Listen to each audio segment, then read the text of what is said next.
Good morning, all. This is a work session for the Belmont County Commissioners. The department heads will be making their presentation for their proposed 2022 budget.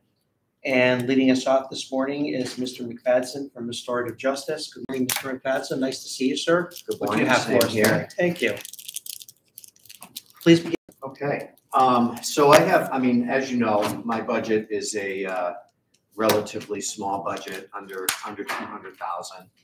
So it's a pretty simple budget. Half of it is non-discretionary, which covers salaries, taxes, workers' compensation, and those types of things. And those are calculated and figured out by admin and plugged in there based on projections. So one thing to mention on the wage line is, in working with Laurie Sharp and not really being able to predict what the new year is going to bring us as far as court openings and caseload for the restorative justice program, we're kind of anticipating and hoping that the courts, the Superior Court specifically, opens and starts sliding, opens on a more fully basis than it currently is, and that it starts sliding some more potential clients to our program.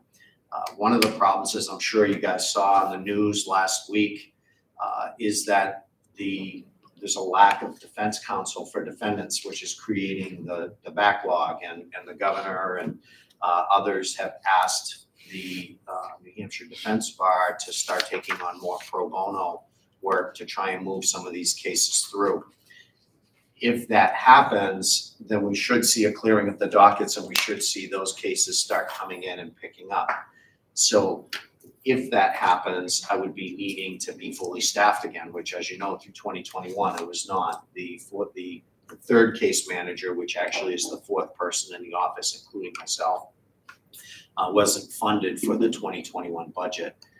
So in looking at the budget process and how it typically works between now and February, March timeframe, and then looking at the hiring process of going through the interviews and backgrounds, we kind of, Laurie and I calculated out that a reasonable expectation date to bring that person in, if things go as we hope they will, would be April 1st. So when you look at the salary line, that salary line pays for me and the two current case managers for January, February, March, and then we look at April 1 to bring on the fourth person. So that's why you see the wage line the way that is.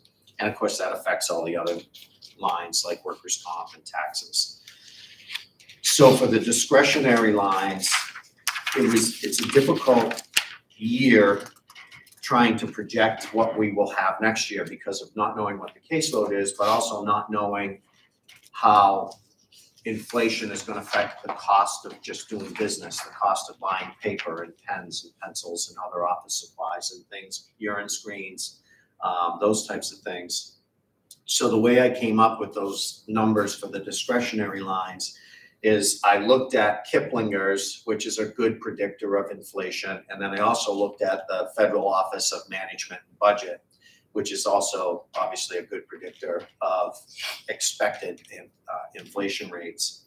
And Kiplinger was expecting 5.4 to 3% for 21-22. So I averaged those together and came up with a 4.2%. And the OMB was 4.8 for 21. And they thought it was going to ease slightly to about 2.5, but that's changing a little bit. And so when I averaged those together, it came to 365. I put Kiplinger's and OMB together and came up with a 3.925 inflation rate for 22. And so I rounded it to 4%. Can I interrupt 1 second, Mike? Yes, just to make sure that I should have mentioned this at the beginning for the commissioners, that throughout your book, you have first an Excel spreadsheet, just because it's quick and easy to read, for every department's revenue. And right behind the revenue is a detailed Munis printout of their revenues, if there are details. It's often just a duplicate. And then you have the next page is an Excel spreadsheet printout of their expenditures. And the next page after that is the details of every line item. Just so they can follow along where you are. And so I averaged those Kiplingers and OMB together and came up with 3,925 for expected inflation rate for 22, and I rounded that up to 4%. And so that's what I did is I took my 21 budget numbers that the delegation gave me and added that to it. So now the logical question is, if you expect things to pick up and you're going to have 4 people, you would expect to go back to your original lines of spending.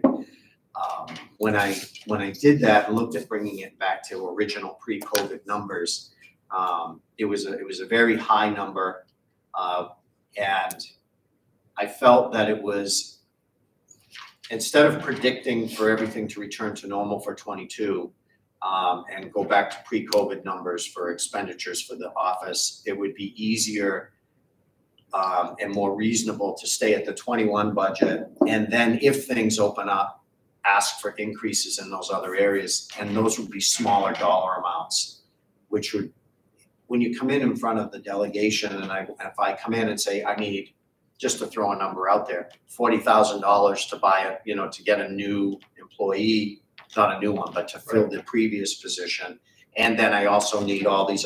That's a big number, and it's very difficult to try and put that through and explain. So it made more sense to me to anticipate that case manager to come in, and then if things go the way we hope, then come in and ask for the smaller dollar amounts, and that would be more likely to be successful in getting those increases. That was my line of thinking on that. I've talked with Deb about it, talked with Laurie about it, and we were in agreement that seemed like the logical way to go for the budget, because we really don't know what 22 is going to bring with, if there's going to be another variant or vaccinations, what is going to happen with the courts. Are they going to open? Are they going to lighten their loads?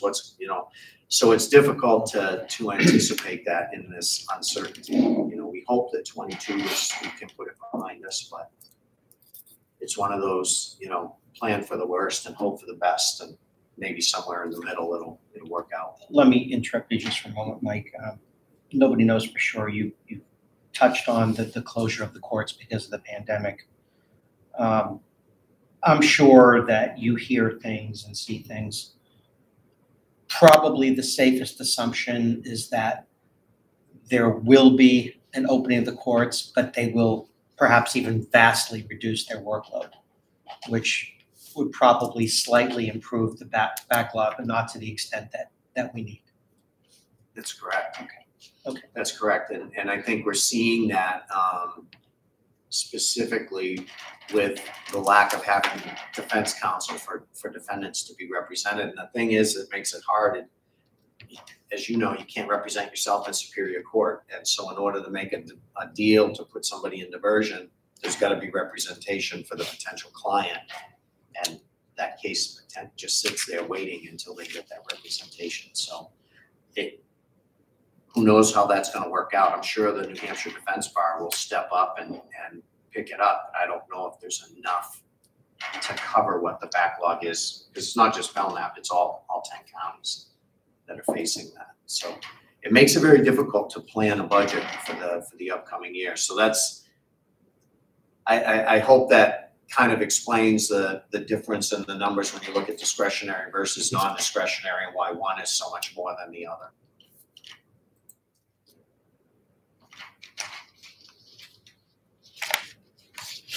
Commissioners, thoughts?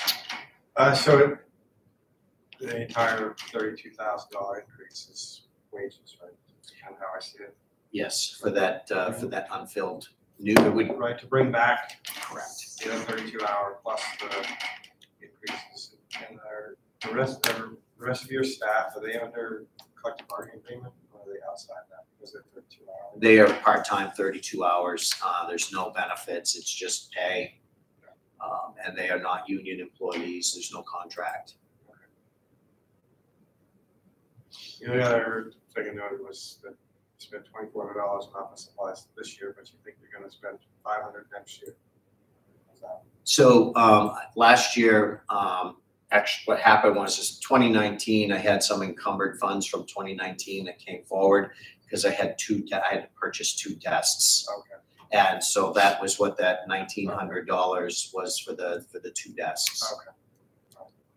So we have all functioning good equipment now, so that office supply line won't.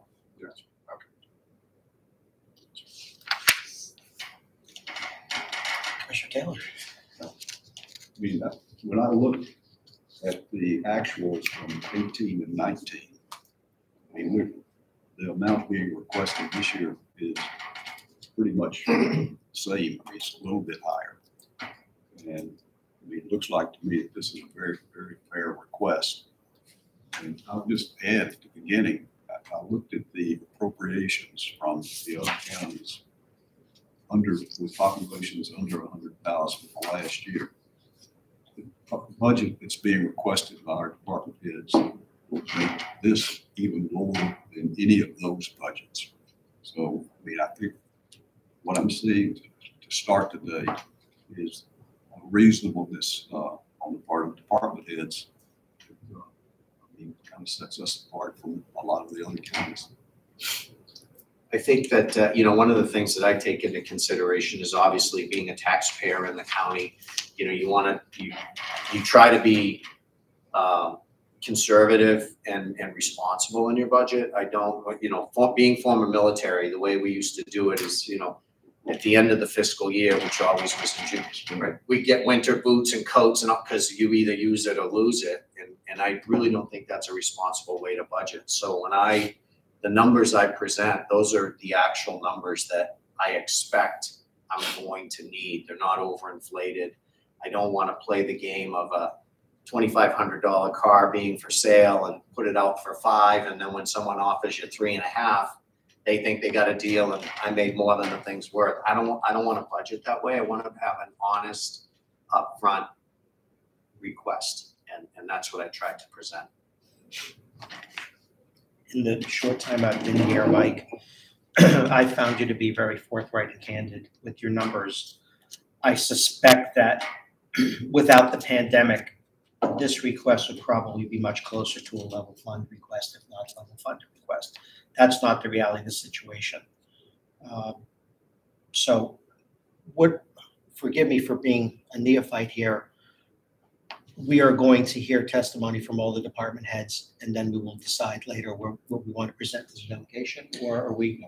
Correct. Okay. Correct. I think last year as the departments came through, we did our best if we felt comfortable with their presentation. Either accepting their recommendation and taking it in essence as the first pass through the budget. If we saw some items that we thought that there could be some adjustments, have that discussion with department head. If they agreed that they're again going to amend that, and again, we'd enter similar to the delegation process. We'd accept this as our first pass for the budget for the department, and then we'd circle back around as a whole and say, okay, the county budget is projected to be whatever it is, and then three of us would deliberate and determine whether we wanted to take another pass through or accept it and pass it on to the delegation. Okay, because my initial impression is this is a reasonable ask, and we know we have inflationary conditions that will all likely worsen. So the bump Mike's looking for is $32,000. Correct. So I don't consider that to be unreasonable. Nope. I think there's been a lot of concision in his representation here. So I have no further questions. Do you want us to take votes on these? It'd be great then, because I don't think, you're not gonna get through this today, I don't think. Really? Wow, that's optimistic. I know, I'm just not, That's optimistic. because if everyone is on time, that's not gonna allow any time for you to go back and try to re-decide. So. When would we come back and finish, Deborah? When would you? Yeah. You'll have to decide when, you could maybe do it as part of a commissioners meeting, maybe next Thursday night. Because Oh, no, I it's am, holiday. yeah, I'm not here next week, All right, next Wednesday through Sunday. But the All right. following week, when we have a meeting on the 18th, if the commissioners would agree to maybe extending that meeting by an hour or two, maybe that would allow us to finish up. we'll be minus one commissioner that night. Oh, well, that's Oh, not gonna maybe work. not, That- okay. That's right, it's Ruth's All right. birthday, so, Discuss. Okay, so anywhere you can, if you're comfortable with a budget and you don't need to reconsider it, then okay. That's fine, I just want to go back to the scheduling. We know Glenn's schedule is very tight, that's why we're here Saturday, which isn't a problem for Hunter and I. Could we possibly tentatively set up a short Saturday morning meeting on the 20th to wrap it up? Would that work? Something to put in the back I of like everyone's the mind? 18th. I can do Wait, the you 18th, better- but- We'll have to wait to see. Yeah. I mean, is that Ruth's birthday? Yeah. Yeah, so let's the not- 18th won't work. I don't wanna put But no, I think. additional pressure on. I don't know how it's gonna work if you're not here, Hunter. Oh, I think that, Unless you want to take her out on an off day. We can postpone, the birthday celebration. I don't know. Okay, well, let us know. Yeah, we can- Let's see what And I apologize for not being Yeah, available let's see next where we week are because at the that end would of the day have and wrapped it go up. Okay, very good. All right, so I think that we could go forward to I know you and I, the three of us are in agreement that these are reasonable numbers. Mhm. I don't think it would be extremely difficult to go before the delegation with restorative justice with this proposal. So where are you guys on this? I'll move to accept Mike's recommendation for the expenditures of 172,368. Second, All in favor? aye. Aye. And the motion carries, and we will be presenting your numbers, Mike, before the delegation, probably sometime in January, I'm guessing, of I mean, December. yeah, we have a public hearing in December, that's the first pass through. Okay, yeah, well, it'll be December then. Can you just briefly talk about the revenue? Yeah, the revenue line, if you look at the past history, we've typically been in $10,000 to $12,000 revenue. So I would anticipate that we're gonna stay that way. I'm above revenue estimates. Do you think you're gonna get the grant? Because that's what most of your revenue, that was a From big, the juvenile network, yes, that's a 2-year, they run that in 2-year increments, and so it got approved. And we got our 21 increments, so 22 would be included in that, so yes. so what does that, do you mean you're gonna get more money in 22 or? No, it'd be the same probably Think the because, same amount again? yes, because it's based on, so the way that works is we have what's called an expert screener when we intake a juvenile client.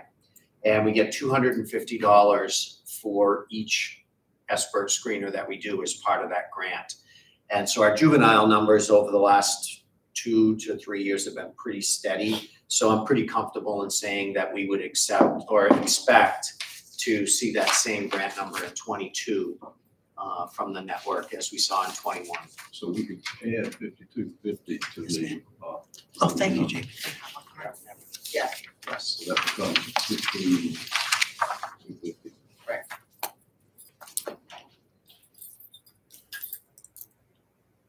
Because this year, I'm already at 120% of projected. I projected 10,000 and actually I'm higher than this now, but at my last check, it was 11,972, and that was before my October receipts. Well, I just want to clarify, because for the program, program fees are 72.62.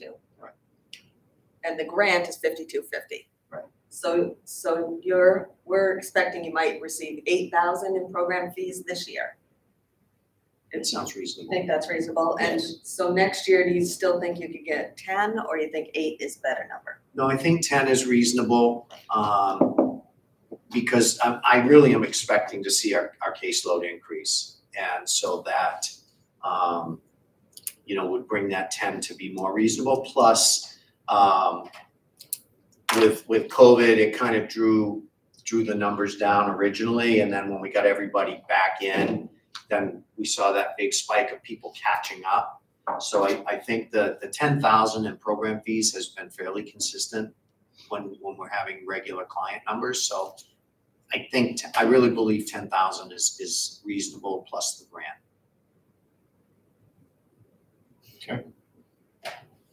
So the grant's a done deal.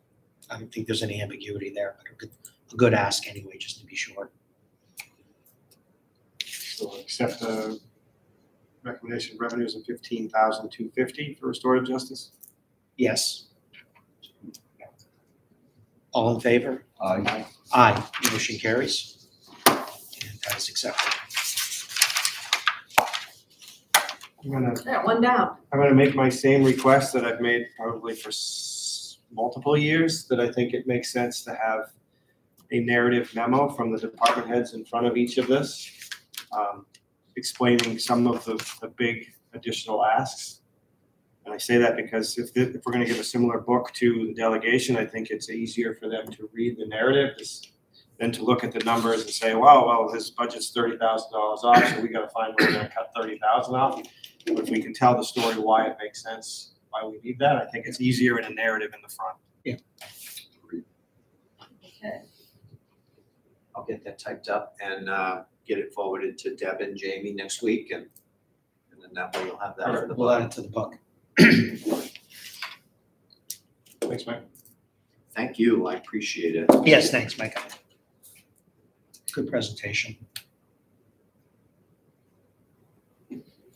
I had mentioned to Commissioner Taylor that I want to try to fill in any empty spaces you have, so I'm just going to keep talking if you don't mind during Please do. the memo that I sent about health insurance and benefits. It's in your books, but under admin. And I had been saving it, thinking that today's meeting is when you would consider those things. As I thought about that this morning or yesterday, even if you agree to all the recommendations I've made, it will have zero impact on the budget as it stands now. Because there's nothing in there that would add any money to the budget from its existing place. But I do, at some point soon, need you to decide if we can go with, particularly the health insurance, or all of them, all the recommendations that I made, because it will impact open enrollment. Deborah Flynn is getting ready to start open enrollment for employees. They need to pick their health insurance and other benefits. And we need to make sure we offer them whatever we can. What's the deadline, Debbie, for that? I don't know. I would say after your next meeting. So it's soon. Yeah, soon. Do you know anything about open enrollment yet? I do not. I believe I want to say it's like December 1st. Yeah. Around when everyone needs to be enrolled for the next year. All right, so it's, as soon as possible. But the recommendation that last year's health plan, you offered a less expensive plan with more expense for the employees that cost less for the county. So you told you were willing to split the savings with the employees, basically. Mhm. Not one single employee took that opportunity, largely because it frankly wouldn't make sense for them. For half the savings, it didn't make sense for them. They would be paying a higher deductible and more at every doctor visit and more for every prescription. And they'd get a little of that covered, but it wasn't enough. So I listened this year, a few months ago, when you were talking about health plans, cafeteria plans.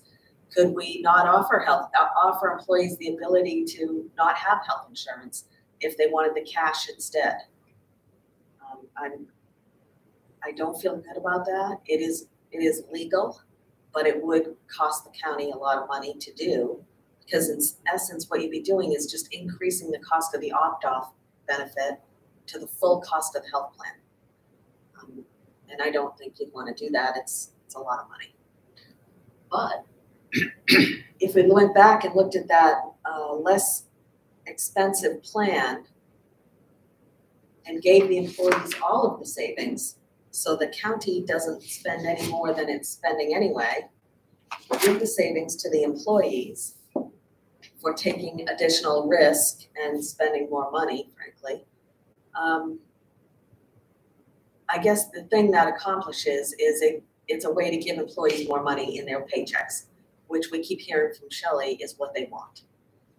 If the health insurance is not as valuable, the plan that we have, then this is a way for them to have still coverage, has a higher deductible and higher co-pays, higher prescription costs, but they'd get more money in their paycheck.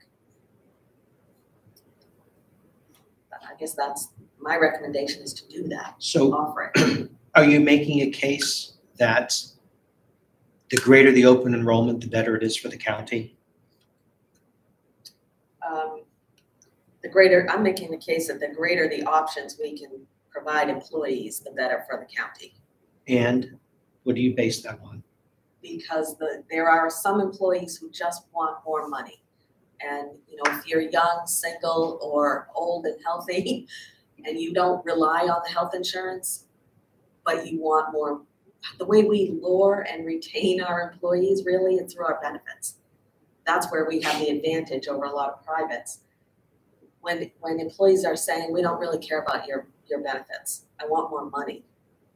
That's what's hurting us right now. So this would be a way to say, okay, if you don't need as rich a health plan and you want more cash in your pocket, we can accommodate. And it won't save the county any money, but it won't cost the county any money either. You'll be paying the same for that employee as any other employee. So the essence of what you're saying is the more enrollment options, the more of a lure the positions in the county are. I believe that's true. Glenn? Hunter? Sounds like a good idea to me. That makes sense? Okay. And it also, you know, it kind of opens the door to getting employees, because right now there's a good cost savings for employees.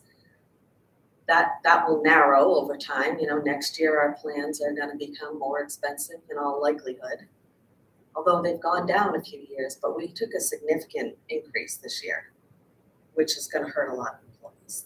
So this will be a great buffer, I think, to say, because employees' cost for a family plan where they're now paying $27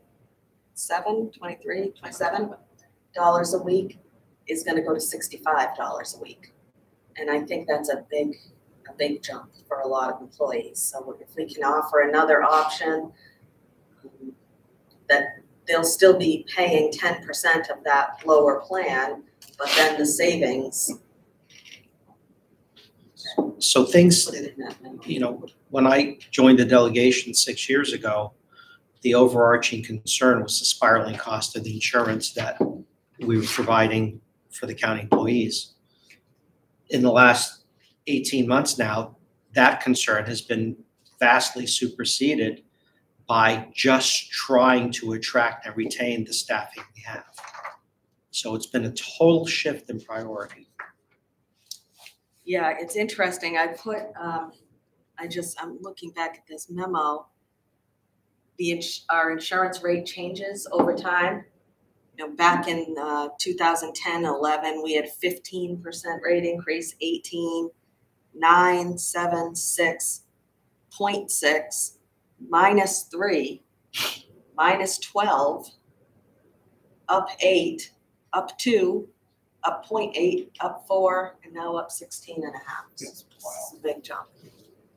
Do we need? Hey, Dustin, How are you? come on in. Mike's about to swap out seats with All you. right. But you're welcome to stay as long as you want, Mike. No, I just didn't want to get up and be rude and leave in the middle of a conversation. Grab a piece of cake before you go. I'll let you stop talking. You're gonna have to interrupt me. Do we need a motion to? So just so I understand, so this recommendation is that 100% of the savings goes to the employee. So there's never a positive gain to the county budget. But not a negative one either, as I understand it. It's neutral. It's not. Not this year, I would say. There would not be a Any positive gain. year, right? Because we're always gonna, if I hear the recommendation, we're always gonna give 100% of the difference to the employee. So there Yes. would never be a positive gain in reducing the county budget.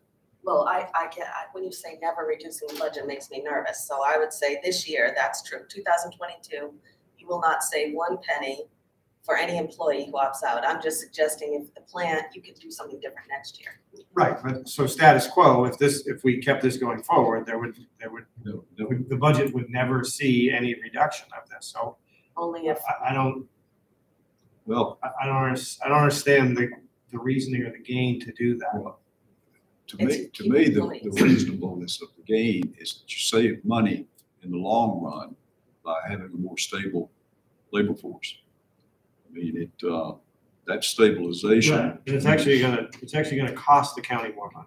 Well, I don't think so. Oh, yeah, because the payroll tax you're gonna pay on that difference, it's going to be a budget increase to, Okay. it's not gonna be I see. neutral, Yeah, right? So I didn't so a consider dollar that. in- Very A dollar in small. benefit does not equal a dollar in wage, I didn't consider that. right? See what you're saying? Yeah. It's gonna cost a dollar, could be upwards towards $1.50, depending on what department they're in New Hampshire retirement and the payroll and social security tax.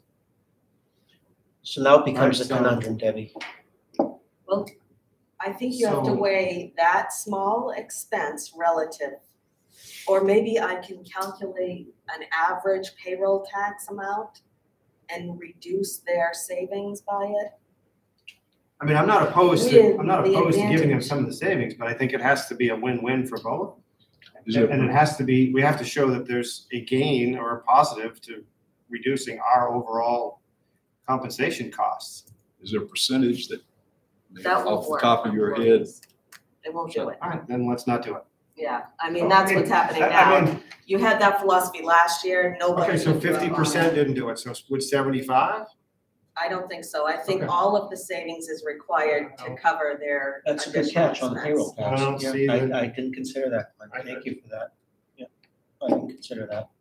I forgot all about the payroll tax consequences, Debbie. So it is not, this concession by the county is not budget neutral, as Glenn pointed out. Right, there would be the cost of payroll tax on that savings. Is there any reason not to try 75%? No, you can.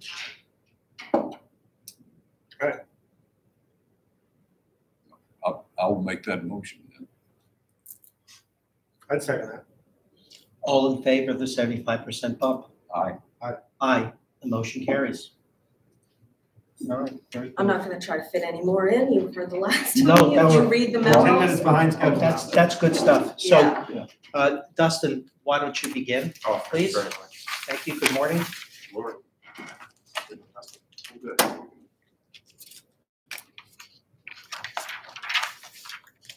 I think, first item I'd like to speak to, I agree with the wage numbers that they put in. They're still fully staffed. I anticipate staying fully staffed for the year. So going down to overtime wages. Originally requested $2,500, thinking we were going to exceed $1,500 amount that we have this year. I suspect that we will, but I feel like I could reduce overtime wages maybe to $1,800, which is a little more consistent with the past few years in overtime. And I asked for a slight increase because we're down one maintenance person in the nursing home. And without burning out the other guys that work there as well in maintenance, Phil and Patrick, I'd like to augment some of their overtime with Clayton. If I need to pull one of the guys from the courthouse to give the other two guys a break, I may do that. So you're changing your recommendation? Yeah, I'm gonna change my recommendation to reduce it. When I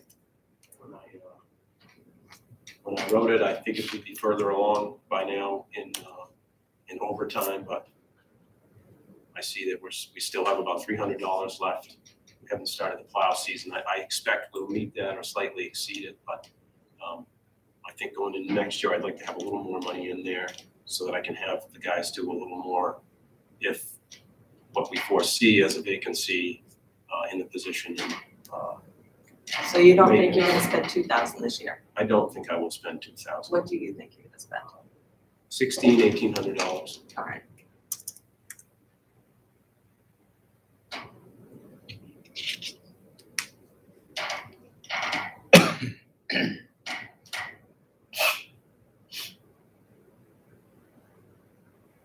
What does that do to the requested number? Reduces it. My original request to you, commissioners was $2,500. And what is it now? 18. 18.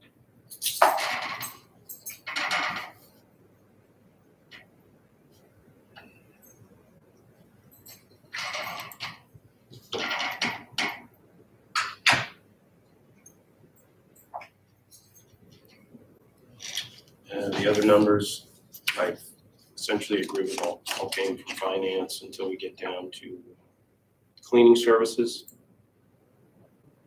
Cleaning services, my request reflects the anticipated amount of the contract for 2022. They have a slight increase, just like us, they have increased the expenses to keep their employees satisfied with payroll and so forth. So they did increase that price. They passed on a small increase last year, which I requested and the delegation didn't fund. So I suspect we'll be over budget this year, between $600 and $800 on cleaning services.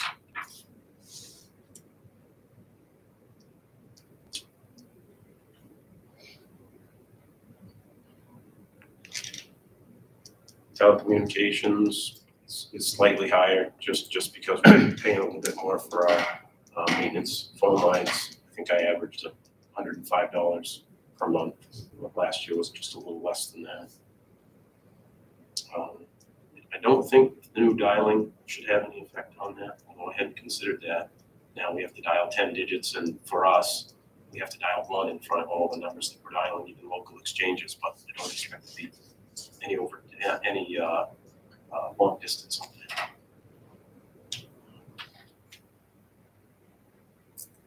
Internet stays the same.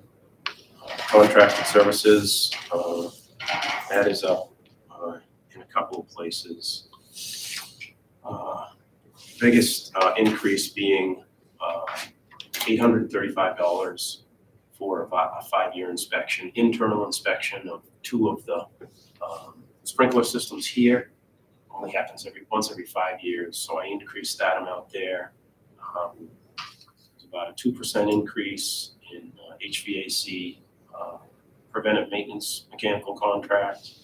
There's a slight increase to our disposal, 5% on our trash and recycling at the courthouse.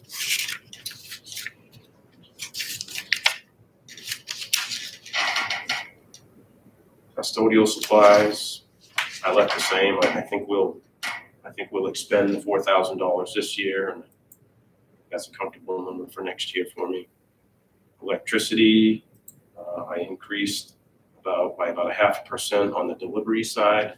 We have a contract for the rate of power, the kilowatt per hour, but I did see we're going to have a small increase on the delivery side. Heating fuel is up significantly. Excuse me, can you go back to electricity? Because Yeah. do you still, I have 131,000 in here. Is this one of the numbers you wanted to add to because of the rate? No, it was heating fuel. Oh, okay, Yeah. all right. Electricity stays about the same. They had a small increase. I talked to our energy advisor. We have a contract on the kilowatt rate for another year, but on the delivery side, he said there's a very marginal increase. Really? So about 0.5% on. That's surprisingly good news actually on that. Heating fuel, as I said, is up significantly. Our natural gas fuel price is up 35% over the previous 2-year contract, and oil, not surprisingly, was up 49% from where we purchased oil last year. So you're using gas and oil, right? Fortunately, we don't use a lot of oil. We use oil for the generators. The nursing home generators is diesel, so that probably uses more oil than the furnace does. We run the furnace occasionally on oil just to keep it running, make sure it runs on oil, because that's our backup. If our natural gas supply is shut off, we still have a boiler that can fuel the building, but it takes oil. It takes both fuels, but we like to run it both ways to make sure that it's working. Okay, Dustin, so you have a 35% bump on natural gas. Yes. And what's the percentage bump on heating oil? 49. Holy It smokes. went from 1.601 per gallon last year to 239 one, I believe. And that was from Irving Energy locally. I couldn't touch anything less than Irving generally has the most competitive pricing. 279 was as close as I could come locally. What is your total number for heating oil? It's going to be, I believe, $87,000. I think I added. I think the request is 81, and I added $6,000 more to it. originally made that request, we didn't have a firm price on natural gas. So now that we have a firm price, you guys gave me authority to sign those contracts. We signed those and that's, our rate was higher. Keep this in the back of your mind, Dustin. Commissioner Waring suggested early, requested of Restorative Justice that each department head create a memo brief highlighting justification for some of the spikes in these line items. Okay. At the top of your list, you'd want to put the 35% increase for natural gas and the 35% to 49% increase on heating oil. Yep. This way, when the packet's given to the delegation, they're going to say, well, they'll know. And it'll make it easier. Thank you. Yeah. Thank you. In theory, it won't get easier. County compact, water and sewer, I budgeted for a small increase, about 4%, because when I did the budget, we were at 52% through half the year. So I doubled that to figure we'd spend 104,000. I think we'll end up spending what was budgeted this year, and I don't foresee there's no cost increase for water or sewer next year. If our census stays the same, we don't use any more consumption, we probably would be satisfied with the amount that I requested last year, which is a little bit 4% lower than what I requested this year. Let me interrupt you for a moment, Dustin. If I remember my delegation days, you have phased in water saving toilets, shower heads, and aerators. Yes. I remember we did that, or you did that a few years ago. Yes, we did. Okay. So there are no, are there any energy saving upgrades that you're looking to implement going forward for 2022? But I know you've covered a lot of it. On the water and sewer side. And LED lighting was done, right? We've done, anytime we've replaced lighting, we've gone with LED lighting. We just replaced 2 exterior fixtures with LEDs. I have 3 others that are going down to the courthouse that also are. When we retrofitted the building just before I came, they did I guess it was public service at the time, maybe a PACE program where they implemented T8 light bulbs, reduced those from the T12s. And then when we did this addition here, we went down further to T5s. Really not a lot of savings to be had on lighting here. Okay, so just, if you could just make a mental note to the commissioners that if there's anything on your wish list for energy saving for 2022 and beyond, you could also send that to Deborah in a separate memo, only because, as you know, we'll be dealing with ARP funding next year as well. Yeah, I think our biggest energy savings project on ARP is a solar. Okay, yeah. That's a big project. Yeah. I don't know what the appetite for that is with all involved.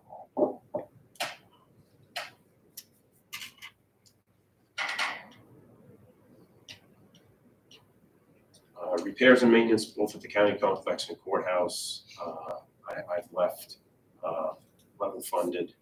I have some projects that we're going to be doing next year in those items.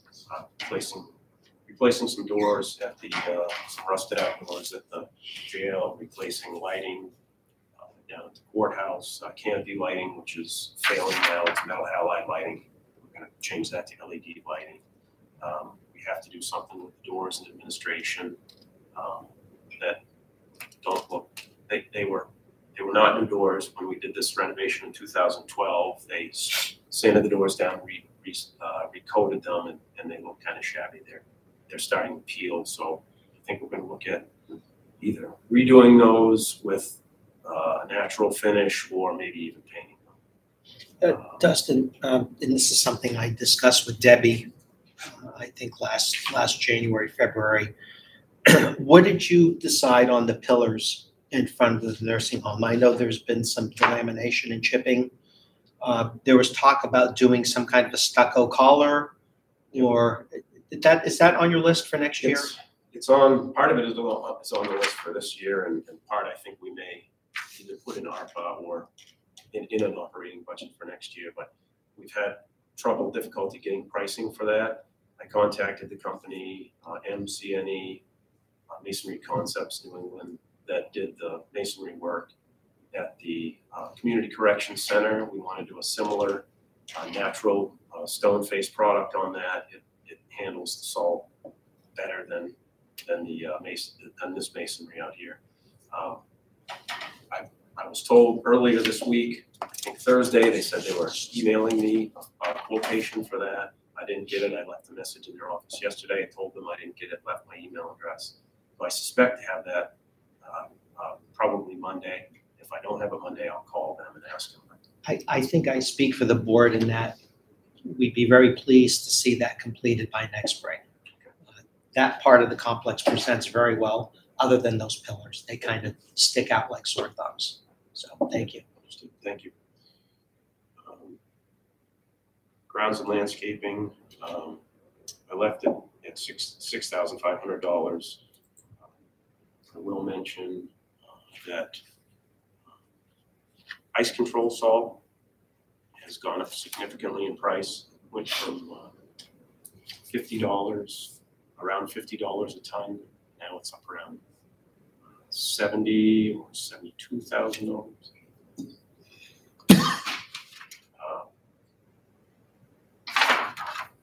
Dustin, is it possible with regards to the sand and the salt that you use, and this is just, I don't know what you have for storage space, but would it be realistic to hoard that in the spring and early summer when the price drops and then have it for the following season rather than buying it in season? What we do is we purchase off the state bid program, and the caveat with salt, any significant stockpile of salt requires an impervious surface and a cover. So we would be looking at storing it somewhere on site, on pavement, I suppose, which we don't have room for. Okay. If we added room for it, then we would need to have some type of cover for it, either a building generally, or, I know that we used to use for our sand pile in Guilford when I worked there, which also had salt in it. We had a cover that went over it, like a company came and put a plastic cover over it, and then you covered it each time you use the pile. I don't know that the price changes that much for us in the summertime because we buy from the state bid, but I thought it would be notable to say that $50 to $74 is a pretty significant jump in that product. Yes, and I'm sure it is for statewide towns and cities. It'll be a big increase in their budget, especially a city like Laconia or any one of our towns and cities. They use a lot more salt than we did.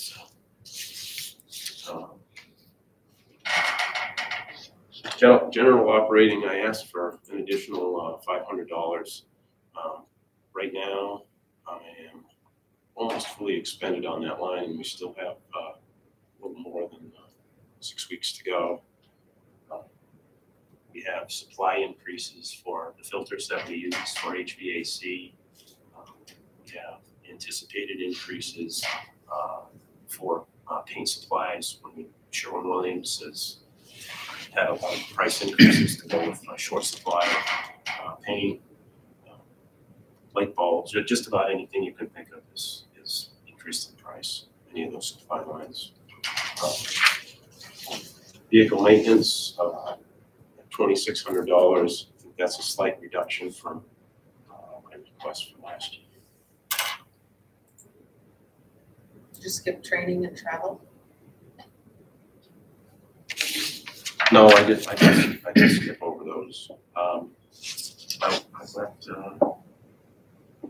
$100 in training, just consistent, I think, with what I've been asking for. There aren't many opportunities that we pay for maintenance other than a big class that I might have to send someone to in the future for the locks that we use at the jail, at training for that. Clayton is very well versed on those locks, but he won't be here forever.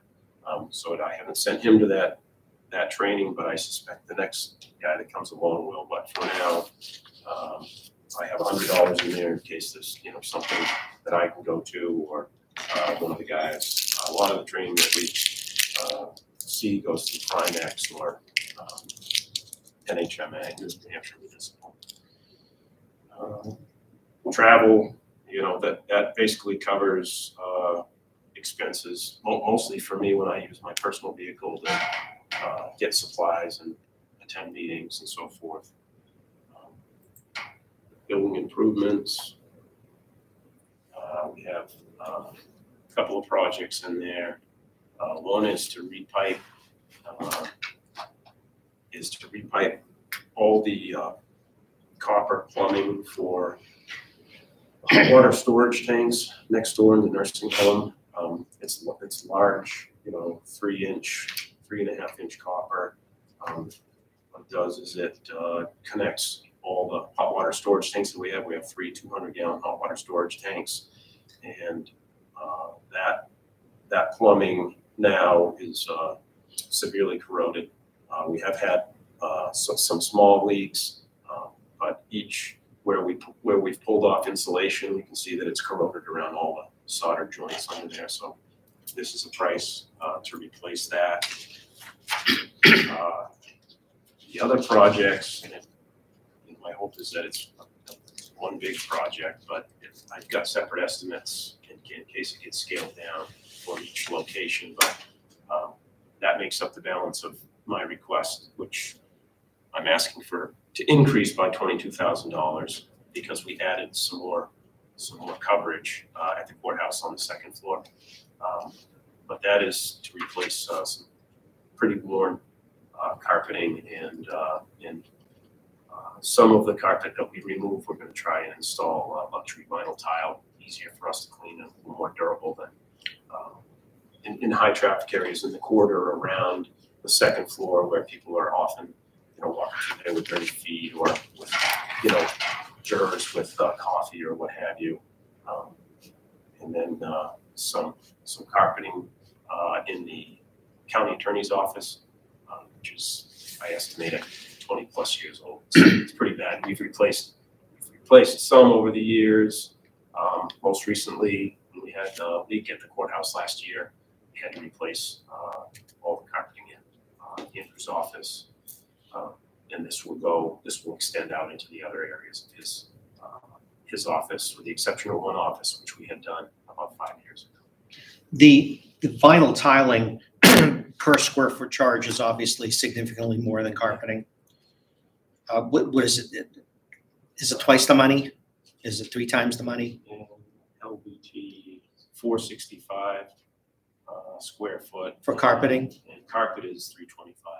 Yeah, Carpet tiles, I mean, $225. and and the tiling has a shelf life of probably 20 years, right? Yes. Okay, whereas carpeting generally gets pulled out in a commercial application every 5 years, Yeah, ours has been there 20 Not years. here. but it looks pretty ratty towards the end of its life. It does down there, yeah. It looks pretty bad. I wouldn't be averse, Dustin, to come before the commissioners periodically with a request to, if there's any imminent carpeting that needs to be pulled down and replaced, to request an additional funding to use tile instead, only because long-term, it's probably more cost-effective. It's certainly more sanitary in these days of the pandemic. And in addition to that, again, as a friendly reminder, we have ARP money that we're looking to apply. I'd like to talk about what happened at the Sheriff's Department twice with the sewer backup. It happened once. Yes. Deb was very good about alerting us. Then it happened again. And then I saw red flags. I did speak to Deborah.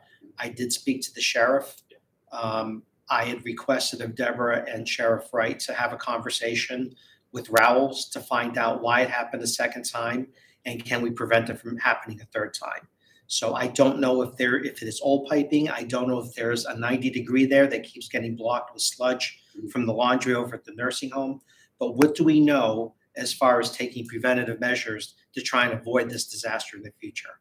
Well, the second occurrence, we did have the first occurrence, we were able to clear the blockage with our equipment. We have a jet, not a jet rodder, but a mechanical rodder.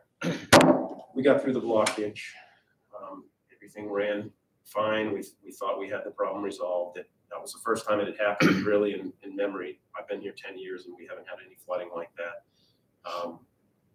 So when it happened you know, 6 weeks later, you know, I knew there was a bigger problem than what we could handle. We did get the blockage cleared, and we did get the level draining again, but Rowell's, I called Rowell's. They came, they jet rodded several sections of pipe. They scoped it with a camera. They thought they saw what was, you know, a waxy kind of a buildup, which he said that you can get from a commercial laundry. It's right, you know, it was right about, as we measured it off, it was right about in that vicinity where it turns and goes out to the sewer line that's behind the building. And then we had a follow-up appointment for Monday after the Friday occurrence, and we had a contractor that was working in the nursing home and the boiler system test positive for COVID. So that changed the accessibility to the nursing home for them, you know, the rules that Shelley follows. So With the she, nursing home in outbreak Right. status, so they right. couldn't. So she didn't want any contractors, really couldn't have any contractors in the building. And part of the section of pipe that they were coming back to look at is in the nursing home, like a good section of it is in the nursing home. So Shelley had told me we could have people in here after the 10th of November. So our plan was to have Rowell's come back and investigate a section which the crew that they sent out, they weren't sure of what they thought was called the city gate, which I'm not sure what that does, but I guess it may be like a backflow preventer of some sort. And that looks like a piece of equipment that was probably relevant when we had a septic system behind the building. I'm not sure that it is now, but it seems to me that the problem is right here where we transition from the building to go out to the sewer line. And we had done some work to replace some equipment in there that had been left over from the septic field, some pumps that were left in there. And I'm not sure if that's the problem, but until I can get a contractor in here to take a more thorough look, there's no guarantee that it won't happen again, because nothing's changed with the susceptible spots on the low points, the 2 showers in the locker rooms. They only have a trap for sewer gas. When we have a backup from laundry and it backs up into this wing down here in the sheriff's department, it comes up in those 2 locker room showers because they're floor level drains, and then it comes up in our mop sink. But our mop sink over where Deb's office is has about an 8-inch high slop sink in it, so it's never come over the top. We have had a little bit of water in her area, which has leaked through the gym in the sheriff's department and under the door, which is right on the other side of her office. So the board will be asking you to spare no effort in addressing any defects like this. You want to bring a contractor in, please do. You'll have the board support in that we have about a 3-year window to upgrade the physical plant that is this county complex. This is part of that upgrade. Having owned property with having this problem, it's really one of the worst things that can happen, other than maybe a fire or a flood, a total flood. So please, when you can, get us an estimate from a qualified contractor how you can avoid this type of backup in the future. Make that proposal to Deb, and then we can go before the delegation for an appropriation, probably out of the ARP funding, so we can, take this off your shoulders and not have to deal with it again.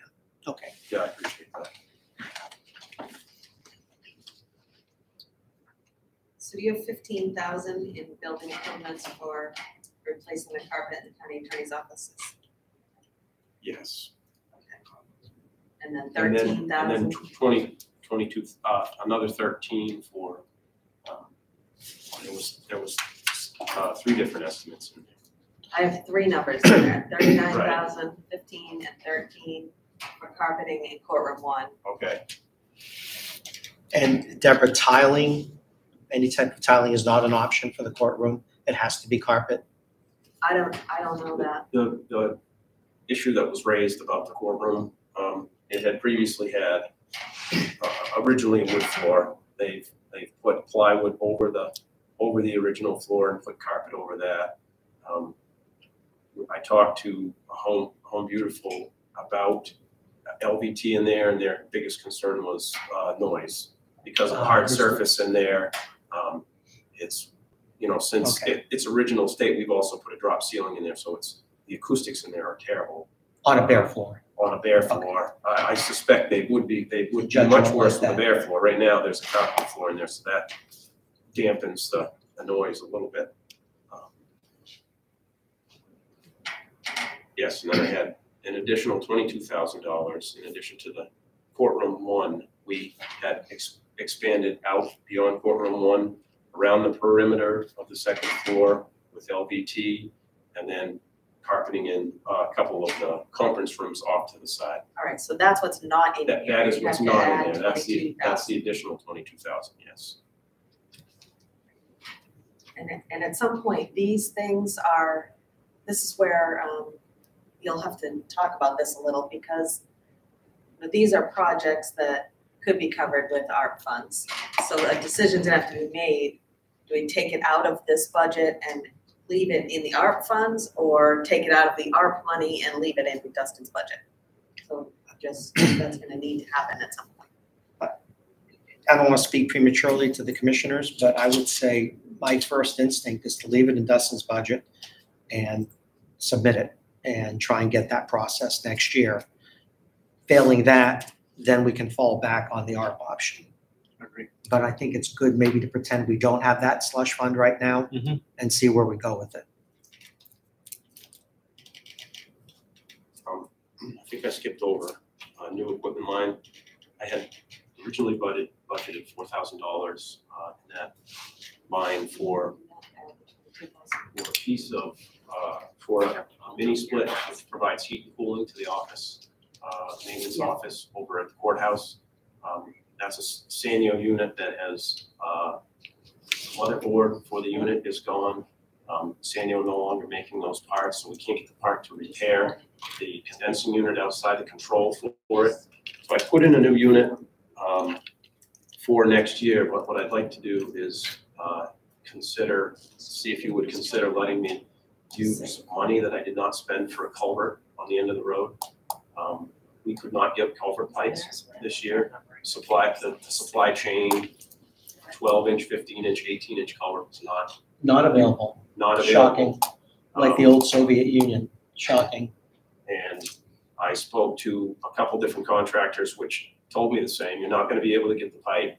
And by the time you get the pipe, we're not going to be able to do the work because they have other commitments that bring them right into the end of the construction season. When can you get the pipe? When will it be available? I could get the pipe now and I could purchase the pipe. Yeah. And And what's the then, total cost of the purchase? I haven't, We have a it's $35,000 estimate in ARP money for it. right. If we took it out, I suspect it'll be less money than that.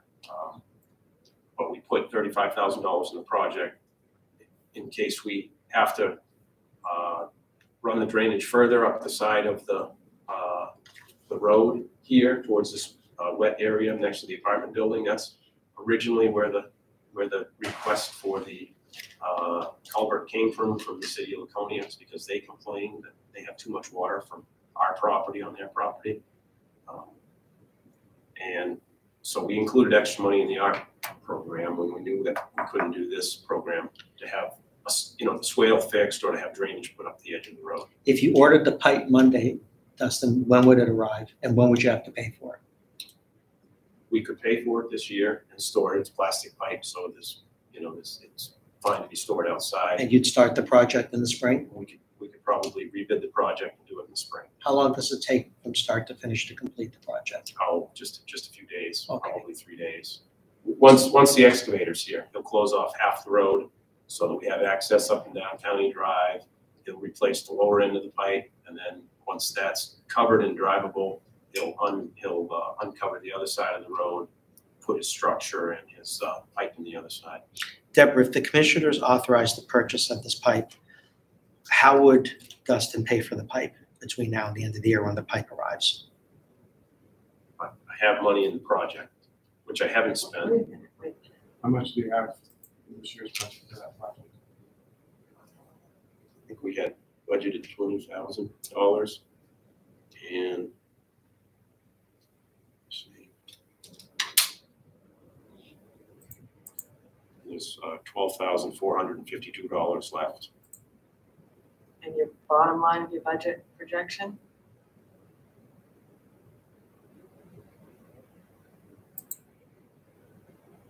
That's this year's year to date. And that's if you don't spend it. So if you spend this 12,000,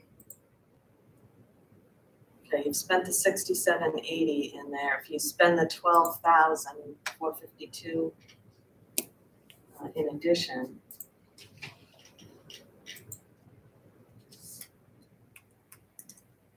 Where I'm going with this, commissioners, if it's possible to tie up this loose end. barely do it.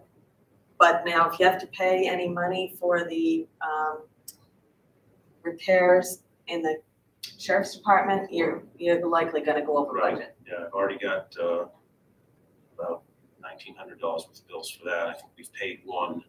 I had just got an $800 bill from Albright. Have you replaced the flooring yet? I haven't. Right. So you're gonna go over budget if you do both.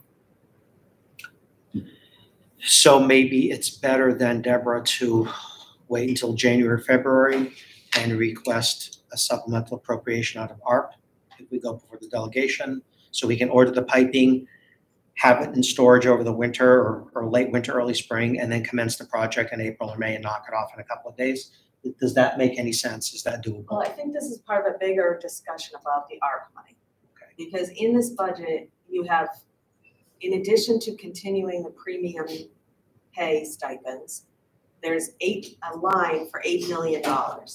So the idea, as I understood it from prior discussions, was to not have to go asking for supplemental appropriations every time you want to buy something. That you were gonna give them, the delegation, a list. Here is what we want to do with the ARP projects. We want it funded in this budget. So you don't have to keep going to them. Commissioners, does it make any sense to have Dustin amend this request today and factor in the additional cost of the piping and construction of the culvert to be added to this presentation and go before the delegation next year in the budget?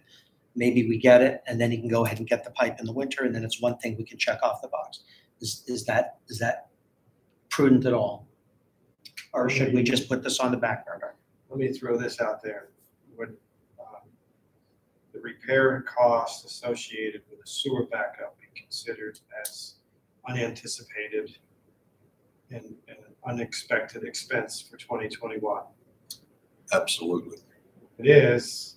And to me, I think that is an argument to the executive committee for a transfer request out of contingency to cover the costs to repair whatever repairs are associated with this sewer backup. And then that would allow Dustin to still have the funds to do the project that he budgeted for in FY 2021 of the culvert project. We could certainly purchase the culvert, and then as we get closer towards the end of the year, we contract for a vendor to install that as the weather permits in the spring, and purchase order and encumber those costs. Are you comfortable taking Commissioner Waring's suggestion to bundle the sewer problem and the culvert project into one? That sounds like a decent idea. Do you know what the estimated cost of the replacing the culvert? That's, I guess, the number. Originally this year we had budgeted $20,000. Right, but you're down to 12,452. And I don't think that's gonna do the project. I certainly could buy the pipe from that. We have submitted a claim for our second backup in the sheriff's department. I don't know what the chances are that it's gonna get approved. It's certainly over $1,000. When I include the flooring, it'll probably be more like $5,000. And either way, it's gonna go through your budget. Right. It'll just be a revenue. I think I could do, I think out of my budget, I could do the repairs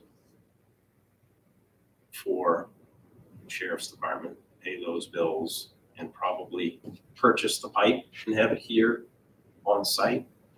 But we wouldn't be able to afford the construction to do it until we get more money next year or until we get a transfer from contingency. Right, the repairs for the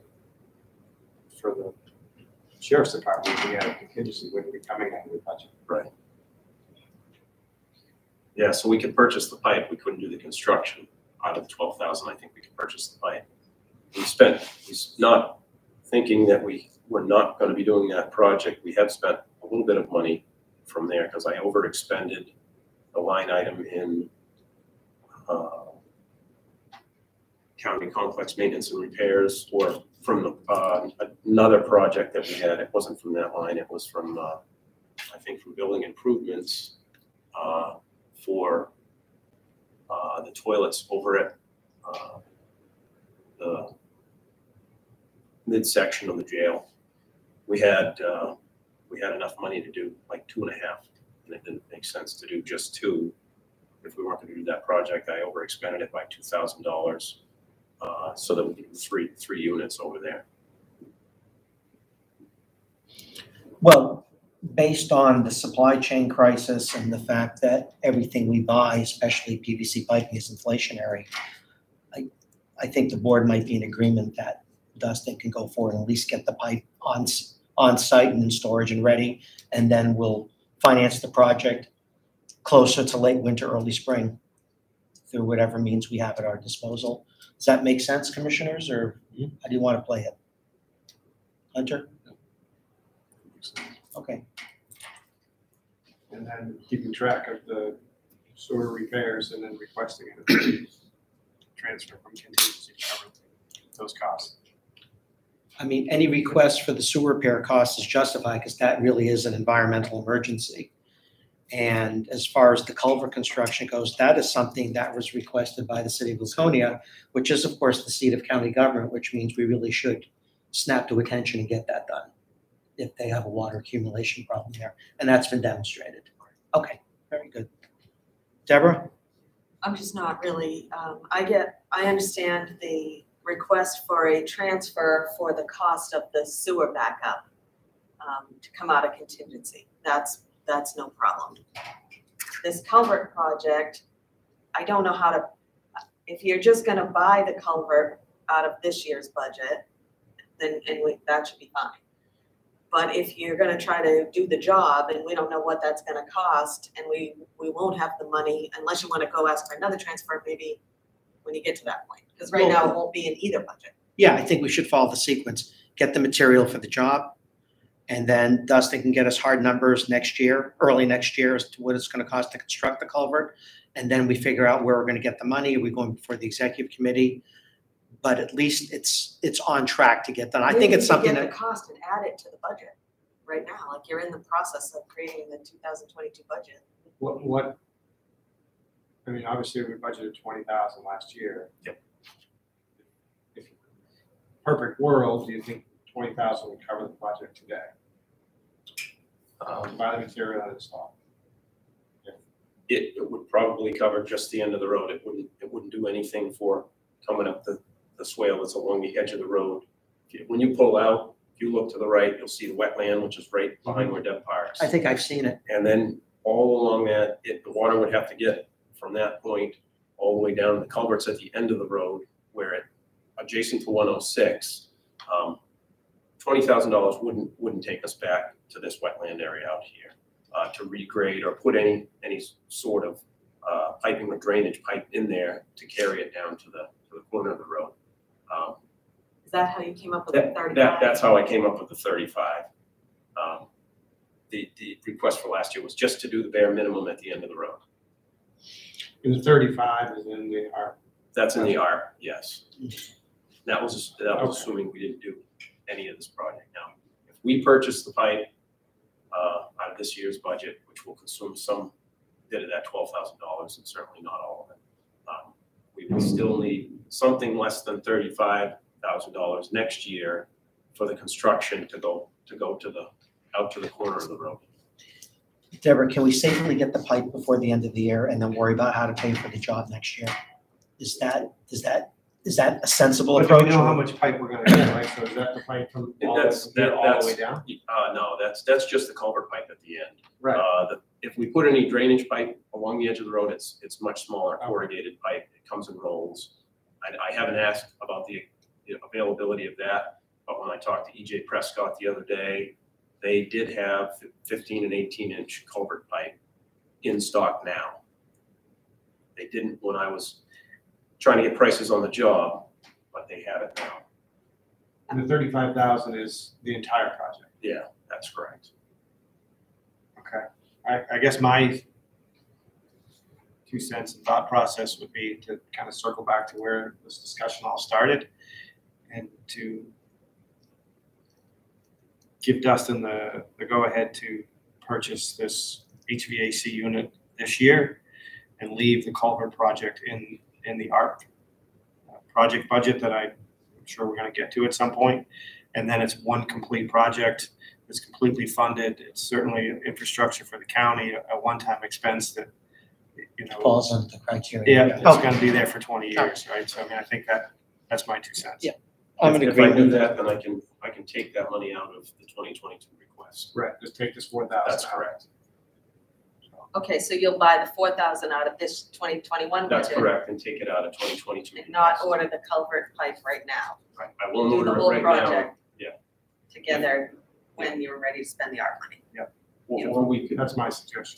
discuss later if by the end of the year, it looks like there's money left in there to purchase the culvert pipe and it's available. Right. We can purchase it and store it.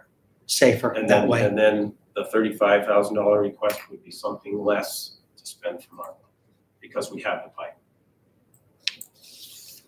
Okay, that Did you works get all for me. that, Jamie?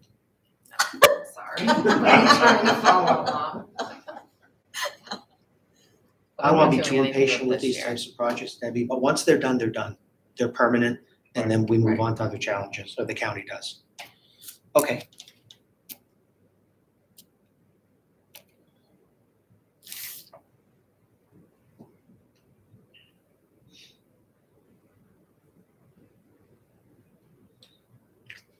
The last line of my budget is other improvements, and that is to fund seal coating, crack sealing, and then some pavement restoration in the lower parking lot.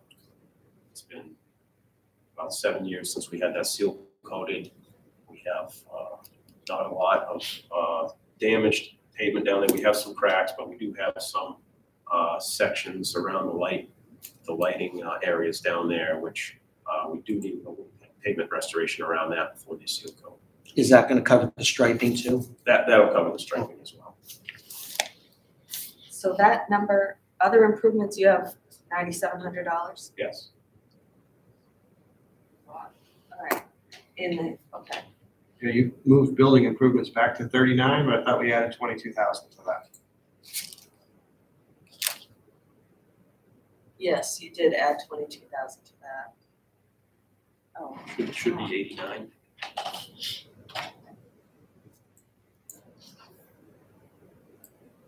We're at 89,000 now? 67 and we added 22 to that. and this is 9,700. All right, yeah, I added it on my other paper. New equipment is, you reduced that to 0 already. You're taking that out entirely? Oh, Next year's request. the I new see equipment. why. The new equipment. Because you're in the 21 commissioners column. This was the 22 commission? I'm in the whole wrong budget. Huh. God, thank you.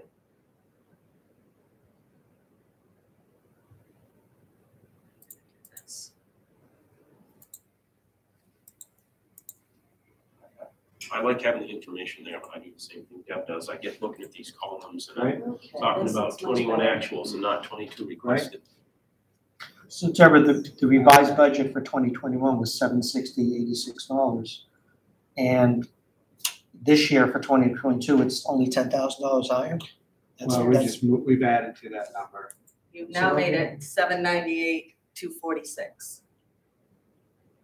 Can you scroll up over there? So that's up. The request is up 38,000 from last So year. we added another 6,000 to heating fuel? Yes, Did I Yeah. yes, that's 87. Okay, missed that. Heating fuel should be 87 and then building improvement should be 89. And then we reduce equipment by 4,000. Okay, oh, so that's going to zero? So 794, 246. So we took 700 out of overtime wages. That's right. But that increase is still well within the projected inflation rate, is it not?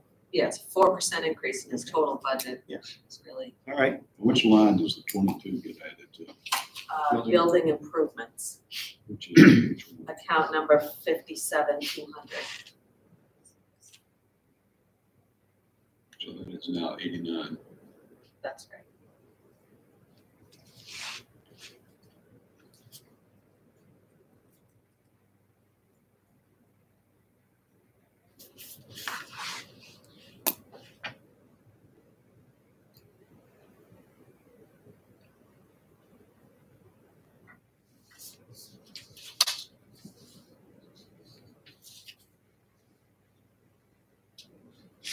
commissioners, are you generally comfortable with these numbers that Dustin submitted this morning?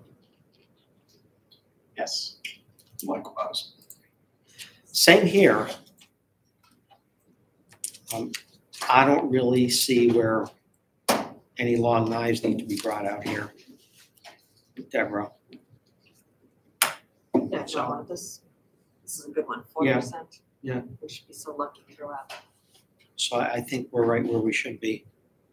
Yeah, we have some other projects and capital improvements and ARPA that Yeah, if they were in my budget would add significantly to that. I don't know if we want to discuss any of those now, or I can see it's, yeah, I don't my think, lifetime's up, but let's see. I don't know when you want to have that ARPA discussion, or just as we're going. We won't hit it unless you want to hit it. Capital projects, Dustin should be here when you do it, because they're pretty much all of his projects. Yeah. What are the one or two most noteworthy ones, Dustin, while you're here? Courthouse masonry, big one. And what's the number on the courthouse masonry again? 120, I believe. Okay. And what's the other one that jumps out at you?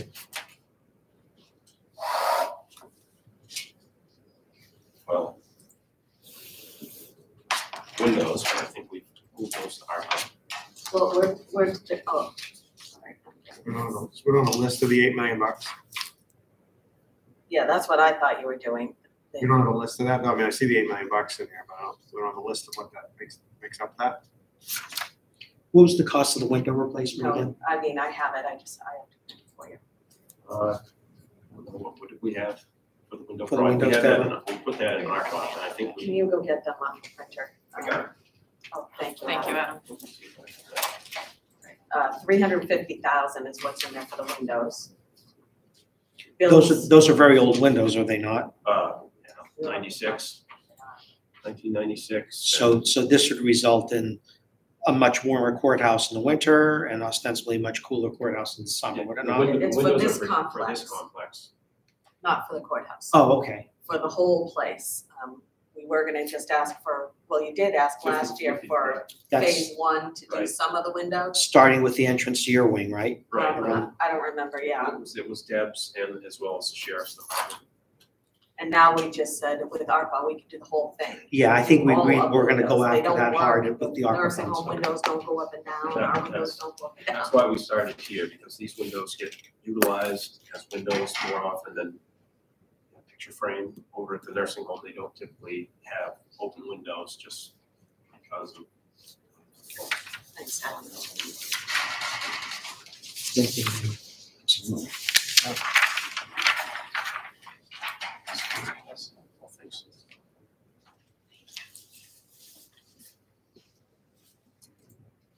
Commissioners, I'm looking at Dustin's figures here in his total request, and I just feel we could safely go before the delegation with these numbers. Yeah, I agree. So I agree. do we need to make a motion for that, or? Oh, on Dustin's regular. Yeah, it's budget. regular. Yes, yeah. Yes, So the motion would be that we accept Dustin's submitted numbers this morning? Yeah, his amended recommendation. is what, 798, 246?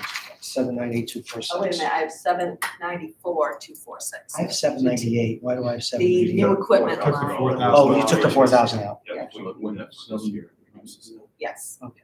246. yes.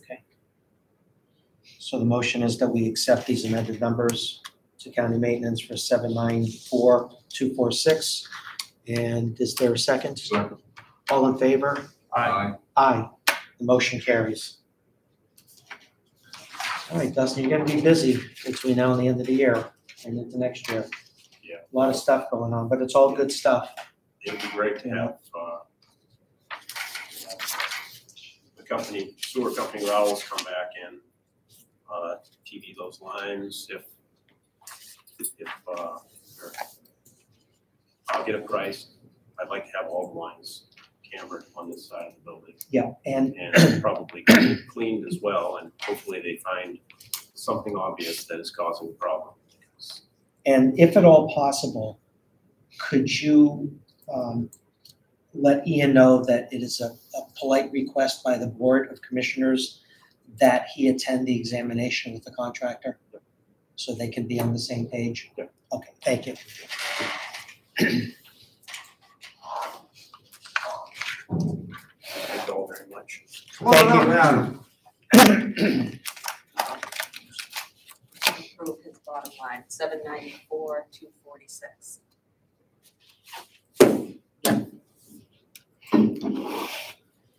Good morning, Adam. How you doing? Good morning. Thanks for the tour the other day. And before you get started, I just want to make one remark here to anyone who may be listening at home in the public, anyone interested. The Board of Commissioners takes a semi-annual tour of the jail. And I know that doesn't sound very exciting, but I just want to state for the record that this jail, twice, my first tour was in May, my second tour was a couple of nights ago on Thursday. And I just want to state for the record, whatever anyone's thoughts about the jail are and how it's run and what the budget is, that jail is immaculate. You can eat off the floors of that jail. And I think that those folks responsible for that should really take a bow and be acknowledged for excellence as far as cleanliness, especially in these days of the virus. So anyway, Adam, good to see you. What do you have for us? Thank you, Commissioners. I'll pass that along to my staff. Thank you. Because they were the primary ones responsible for that. We're at the 5-minute break. Well, you don't have to, but I have to. Have a piece of So cake. I guess I'm saying, okay, on the way back. I mean, you can go ahead, I can catch up. Stock revenues. Stock it. So sorry, I didn't catch the first part of Dustin's. I'm not sure. Are we just gonna go line by line? Well, kind of,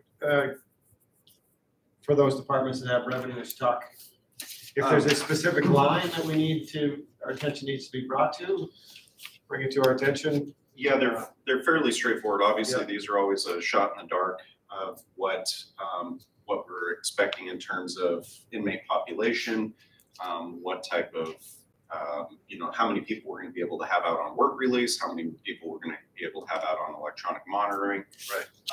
We are running work release, we are running electronic monitoring. And so this is my best estimate of what we're looking at, inmate reimbursements with our little bit lower population right now, assuming we don't go up. I reduced it down to 10,000 this year. Work release 10,000.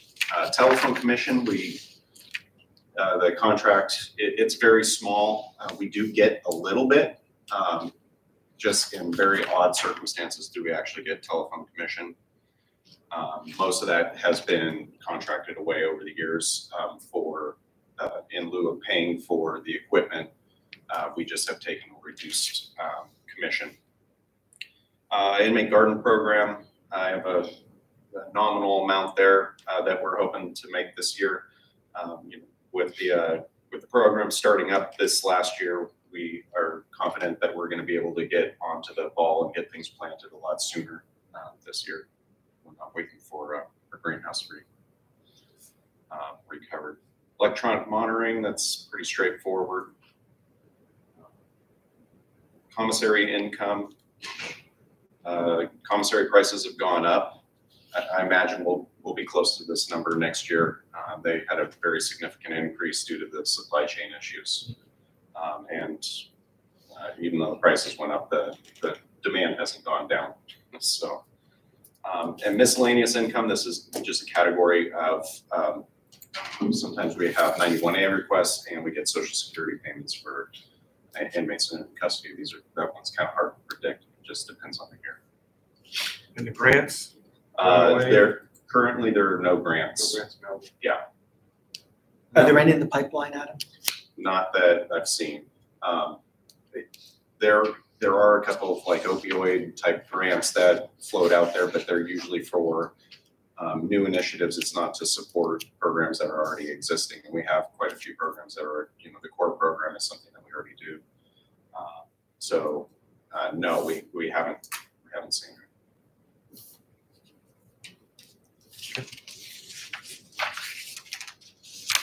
Any questions on revenue? I have none. Commissioner Taylor? What are you estimating average population? Curious. I think have to do it. Yeah, that's a really tough one. We're currently sitting, I think, at 72 people in the building. We've been floating between 62 and about 75, given the day of the week.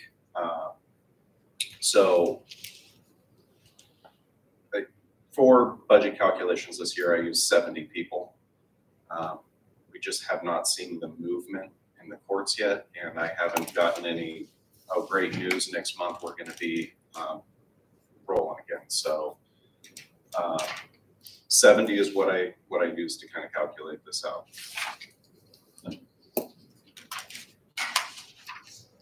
Move acceptance of the revenue recommendation of 45.5. Second, I'll second that. Aye. Aye, motion carries.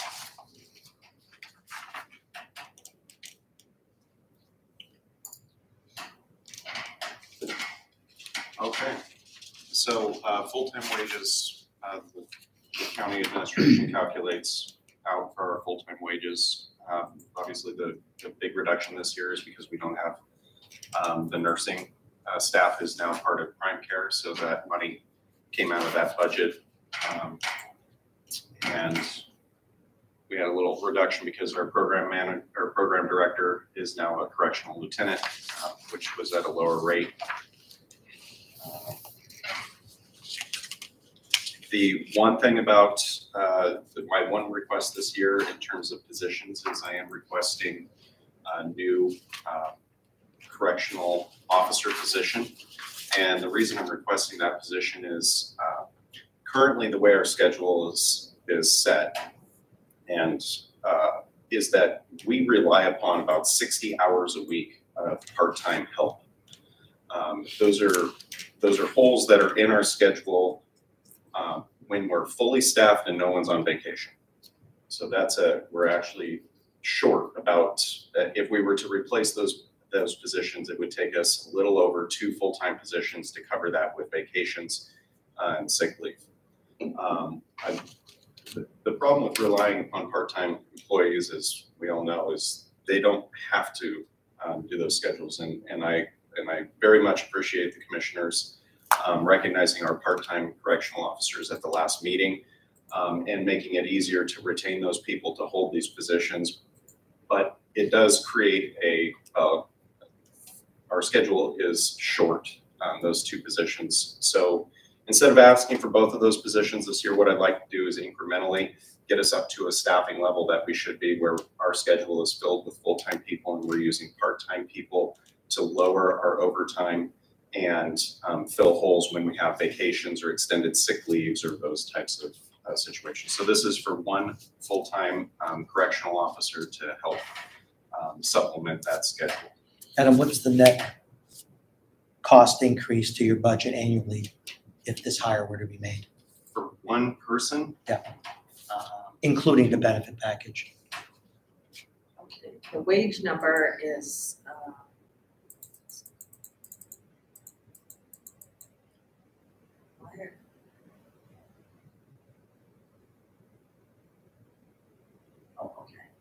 wage number.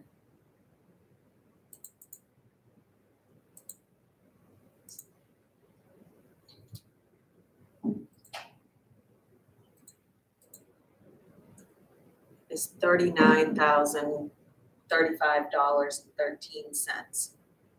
That's for the person to start April 1st. Which, what? For 3/4 of the year. Yes, that's right. And the health insurance number.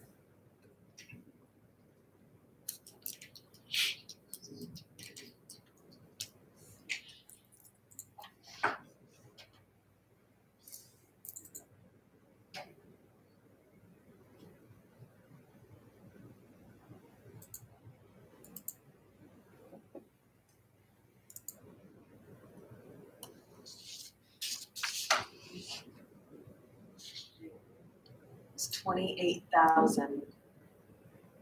Cannot be right. That's with the family. Yeah, but that's for a full year. Okay. And at a full year, it'd be $28,104. So the net increase to Adam's budget in his department would be 70,000 for fiscal year 2022. 104. Adam, is there any anticipated offset from saving on part-time wages with this hire? Well, yes, there would be if we did that. And so right now, what we have is, I have it in here in both places. So depending upon what is approved, I learned that lesson last year, taking it out on one and then not getting approved for it leaves us short. So yes, there would be an anticipated, because right now, like I said, we use about 60 hours a week minimally to cover those holes. So, you know, a new correctional officer per hour costs us $18.49 per hour. The part-time folks as of next week will cost us $21.16 per hour. Obviously, they don't have the benefits of retirement, the expense with it. So there would be a reduction. It wouldn't be dollar for dollar, but it would be, I think I calculated about $9 an hour more expensive, but there would be a savings to that. So I have very rough numbers here, Commissioner, but if the superintendent's request is granted, there's an additional cost to his budget of approximately $70,000 a year, and the approximate offset savings in fewer part-time employee services is $30,000. So to me, the net increase is about $40,000 a year to the budget.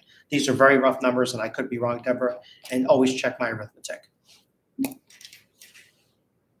Okay. And back to the full-time wages. So that has one new CO in there, and what's the reduction of the nursing staff that would have been included in there? We lost 3 nurses.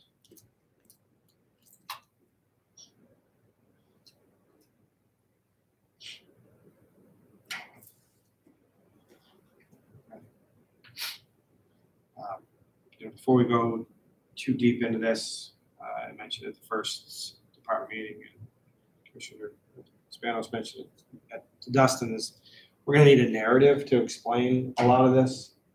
And I think your department specifically, because I think there's going to be a lot of attention paid to the medical services line. And I almost think that it might make sense to have that almost a sub budget worksheets within the narrative to say, hey, this is what medical services is now $752,000, but we need to draw the dots to connect as to what medical services would have cost had we not done this, as well as to clearly explain the 1.924 wage request, and that there's a lot of moving parts in there. If we can't explain that well, that's going to be a very, very difficult decision. Yeah. Or conversation with delegation. Commissioner Waring is absolutely right, Adam, because the jail has a declining population, and yet the wage line is increased, and they're going to want an explanation for that. We've actually increased population this last year from when we were at a 59 average daily population at this time. Well, when the budget was approved, last year we were at 59, and now we're up another at 5 average daily population. They will go back retroactively to pre-pandemic 2019 figures. They'll look at that wage line and that inmate population, and they'll extrapolate that forward in looking for justification for request. Those are my thoughts anyway. I agree.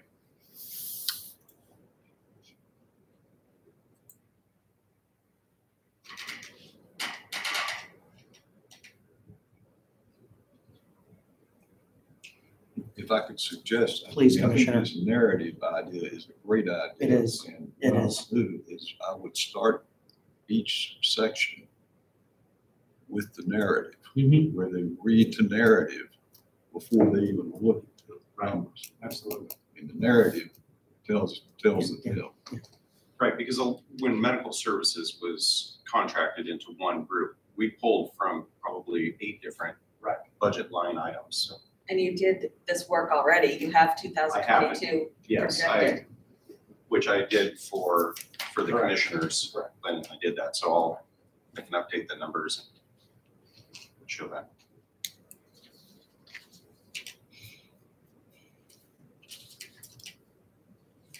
So let's see, so that was my only request for an increase to full-time was that one position. Part-time, I think this is off of the wage sheet. So the part-time and the overtime would be reduced with the new CO? Or just part-time? Part-time, definitely. Overtime, Not per se, because you still gotta backfill the shifts, exactly. which is kind of what a lot of that. And quite frankly, if we get into, I mean, we're not out of the pandemic, we're still following procedures. If I get an employee out for 10 days, it eats into a lot of our time very quickly. So I'd like to say yes. How many of those forced leaves have you had during the past year? Well, I think, you heard from Director Richardson about that, is a lot of staff, they look at it because we have a mandatory and they know when they're going to be forced and they try to plan for it. We had a significant number of those cases. I think we were up to about 17 in 3 months. And that's even with staff looking at the schedule, knowing that they're next up on the list and making arrangements so that they could not be forced on a certain night. Our overtime has been significant. Now, part of that has been, we went through a rash of employee resignations. This year we've had 9 new people. When you're talking about a staff of 31, that's a really significant number of people coming and going out of the facility, and that's, not only is that hiring time when we're vacant, but then we have a training period where they don't count as a body for us. We can't have them working the floor without any kind of training. So a lot of that has been due to our staffing shortages, which I can happily report we are now currently only one position vacant. We have another anticipated one in December, and we're actively trying to hire for those positions. So I don't think we'll see quite the same mandatory overtime that we've seen in the last couple of months. But we also miraculously made it through this year with very few instances of employees being out for COVID-related instances. So we had some at the beginning of the year before we had our employee resignation. So we haven't had the crisis line up yet, but that's kind of how our year has gone. This has been a very hard year to predict, to give you actual numbers on what's affecting it. What's your present employee vaccination rate average? You were at 50%? Yeah, Fully vaccinated status, that is. at one point we were at 68%. Then I lost a bunch of employees and got a bunch of new employees. And we don't ask We offer it, we offer the booster shots. My guess is we're right about 60%. Okay. Estimates. Yeah, that would be my estimate. Can I ask a question, because I didn't catch this? Yes, but- Deborah, of so course. if your new position is approved, then you would be comfortable reducing your part-time? Yes, we could reduce the part-time at least 40 hours.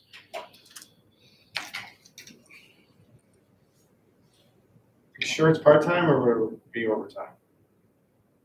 It would be part-time. I think there would be an effect of overtime. Because But we would be, so we currently have 60 hours a week that part-time folks fill on a regular basis. Those are regular days that they have on the schedule. because there's nobody else to fill those shifts. Correct. We don't have another full-time position to do that. And we save those positions at more premium times to incentivize our part-time folks to come in and fill those positions. So what we would be doing is, instead of having a part-time person on that, we would make that a position with regular days off, and 40 of those hours would be filled by the new full-time position. Okay. And that would alleviate 40 hours of part-time wages per week. Okay. So I can tell you what that would be.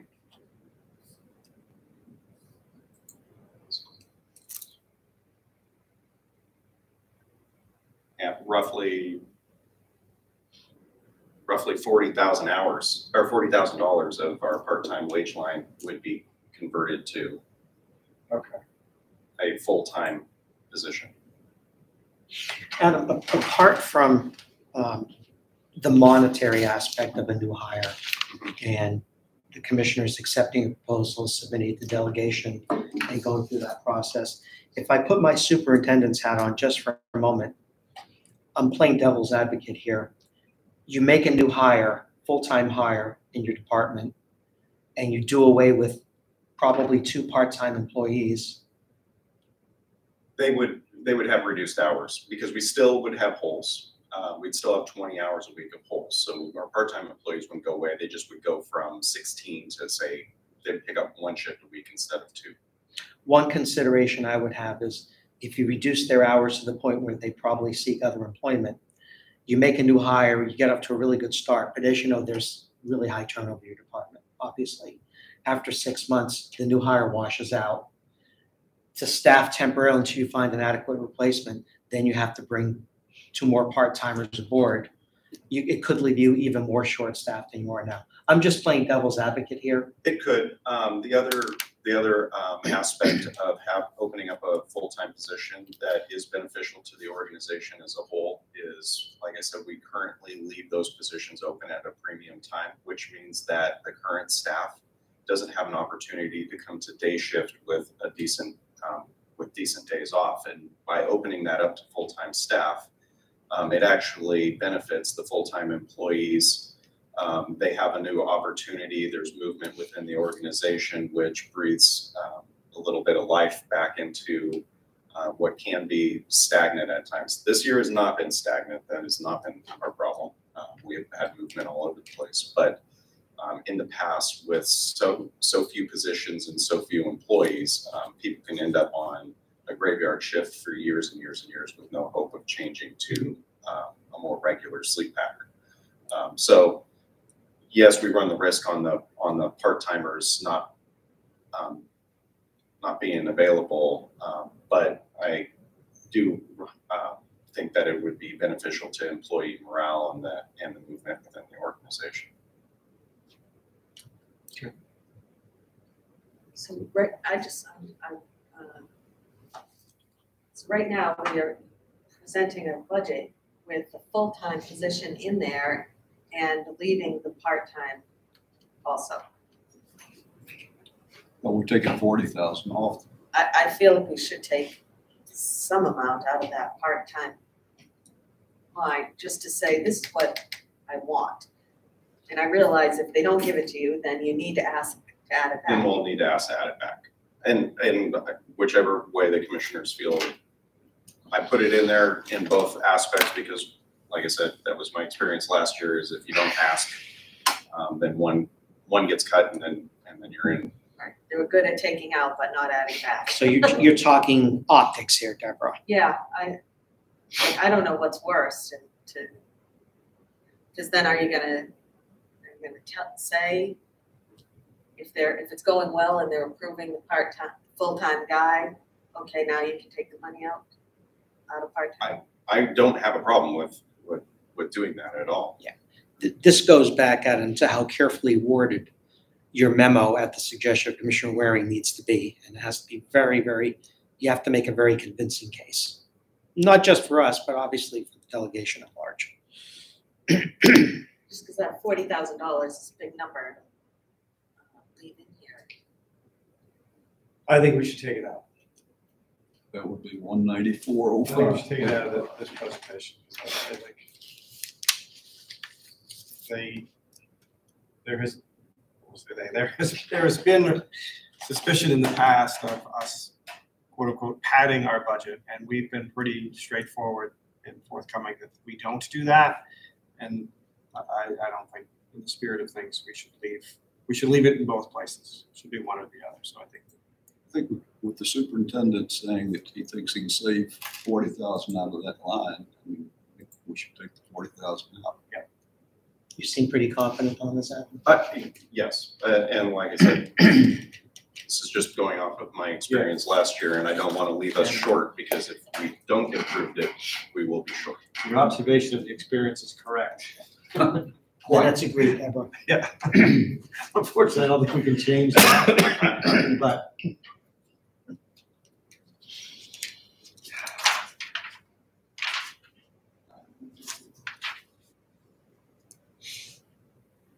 Overtime, let's see, questions on overtime? Health and sick time, longevity, those are all calculated by the administration, payroll tax, retirement, employment insurance, workman's comp. One new request I have this year is employee recognition line.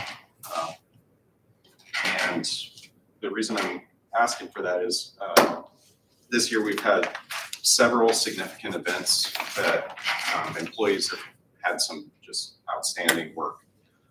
We've also had some very significant impactful events this last year. And one of the problems is we can give an email, we can give a pat on the back, but it would be really nice to be able to go one step further for that employee recognition when we have this excellence work. I'd like to implement some sort of award or commendation type program where even a pin, something they can wear on their uniform, something that gives them that recognition, a lasting recognition for these significant events. And we have no mechanism in which to do that right now. When we have significant events come up and staff is kind of reeling, we had one recently, I go and I buy things for the staff, which I don't mind doing at all. However, I don't have any mechanism within the budget to do that, to even just bring in a little treat for them and say, hey, this has been hard. So that's what the employee recognition line is. We just kind of picked a number for it. I really don't have anything in mind. I'm willing to, I would just like to have something there that I can Yeah, work with. Just off the top, Adam, I am in support of that, largely because I think one of your greatest challenges as superintendent is maintaining morale under difficult working conditions. And we know you had a tragedy there not too long ago that really was really disaffected a lot of your employees, understandably so. My suggestion here is that if the board and the delegation accept this, and I'm certainly agreeable with it, speaking for myself, that you expend the line item completely as you head towards the 2023 budget. In other words, don't leave any of this money on the table. It's not a lot of money anyway, but make sure it's fully expended if it is agreed upon by the board. Yeah, I have several different ideas of how to go about doing this to kind of push it down to staff. So yeah, that's why I'm asking for that this year. And of course, in your memo, you'll illustrate that it's been especially difficult this year to maintain good spirits based on some of the adversity encountered in your department. So, okay, good. Core program, actually, I think we had a mistake on this. It should be 128,700.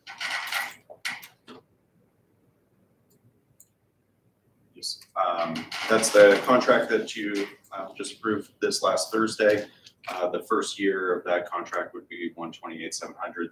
That it's actually the exact same every year. It doesn't increase each year. The narrative went out. There's a large percentage decrease. And that also is because of our full-time wage line. Yep. Because we are utilizing our employees in a different way than we have in the past. So that money, there is savings there.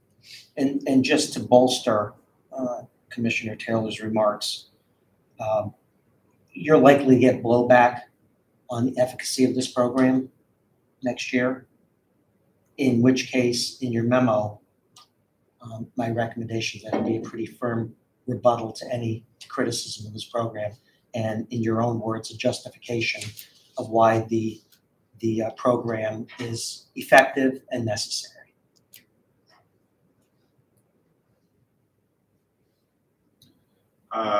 Mental health services has been greatly reduced. We do need a little bit of money in there, even though we do have an on-site mental health person.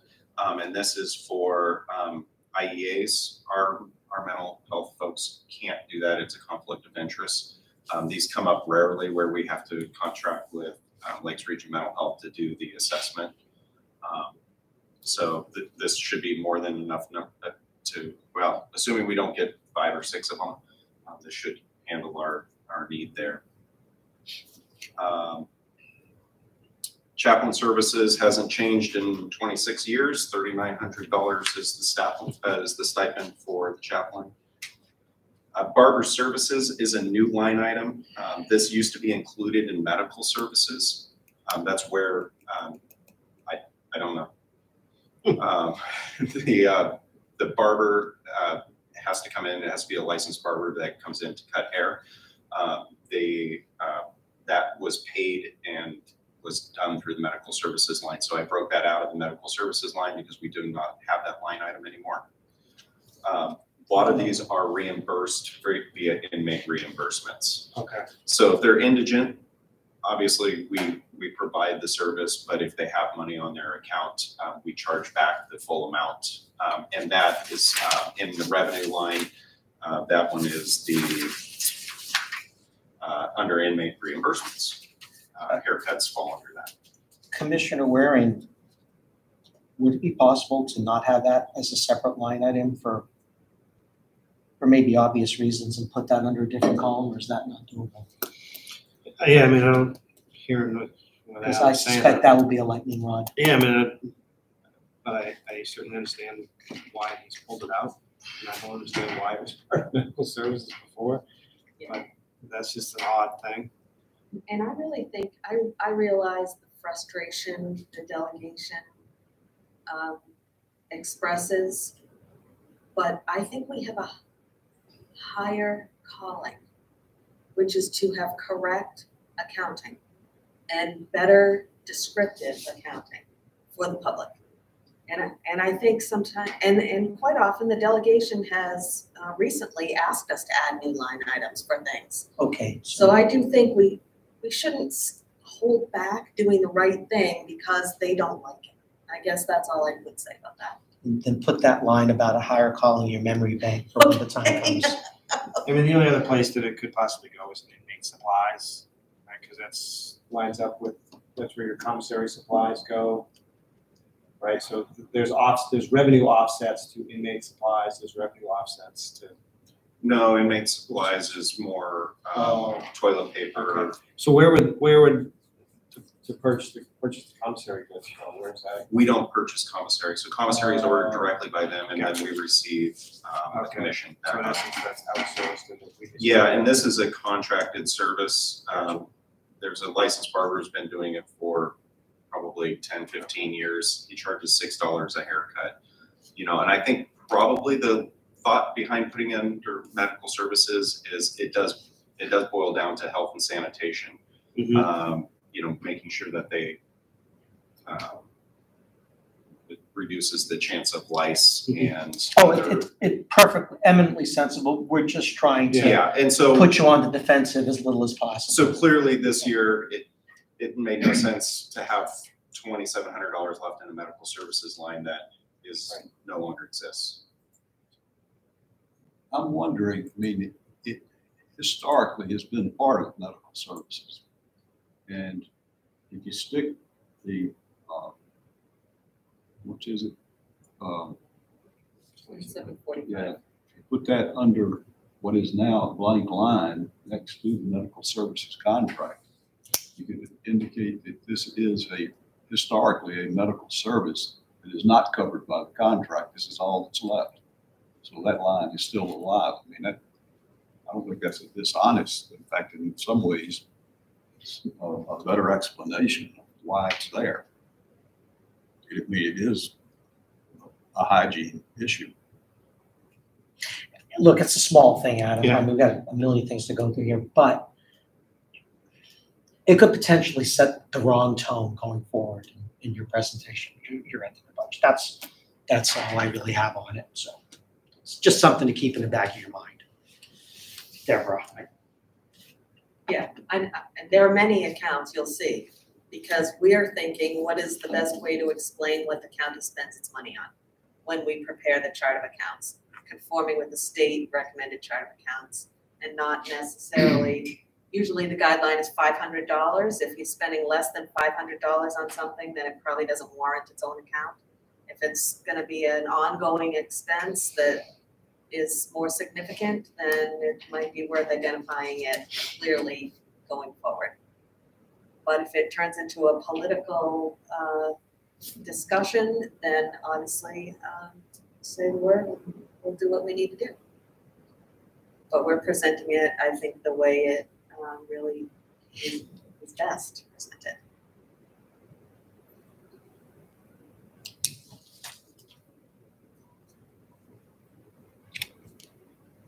Okay. Yeah, continue, please. Contracted nursing no longer exists. We don't need that.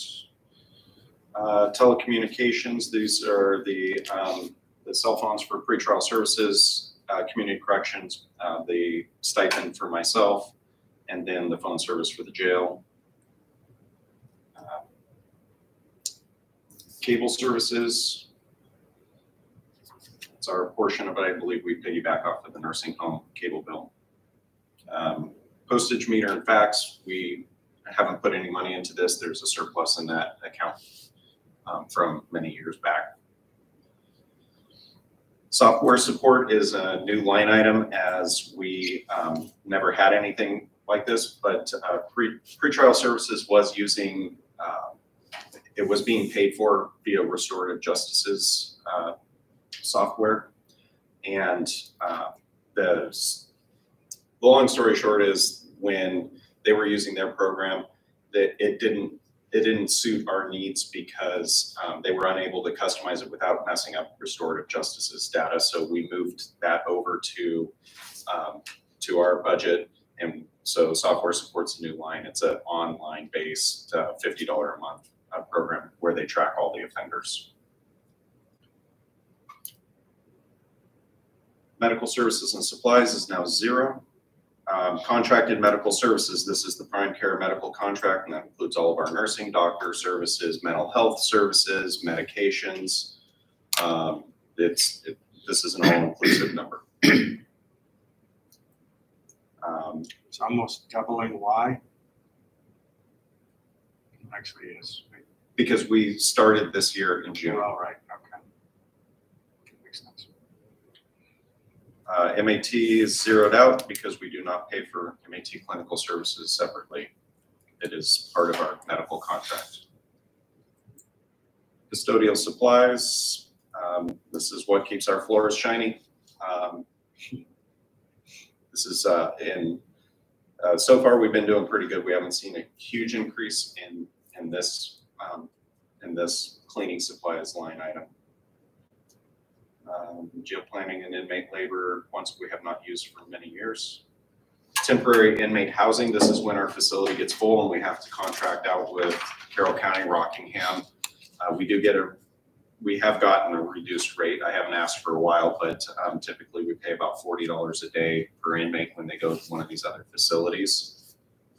One benefit is if we send them to Carroll or Rockingham, they also have prime care medical, so we won't receive the additional medical bills that we have in the past because it's all the same medical company now.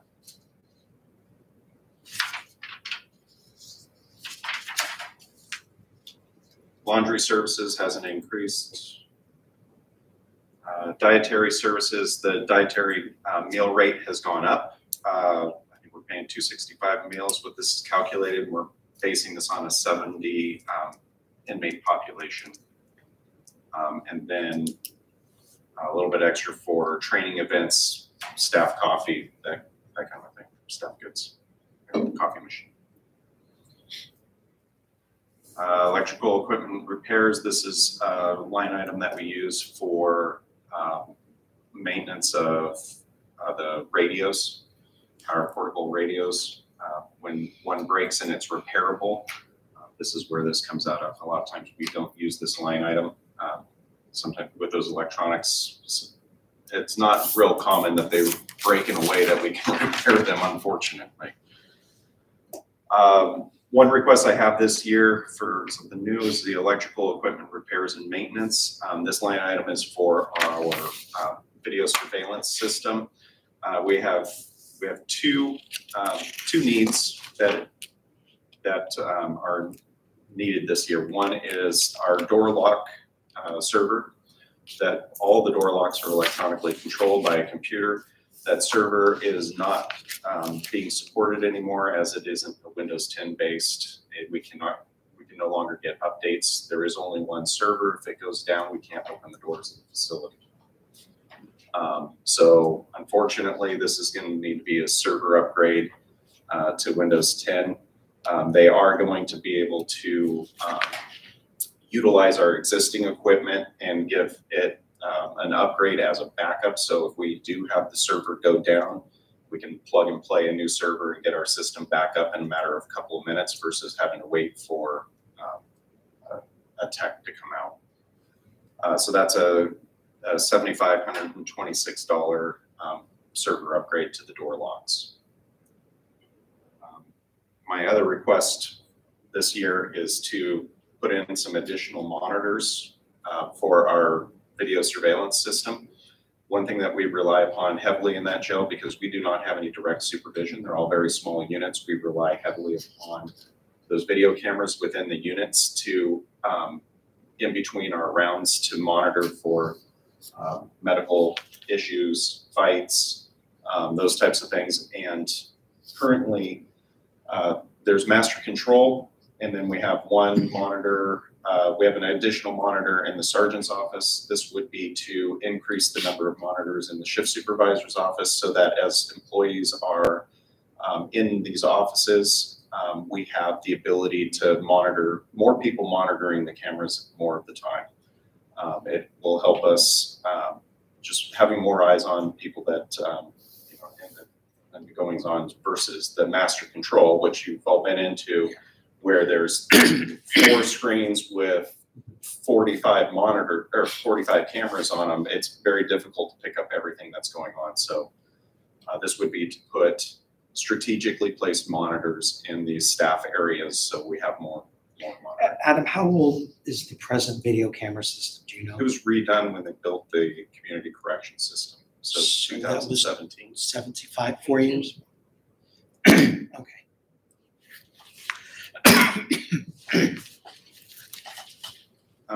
Copy release, administration sets that rate. Property liability. We don't have any current grant programs, or for next year we don't. We have one current grant program, but not next year. Dues and subscriptions, this gets us our certifications for several different things. One brings, I get a publication on from the American Correctional Association to talk about all the recent trends, litigations, best correctional practices. So that's part of it. Part of it's keeping our pretrial services folks certified. And then the biggest chunk of this is the annual dues to the Association of Counties so that we can send them and get them certified for Group 2 retirement. Course supplies, this is paper, pencils, any kind of supplies related to the core program, workbooks. Last year we didn't expend very much of this money. We had a significant number of workbooks from orders. We typically put orders in batch so that we get the best price on books. And with our lower population in core, we didn't expend that. We'll have to buy workbooks this upcoming year. Let's see, program costs. Program costs is kind of everything else that's going on in the facility. So our HiSET materials and testing. HiSET's the high school equivalency program. AA and NA class materials.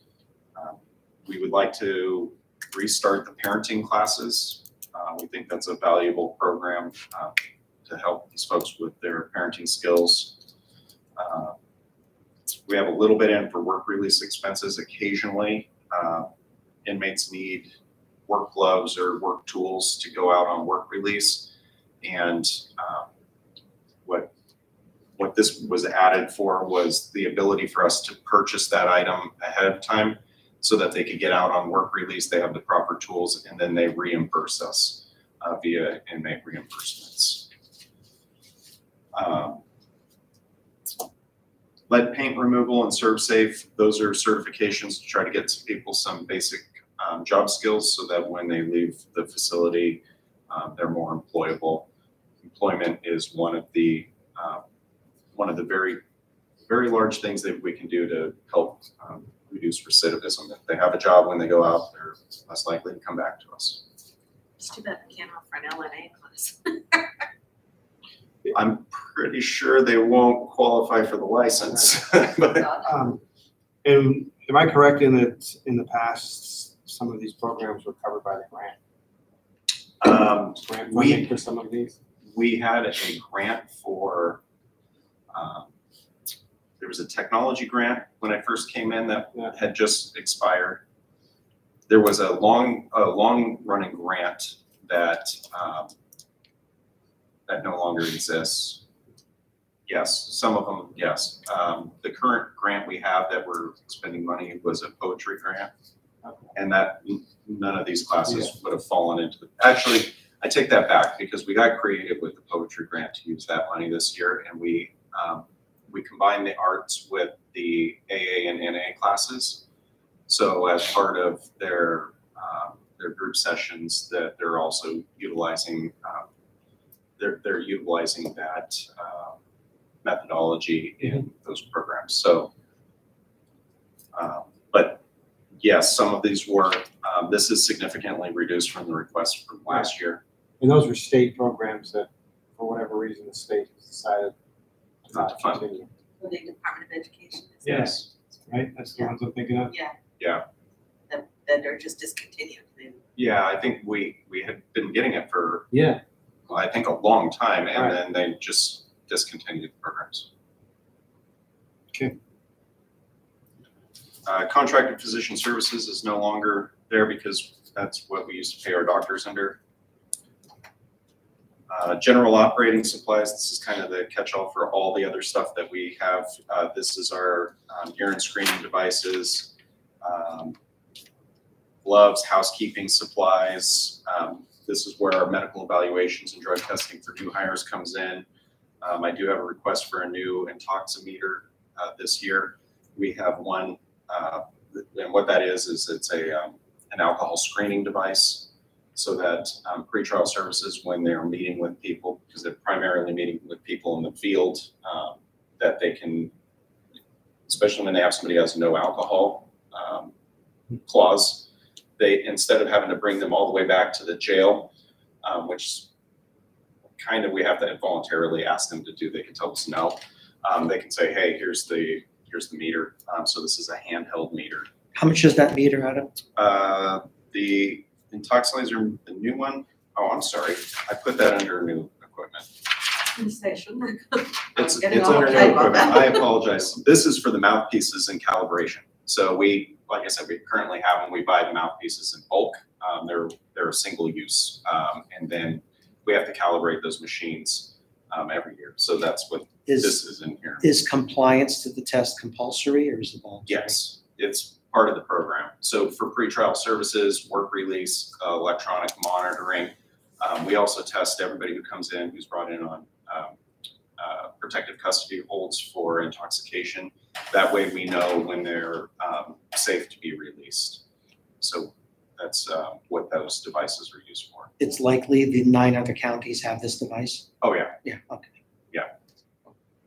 Okay. We, like I said, we have one. This is because we're doing more field work and we have people back out in the field, having that one that is portable or out in the field. Can you make a case that this is a safety issue as well for your staff? Well, it's a liability issue for our staff. So if we don't have it and we, for example, we had a pretrial services person the other day that was suspected to be under the influence of alcohol who ended up being under the influence of alcohol. If we hadn't tested that person and we released them back and they let them go back out there and they immediately get into a crash under the influence, the county would be named in that lawsuit because we had people's eyes on. So safety, not so much. Liability, definitely. This is where our insurance for our electronic monitoring devices comes from. We pay a small insurance fee, so if they're destroyed, because they're very expensive. And then the new request in this line item this year I have is to have some sort of recruitment costs, and I put that in there. We had a tremendous amount of turnover this year, and we would try to go, we couldn't afford to put anything in the paper in terms of advertisements. We had to kind of get creative, but any kind of job fairs, a lot of these have costs associated to them if we want to go out to them, and we had no mechanism in which to pay for that this last year. Training, so this is all staff training. The big line item under training is our Relias training program. That's an online program that not only does it provide the training for staff, but Relias also allows us to create training plans. It manages all of our training records and then also has those online classes, which brings us into compliance. Correctional officers are required to have 30 hours of training every year to maintain their certification. That's a minimum amount of training. So that program allows us to do that during the work days. It has saved on overtime costs. We do have to supplement with some in-person training and hands-on training, but this allows us to take care of those classes that are more academic. Those types of training can be done via the computer during their work day. Then we have Corrections Academy tuition and meals. This has been the same price, $500 for the academy plus $150 for the meals. I put 7 in here. We have 7 people to be certified. I think that would be amazingly optimistic to think we could get 7 people to the academy next year. Realistically, 4 to 6 people. However, I put 7 in here because that is what we have remaining to be certified. If for some reason they ran 3 academies next year, we could actually get everybody certified. So you can't get the full complement there because of staff issues at the academy. Right. I can't afford to have 3 or 4 people go to the academy. We just don't have the staff to cover it.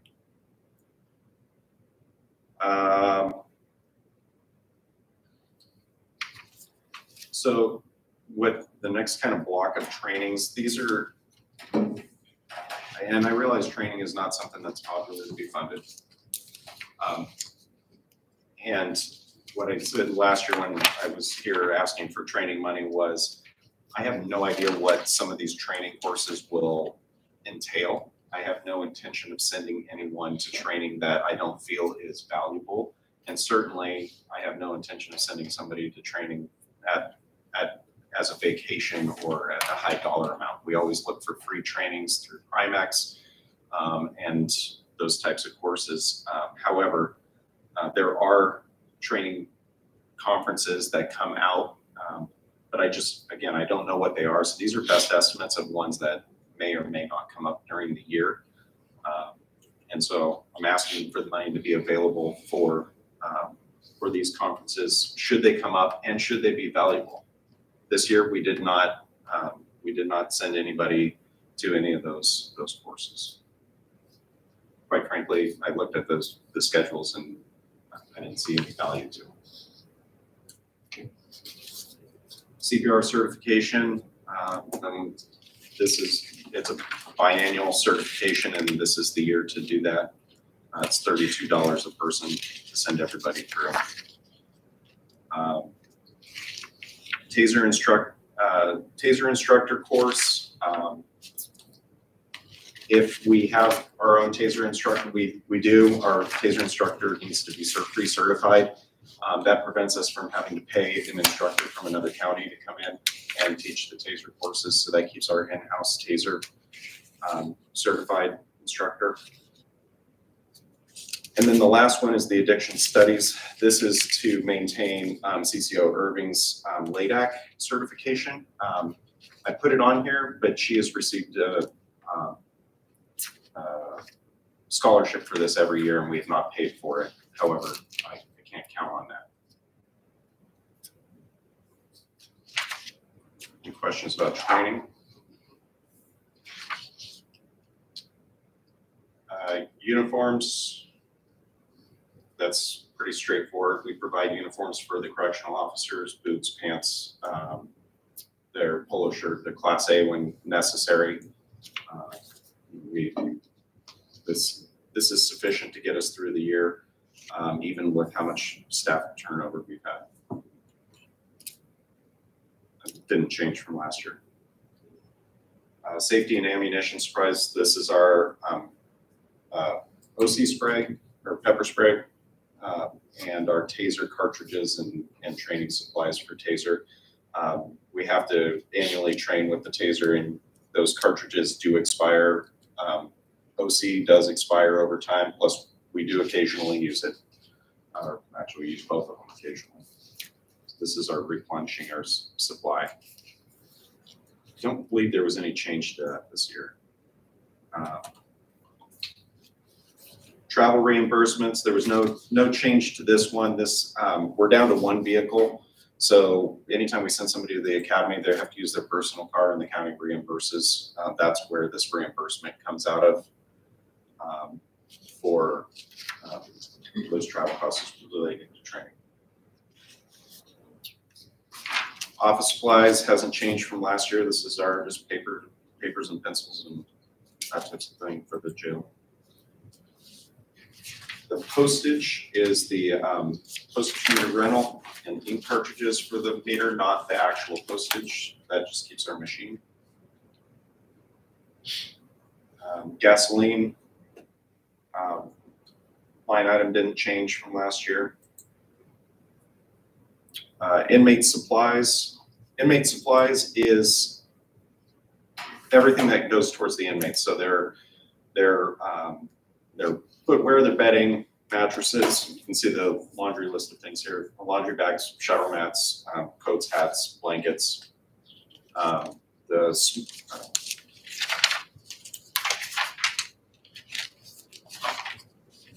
And the suicide spots, which do occasionally wear out. They're durable goods. I don't believe anything new in that. Garden program supply. This is it's for our garden program. So dirt, seeds, any miscellaneous supplies for the garden program. Vehicle maintenance and repair. When I prepared this, we had the two Chevy Impalas that were in serious need of repair. Those have been taken off to the auction for the commissioner's approval on disposal. So we are down to the one 2014 Ford Explorer. It has a fair number of miles on it. It's going to need work eventually. We got it. We had to put tires on it and some new wiring on it, and got it inspected this year. I imagine we'll have to put some money into it next year as well. Can that number be changed because of the getting rid of the other car? Yeah, you know what, it could be. That could be reduced to, I think reasonably we could reduce that to 2,000. Because that did change this year. And certainly, one of the requests I have this year is for the two new vehicles.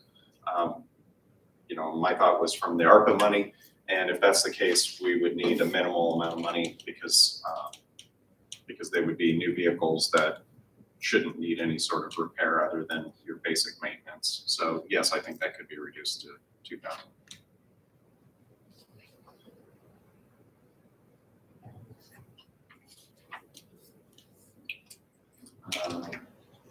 Books, journals, and periodicals. Inmate law library, we're required to have legal materials available to them. It's done electronically versus having a whole library full. So this is our subscription to maintain that law library for the inmates.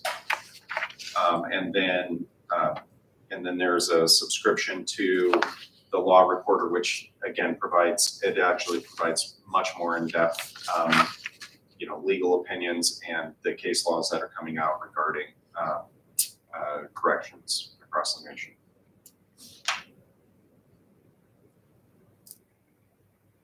And then new equipment, radio replacement.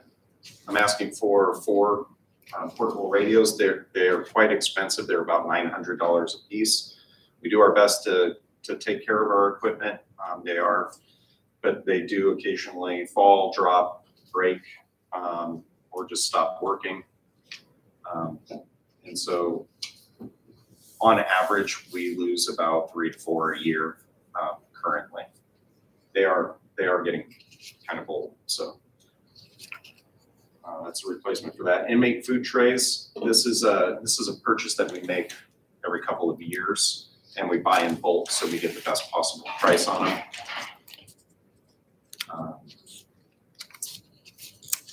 Restraint devices, handcuffs, shackles, belts. We just always seem to need them.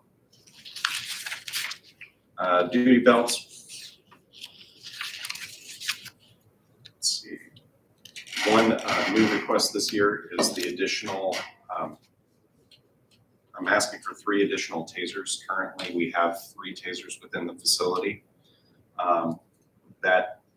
That takes care of everyone. But if we send somebody to the hospital on a hospital watch, one of the tasers is out of the facility, and if our CCOs are out in the field, either they aren't taking a taser, which is a valuable piece of equipment, or they're taking another taser out of the facility, and then we're left with 1 taser in the facility. How many tasers do you have now, Adam? 3.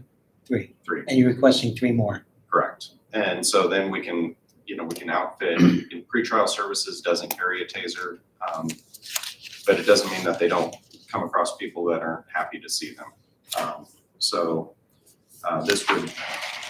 This would increase our ability to use that tool when we need it, have it available to us. And this year we've started taking on more hospital watch duty to share in the burden with the sheriff's department, and so we've found ourselves outside of the facility quite a bit more. What was other equipment replacements for $2,500? I missed that. No, I missed it. I'm sorry. Okay. This just ends up being. Actually, I think that's. I think some of it is for. I have a note to include a computer and phone for the new employee. The quantity is 1. So it's not just one item for $2,500. You have a note for, To include a computer and phone for the new employee. That'd be necessary. And the total, the combined cost is $2,500? no, I don't think we, No, that would be. No, I think- actually, I think this is an oversight from last year. So I'm should not that, sure how give me 1 second here. I think I didn't get this line deleted out. so that line should be erased? I The believe so. 25, the quantity one, $2,500 request. So will that employee need? We have a computer. Oh, okay. Yeah, So you won't need that. we are good. So we're taking the $2,500 out. So that would come off of Correct. the new That equipment request. 2,500 should have been a deleted line. That was a holdout from last year's budget and I missed it. I apologize. So Deb, in line item 56680, we should deduct to $2,500 from 26,857. Yes. What does that come to? 24,357.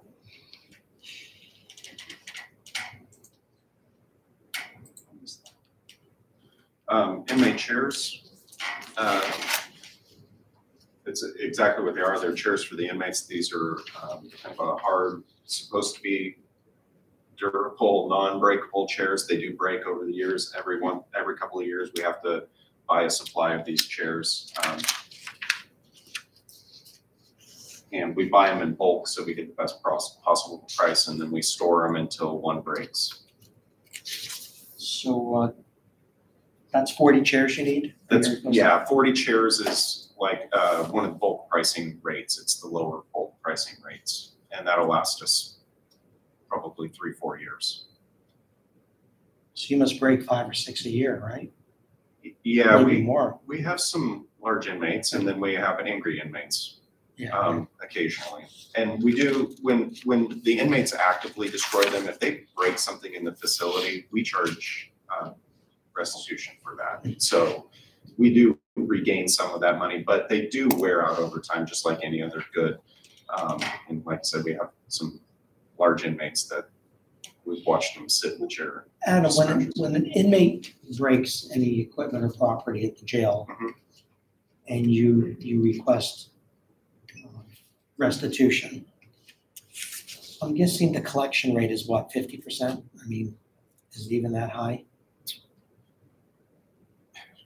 To be honest with you, it doesn't happen very often that we have inmates destroy stuff. Since I've been there, I can think of probably 3 or 4 times where inmates have actively either broken a TV or a box fan or smashed something like that. And in all of those cases, we actually recovered the money. Oh, good. Sometimes if it's significant enough, if it's something, certainly we don't put a $1,000 projection television or something in the units. That we go to Walmart and buy the cheapest TV we can find. And when those get broken, it's like $100, and we hold the disciplinary hearing process. If they don't contest it, then it comes right out of their inmate account. So recovery for us is actually fairly easy. It's a matter of putting a line item in their account, and it switches over to our account. If it's a really significant amount of damage, then we call the sheriff's department in. The sheriff's department actually will file a criminal complaint, and we'll go through that process with the court system too. So again, it doesn't, for the most part, we try to manage and minimize those types of incidences, and they really don't happen very often. The chairs, I can't tell you, the last chair that was broken, we caught the inmate, destroyed it, and we looked back on the camera, and the inmate just sat down and it collapsed. But he was a 300+ pound inmate. Just happens. This is where the new handheld breathalyzer unit is for the you're in the field. Office chairs, they wear out over time. The shocks give out on them. The handles break, or the arms break off of them. seats break. A document scanner, I'm asking for a new document scanner. We have two currently in the facility that are hooked up directly to our XGIL, and they're hooked up directly to the computers that we use for booking. So when we're scanning court documents and other types of paperwork, it goes directly into XGIL. This would allow us the ability to do this in the shift supervisor office, and they could essentially be doing a second booking. Currently, we only have one computer that we can do a booking, so we're limited by, if we have two inmates come, or two new arrestees come in at the same time, we have to do one at a time. And that gets really significant when we talk about concert season and you will have a van load come in. It causes a delay in processing, which causes a backlog in the facility. This would allow us the ability for another booking station. And then I have a floor cleaning machine. Our floor cleaning machine is broken, it's leaking. It's old, the batteries have gone on it. It's gonna cost about $1,000 to repair the current machine, which is undersized for the size of the facility. Currently, we come over and borrow the nursing homes machine when we can.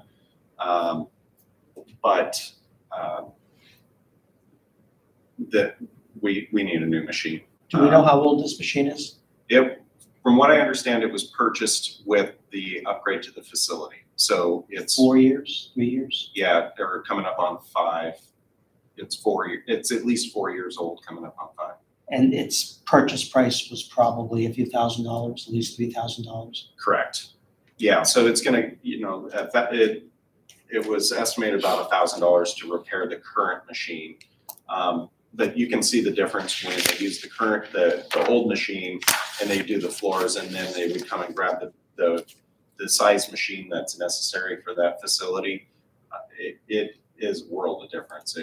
It's like five times brighter floors.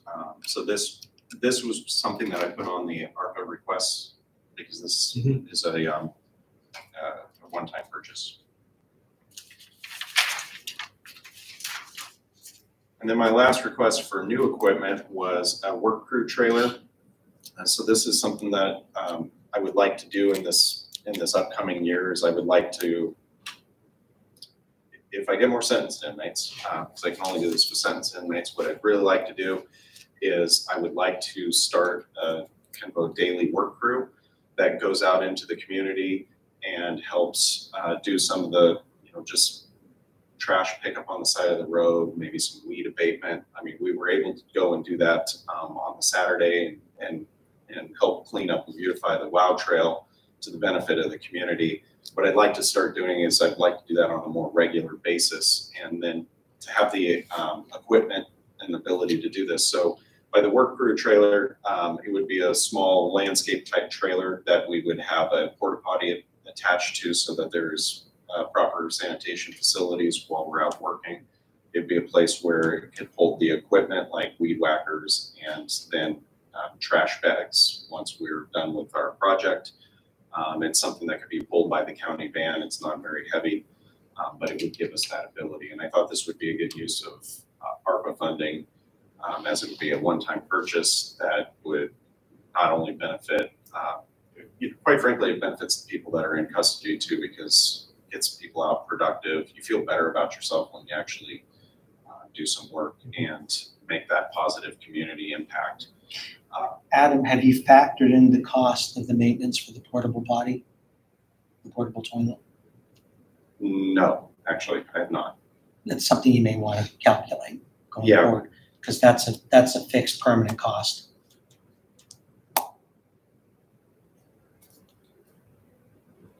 And I'm guessing it's about $150 a month to maintain that. Well, so what we looked at was purchasing the porta potty, so it would be ours, and then we would be Then responsible. you would for have that. to maintain it. Yeah, we would be responsible for that. It wasn't to rent a porta potty.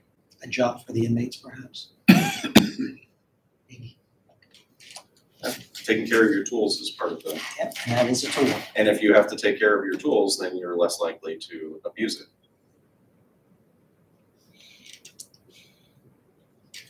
So that is I thought would be a good ARPA project. I think it was on my list. And then the last thing, we have a new line for vehicles this year. We've never had a vehicle line, as we've always received hand-me-down vehicles. But this is, we didn't know exactly where to put it, so I put it in here as a vehicle lease. You'll see that it was for $50,000, my understanding, and this was kind of modeled off of how the Sheriff's Department purchases vehicles. However, if approved, I would probably recommend that we just purchase the vehicles with the ARPA money and not go through the lease process. A fully upfitted Ford Explorer is $48,348. We finally got all the bids back for that includes the radio, the cage, the minimal, for us, a minimal light package. Because we don't need all the pursuit lights, we don't need push bumpers or anything like that. We just need enough to transport people safely. So that runs about $48,348 for one vehicle. To give you an idea, we've had this 2008 Impala since 2015, and we just got rid of them this year. We only put about 5,000 to 10,000 miles a year on a vehicle. I would anticipate 2 new vehicles should last us 10 years without a problem. Adam, what is the approximate mileage on the 2008 Chevys? Well, they're at the auction. One was about 120-some thousand miles, and the other one was about 90,000 miles. Yeah, okay. And if you could refresh my memory, what was the estimated cost to sticker them? I know that this came up a few weeks ago, but do you remember what you were looking at to just keep them on the road? Yeah, so we only got back the mechanical quotes. It was $5,000 or $6,000 a vehicle, wasn't it, as I recall? Yeah. Okay. Yes. The mechanical quotes was like, I think 2,300, 2,400, just the mechanics, and then they were gonna have to go to the body shop because they had significant rust. They had rust through on the panels. We drove one down there and it didn't have, I don't know if they caught this, but or if it just happened, but it didn't have power steering anymore. I mean, they were falling apart. They were done. But we got those as hand-me-downs from the Sheriff's Department in 2015, and we've kept them that long, and I would anticipate 2 new vehicles would last us 10 years, 7 to 10 years without a problem. The lease cost wouldn't be $25,000 a year, would it? Well, I think Per once vehicle? because you have to pay for the upfit ahead of time. Yeah, but if one vehicle's $50,000 and it was a 4 or 5 year lease, there's no way we're getting to $25,000 a piece for 1 year. I can't imagine. I think this Awfully high. was, seemed to me, it was just we needed to have the discussion whether this is gonna be funded at all through ARPA or through a lease in the operating budget. So we I'm in have to favor find of- a number. Yeah, I'm in favor of a lease, but I'd like to know what the lease would actually be, because I don't think that it's $25,000 per vehicle. That seems incredibly high. Maybe the sheriff can help me out here because they do lease vehicles. And we're essentially looking at a very similar thing. So we have a very similar fleet, but we just don't need as many bells and whistles as they do. And so I don't know what an average lease rate is. So I believe that we're paying like $18,000 a year right now for our current lease program for each car. And there was 1 year that we had. And that's how many year lease? 3 years. So you can choose how many years you want. Right. We found the best rates to get a 3-year lease program. So at the end of the 3 years, we own it outright. Right. Right. That's the right. And I know, and you guys are putting out a lot more miles per year on the car, so, 3 years might make sense for the Department of Corrections, 5 years might make sense. So I mean, Right, it's all about how long you want to amortize it for. I mean, I'm not opposed, I'm certainly in favor of the lease and 2 vehicles, but I'd like to see some real numbers as to what those lease costs are and see if it makes sense to, I can say 3 years, 4 years, 5 years, whatever it might be.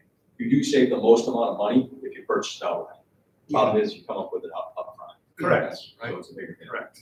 And as far as the ARPA discussion, again, for me, I've been pretty consistent. I don't see this as an ARPA project, because although it's a one-time cost, it's just an operating cost of your department. And 5 years from now, 8 years from now, it's gonna be another one-time cost. And I look at those funds to say, hey, we're gonna spend this money once, and this is gonna be in place for the next 20 years. And that's just my personal views of it. Is that the board's view? Like, we need to figure out, that will help me a lot, because all throughout, I'm going by what is a one-time cost, trying to figure out how do we know what is an ARPA cost? What do you want to spend it on? This is, because there's a lot of duplication that will really reduce the budget. Because we're either gonna have things in, the operating budget or not. If it's 20 years, that makes a big difference. So these vehicles, I was thinking, we talked about 10 years. I thought, okay, if we're not buying this again, it's not going to be in the budget again for 10 years. That seemed like good. But if you want to use a 20-year measure, then we put it in the budget however long. I don't know, we should do the longest lease period we could get, I guess, at that point. But I don't know. Yeah, I mean, we always have to bear in mind, we have an expiration date on ARP funding, and that's December 30th. It's 3 years from now, a little over 3 years. And as Commissioner Waring stated earlier, I agree with that. I've always been partial to permanent, forever improvements. For example, when Dustin was here earlier, we were in favor of the culvert and the sewer pipe repair over at the Sheriff's Department. As Glenn has said, these ARP expenditures, if they can be justified for new vehicles, are really, really temporary. I mean, in 3 years, it's going to be in our budget. It's not going to be a part of ARPA, so it will spike the budget going forward, 2025 and beyond. And that's something I think we have to be very leery of. Not to rule it out, but again, Deborah, on your end of things, do new vehicles follow under the strict ARP guidelines as well? I don't know if we've determined that. Well, we are now getting advice that we can use $10 million regardless of our lost revenue. Now I was projecting 6 million of our money, so about half of it would be lost revenue, which means you can spend it on very wide categories. Yeah.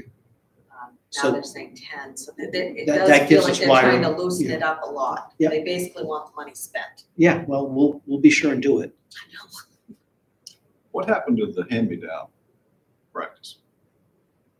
I'm sorry, but I remember when I came aboard, I mean, it was customary that the sheriff's office gave the cars they were abandoning to corrections. And I mean, that apparently has stopped. And I'm just wondering. the sheriff raised his hand. I can answer that. We stopped purchasing cars on a regular basis. So by the time we were done with our cars, they were so completely junk that we had to auction them.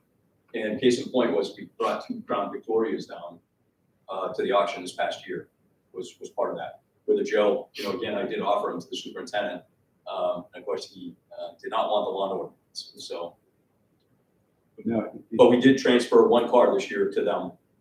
So it is still happening. We transferred the This 2014 SUV to them. this is the first time it's happened since 2015.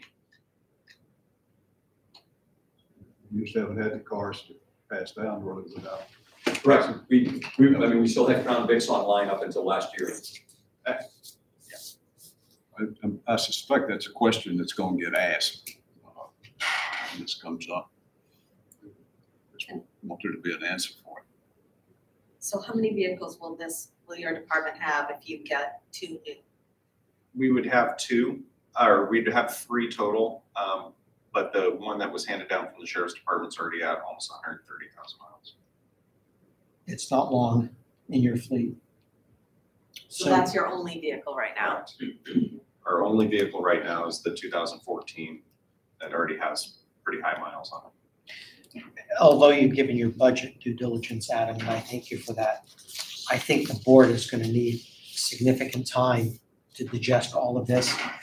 I know that when I was first a member of the delegation, one of the things then Chairman Tilton told me to look for, because I said, boy, Frankie, there are a lot of line items to go over here.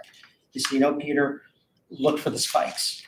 And your line item requests have several spikes. I think you've made a pretty good case in some areas to justify it, maybe not so much in others. You have uniforms have gone up. The delegation always looks hard at those. It's the same price as last. Well, Or- but what I mean by that is your projected expenses are 8,000. So the board may, and certainly the delegation will say, well, if 8,000 was good enough last year, it's going to be good enough this year. And they don't always take into account the rising cost of things with inflation.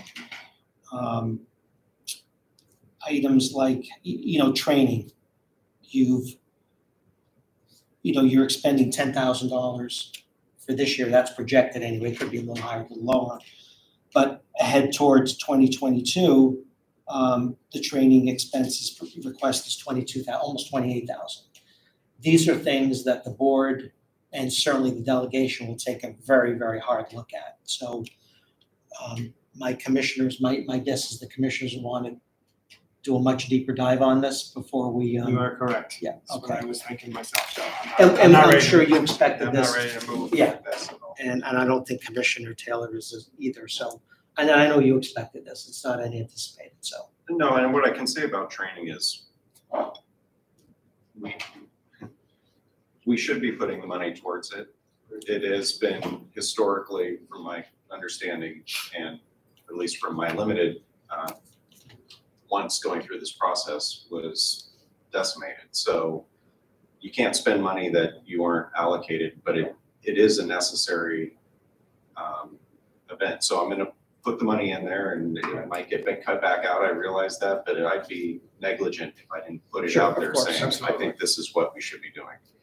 And I know you understand that the Board of Commissioners is likely to give you somewhat of a haircut here, but that the delegation may use sharper, larger scissors as well. So.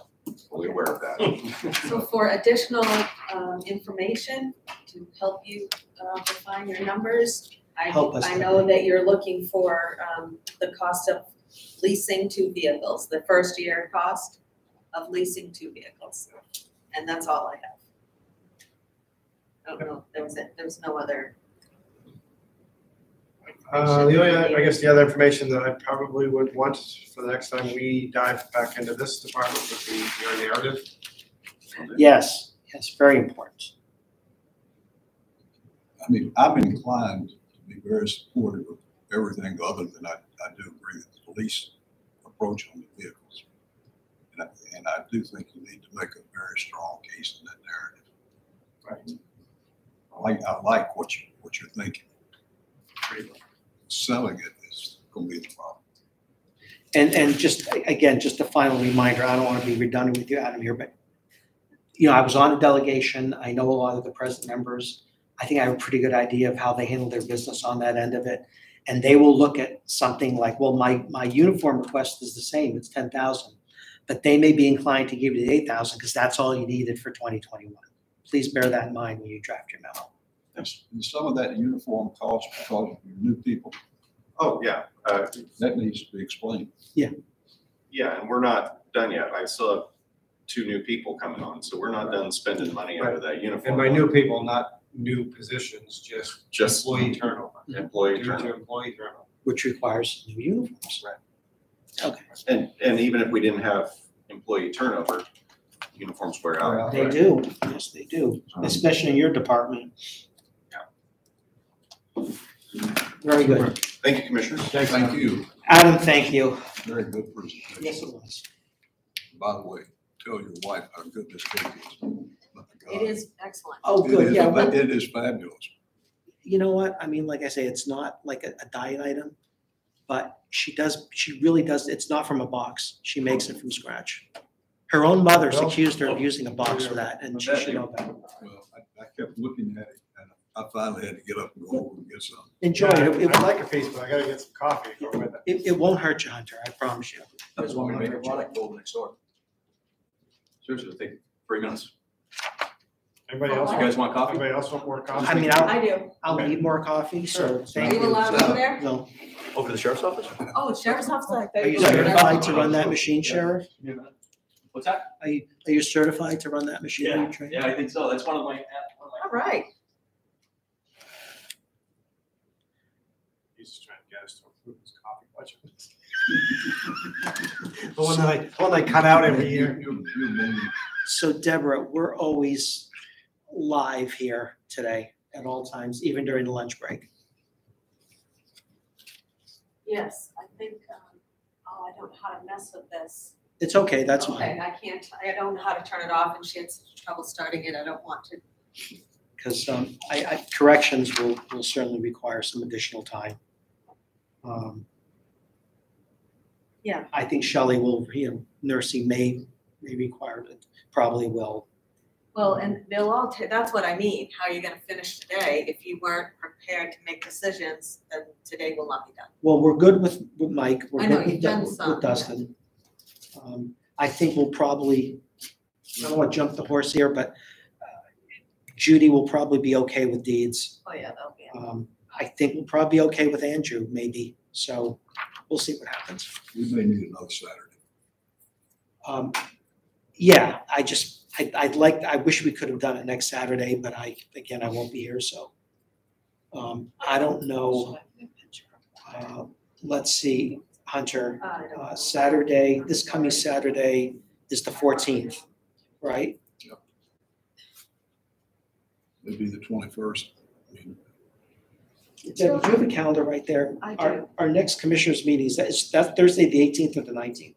What day is that? Thursday, the 18th. 18th. Okay, so if Hunter and Glenn are available, I'm certainly available 2 weeks from today. That would be the 20th of November. Is that Saturday, the 20th? No.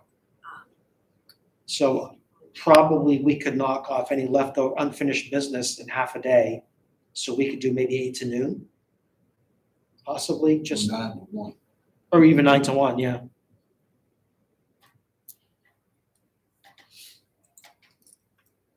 This way, we're not rushed today, we're not burning the midnight oil today, and then. Well, I guess, I hope there's some consideration for it. I mean, I don't know department heads who will need to be there and what their Okay. schedules I mean, are. I'm flexible, it's just, I'm worried about Glenn's schedule. I think it's hard for Glenn to do.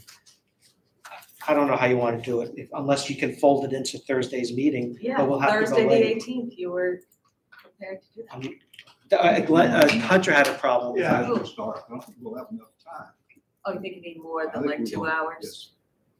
Yes. I hope I'm wrong.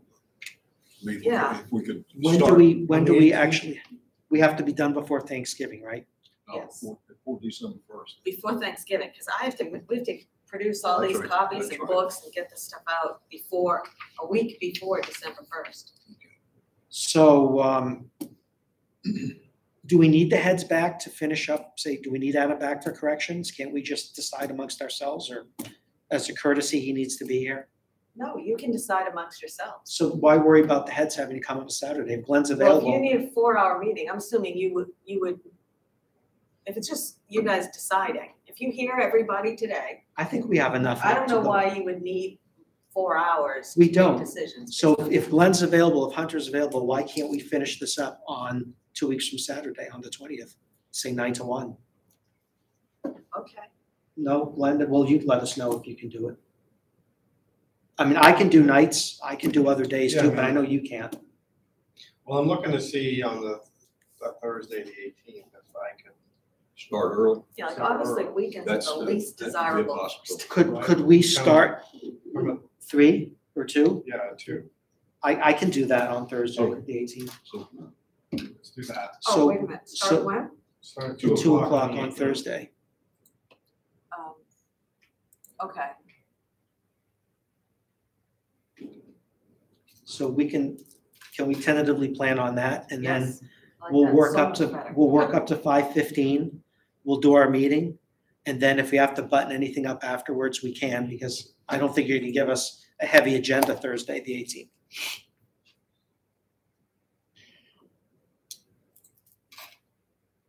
You can fix the postings, Jamie?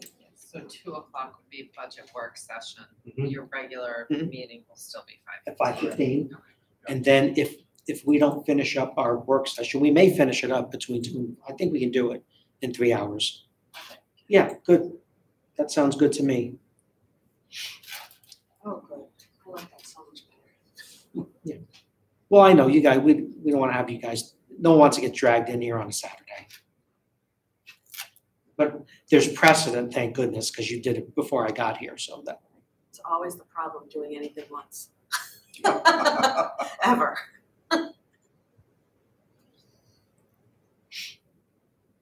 But really, no one asked who cares, but I'd rather do one Saturday than 4 nights. As well. And we just, we end up with corrections. Okay. Second. So corrections will be in the agenda. Certainly. $5,048,315. And I really think this could at least be 36,000. It's just gotta it's gotta finish percolating. Thank you, Bill, for doing that, I appreciate that. Wow, all I'll just right. give it a couple minutes here. I'll run back over to grab it. Fair enough.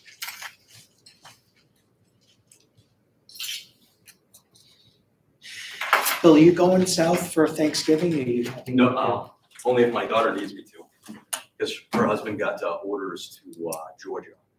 So they have to check in by December 15th, so they're getting a house ready to sell. That's why I flew down Sure. last weekend. Went down there and helped them clear out their backyard and all that stuff, so. So are you and Teresa hosting for Thanksgiving this year? Well, that was our intent, but we're not sure. We gotta wait until we get close to that. We might be doing a last minute plane tickets now. Yeah, you could do that. Yeah, so it's kind of continued on. And that could be where they're at. problematic. A lot of Yeah, it flights could get be. canceled now, yeah. Right. All right, so I guess, do you want to start firing Yeah, off I'll here? just, or- let me just, I'll send my guy a quick message here, just asking to bring it over.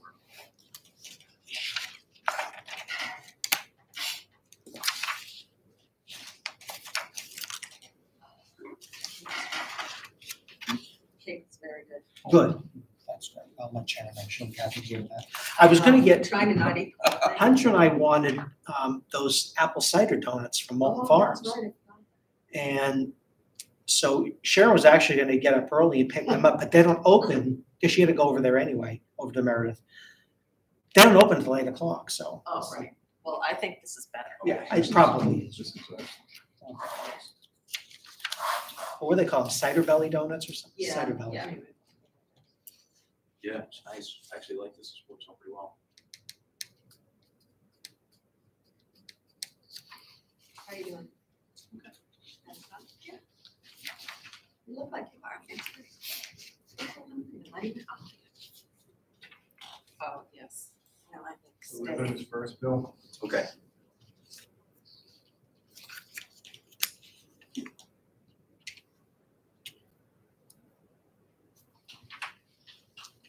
I don't have that printout. No, you don't. Okay. But they have the one you have, from Munis, the Munis printout, if that's what you have. No, I'm actually live in Munis right now. Okay, so- okay. Well, it should be the same. Let's be a good test. So the first line grants. Yep. We, again, just kind of level funded it. Right now, we have $16,000 in grant funds that are earmarked right now in Concord. That's between this year, the remainder of this year and into next year, and that's for the dangerous drug grant. So the sheriff's department, we can spend up to $16,000, or it can be partnered out amongst the departments throughout the county that partner with us with the opioid grants. So we have control over how much money we spend in that. So we thought $10,000 was pretty consistent with what we've done in the past years. One of the downfalls to the way that this grant line, where it shows the revenue side, is that even though we have an expense side, like the opioid grants or the grants that are related to the drug team have always been related to overtime expenditures. So it's additional duties that the deputies are doing beyond their normal work, which that money was being taken out of the overtime line. So it it was a little more difficult to say, the only reason we authorized this overtime was because it was being directly funded by the grant money. Which means that if we didn't have the grant money, we wouldn't be authorizing the overtime. But it doesn't reflect that right as it relates to seeing it on paper to say, well, you spent this much in overtime. Well, yes, I realize that, but 8,000 was actually grant, so it really doesn't mirror or capture what it is that we're doing. So this year, I talked to Deb about trying to make it so if we're paying in the overtime, it's still a grant, and it should come out of the grant expense, and the grant revenue should show that it's a connection to that. So we don't spend any more in the grant line than we do spending out. So expense and revenue are the same as it relates to that. So Bill, I do have a question for you. Yes. And I probably should have asked the same question of Adam. We know that the infrastructure bill was passed last night. Yes. Do we know if there might be anything coming our way as part of that? It's a massive, massive bill. I don't know of anything right now, and there hasn't been I any didn't say real anything law discussions. enforcement related or anything like that, but I don't know if you'd heard anything. No, and again, the infrastructure portion of it, I think has to do with buildings and things like that. So could it have an impact on the police side of things? Sure. We could look at building a new building or what have you, housing some of our equipment that we don't have, like right now, our Bearcat and our Tackle Operations Center. The Tackle Operations Center, it sits out back most of the year, and our Bearcat sits in our Sally Port. Well, both places are probably not the best places for them, so we want to build a garage, that type of thing. That's where I think that we'll find that funding will come into place. Yeah. And I believe that really it shouldn't be in my budget to say that that's part of our grant. Right. It would be more of a facilities grant or a county-wide grant, I think. It's just that the spending is so massive down there, I'm almost wondering if someone's going to trickle up to us indirectly and to you and some of the other heads. And of course, if you hear any rumors or anything to that effect, I know you'll let Deborah know and she'll let us know. The biggest thing has been, from what I'm hearing from Concord, my connections down here with grants and all that, is that we were just waiting to see what was going to be passed and what the stipulations would be. Stipulations always seem to be the catalyst of whether or not we're going to try to apply for them grants or not. Yeah. So $10,000 we felt was kind of a consistent for our agency, and that we felt comfortable with that based on what's out there for grants right now and what we've applied for in the past. Sheriff's fees, again, right now we're projected at a lower number, than what we had budgeted. That's all contingent on how many papers are being filed and how many of them need service. It's very difficult to predict what they're going to do, but again, we're pretty confident that $100,000 is a decent number for us to plan on. And again, it's just based on traditional numbers that we've had in the past. Because the courts are opening up more and we are seeing more movement, some of the moratoriums that have been replaced or removed, we're expecting that as we continue to move forward, we're going to start receiving more documents and that, of course, will bring more revenue to us. Court security, again, this was a, what do we have this year? So this year's actuals. So again, we bill this. I believe it's, I'm not actually sure when do we bill this quarterly, or is it monthly? I think it's monthly. So we're pretty much, I believe that we're pretty much right on line with receiving what we have for monies that we have in our budget right now put for revenue. And we're predominantly going to get almost all of that back. Because the courts have opened up more, we've started employing more people to work. So again, we can kind of control that number as to the revenue that we get and the expense that we have are not quite equal because, of course, we are paying a little bit more for our personnel than what we're getting back for revenue. But at the same time, we can control that. So there's been times where we knew the court was going to be shut down. We're not going to employ more people than what we need to run that courthouse. So we're trying to be responsible and reasonable on that. But then it shows that the revenue side is going to be lower because we're not expending as much. Outside details.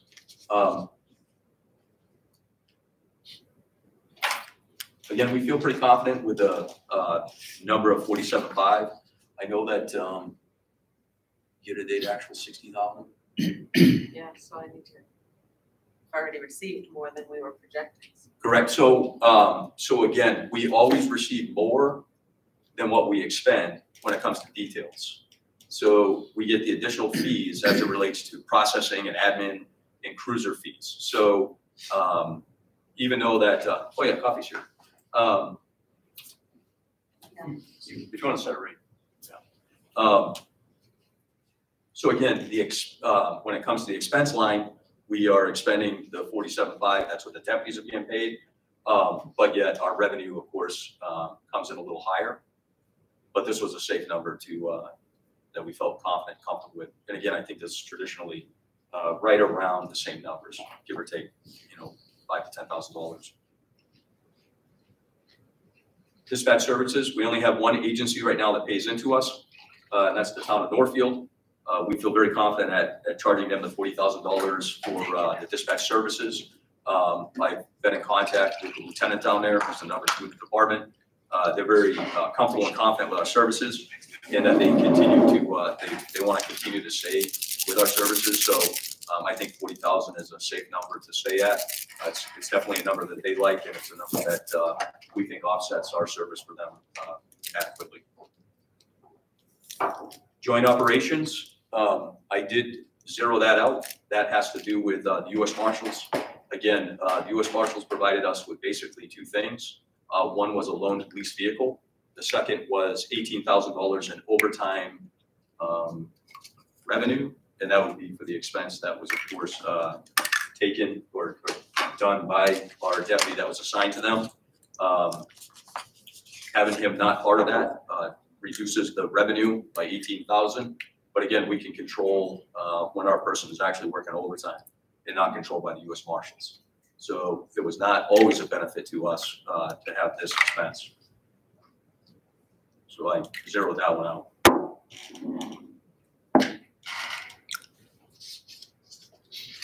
Bill, Yes. real quick, not to take you off track or my fellow commissioners, but in a nutshell, the primary benefit to working with the marshal and the primary advantage of not working with the marshal going forward, as we discussed the night before. The advantages of having the marshal, what did you like about that aspect? So you don't have to go into great detail, just. No, but I was part of the original implementation of the Marshals program here in our county back in '09. Back then, a warrant was a warrant. There was no, if it was a civil warrant, criminal warrant, it didn't really matter. As long as it was a warrant, we were going after the person. They had somebody that was assigned to us here in Belknap County. So ultimately, we gained a body. Anything that came to us or through the marshals to us, that was an assist for another agency or the U.S. Marshals themselves, we would go and we would hunt for these people, and we'd have a contingency of a team. Over the years, things have happened across the country, which the U.S. Marshals have decided to pare down their program. So in other words, they started having officers being shot up serving civil warrants, and they said, why are we serving civil warrants, for a local department? So they started saying we needed to start becoming only going after the violent fugitives. So there was certain criteria that now came into place, which meant that Belknap County did not have enough violent felonies that were qualifying that justified our person to be assigned to them for 40+ hours.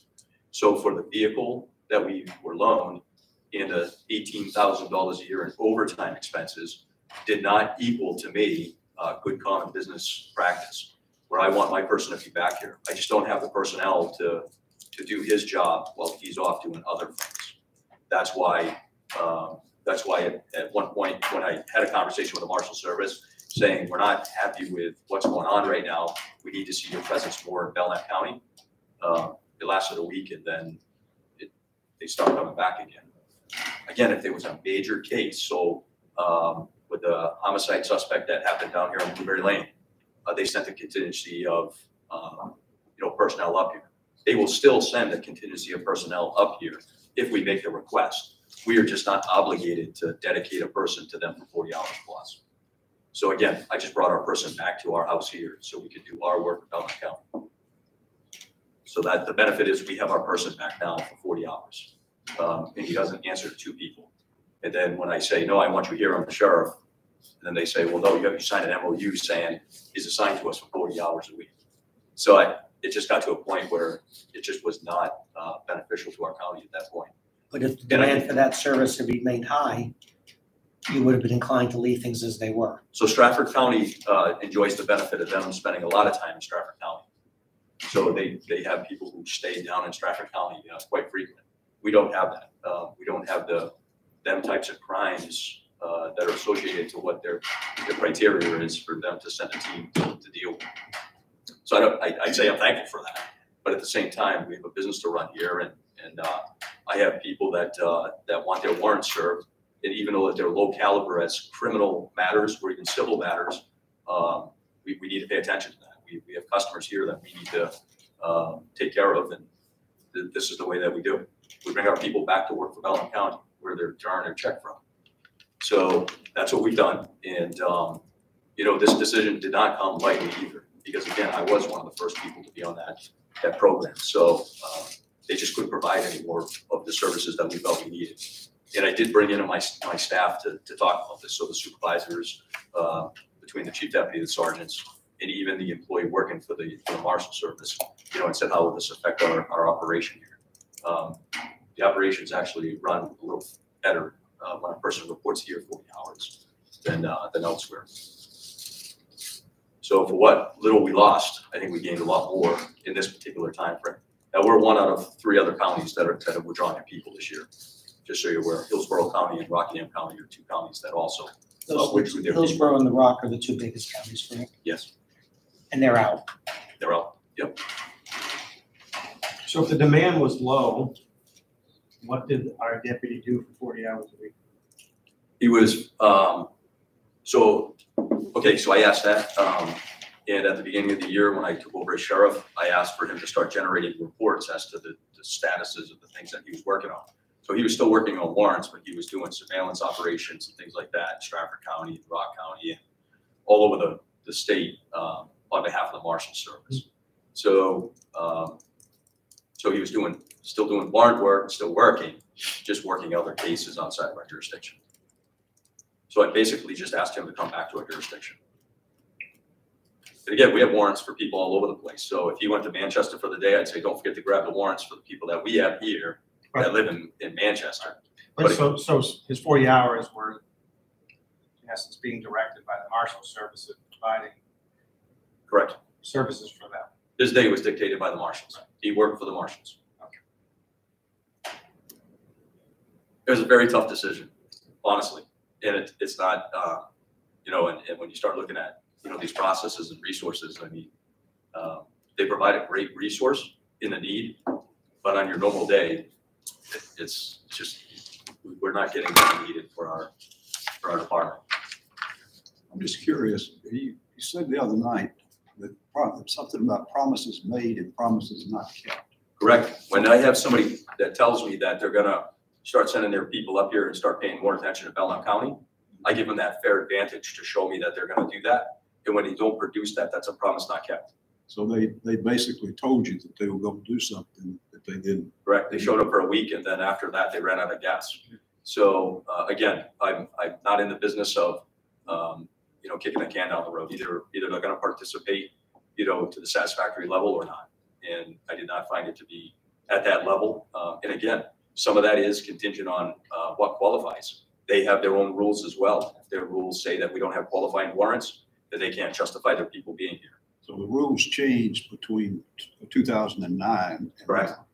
Yep. Significantly. They changed significantly. So when I left the Marshal Service in 2012, Steve Colcord, one of my deputies, got into that. And within 2 years, they changed it significantly from there. And even at that point, we were teeter-tottering on whether or not the service was a benefit to us or not. And that was in 2014. And then we continued to stay with it, and we continue to be a constant reminder to, don't forget about Belknap County, don't forget about this. We're at that time now to where it just doesn't justify having that person assigned to that duty for that amount of time. We just don't have the work product that's qualifying. We locally have the work product to definitely, and you'll find in my budget where I'm requesting actually additional personnel And that's because we do have qualifying activities here in Belleville County that we need people to work, but it doesn't qualify for the marshals. So they're a violent, they go after very violent offenders, and we just don't have the clientele for that. We have the child support stuff, the civil warrants, your drug type warrants, and some drug warrants do qualify with marshal service, but normally there has to be a violent nexus to it. So there has to be, assaults and things like that on their background in order to solidify that they're a violent person. Just using drugs and getting caught with them are not necessarily a violent crime. Okay, thank you. Thank you, Bill. More comments. Yeah, we did. Is anyone gonna have more? Do we want? Oh, you might, This okay. afternoon, sure. Depending how long you intend to keep me here. Cheryl. Thank you. Going back to the revenues, I just want to talk and get some more understanding on the sheriff's fee. Actually, your main pieces here, the sheriff's fees, court security, outside detail. So sheriff's fees and court security, looks like you're projecting 2022 to go back to the full levels of 2019.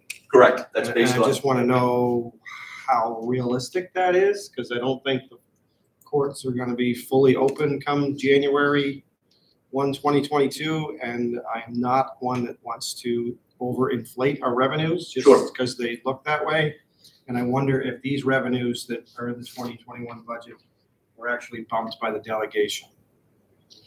Because I know they increased some revenues along the ways, and I don't remember which ones they were. And so those numbers seem aggressively high to me. If we're projecting 2021 to Unfortunately, be I can't- almost half for sheriff's fees and, maybe 2/3 for court security, and the court being open certainly dictates. So what I can Those say is things. for court security, we're actually looking at a couple judges now being in the Superior Court.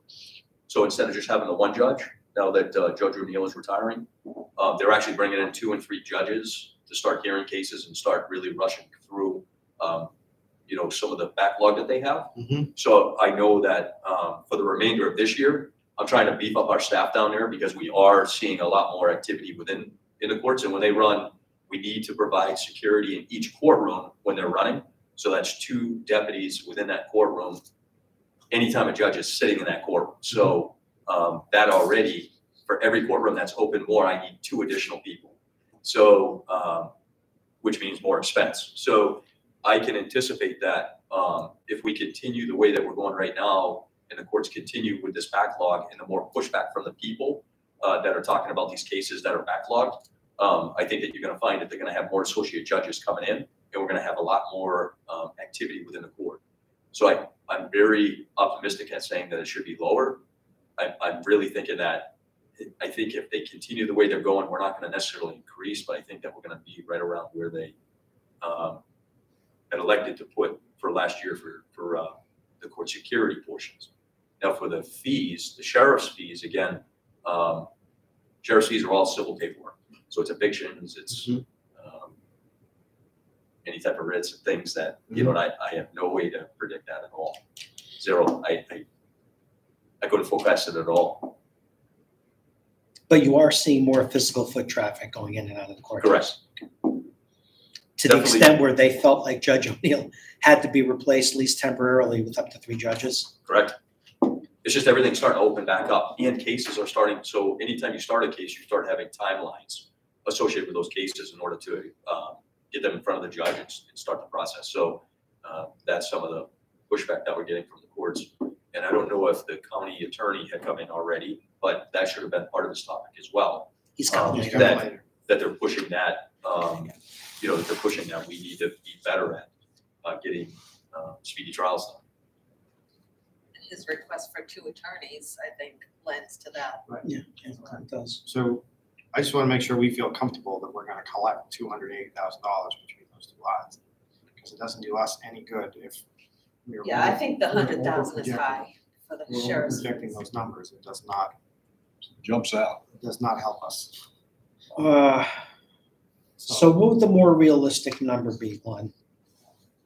What are you, are you I mean, thinking I'm 70s? not anticipating 2022 to be fully through the pandemic and back to 2019 So levels this, of business. so the projected is 60,000. I mean, maybe 75? Yeah, that's what I I would was, go that's what I was thinking. 75? Yeah. Yeah. I think that's more realistic. Sure. I really do. No, it's no problem. Court security, again, that's more of my focus, Yeah, my I more concern. understand. Because so I can tell you this too, we did a review of what our court security is currently doing for personnel down there, and I did feel that they were a little bit inadequate, that if in the event that anything was to occur, basically if one person had to go home early, they start scrambling for help. So I said, we need to fix that. So we're hiring some good quality people that are, now supplementing the staff down there.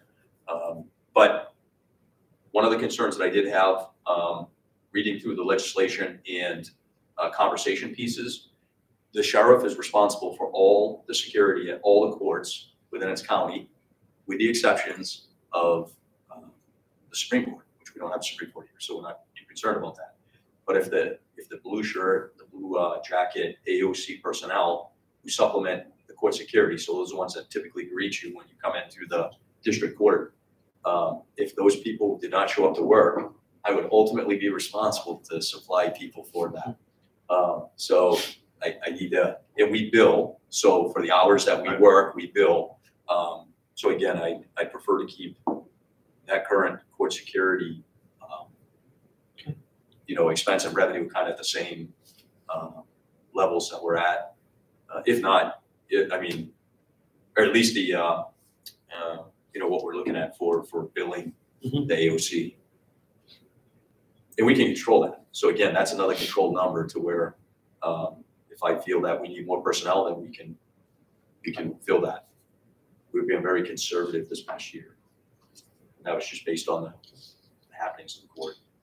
With the outside detail, I've noticed that the 47.5 matches the expense, and I'm pretty sure I heard you say, as well as my understanding is that the revenue is higher than the expense. And obviously the history shows even just this year, we're going to be more than 47.5. So I would think we should be raising that number to at least 60 or 65,000. And as well as I would think that Meadowbrook is going to get back more towards a regular 2019 schedule next year compared to the last 2 years. So we worked no details this year at Meadowbrook. Really?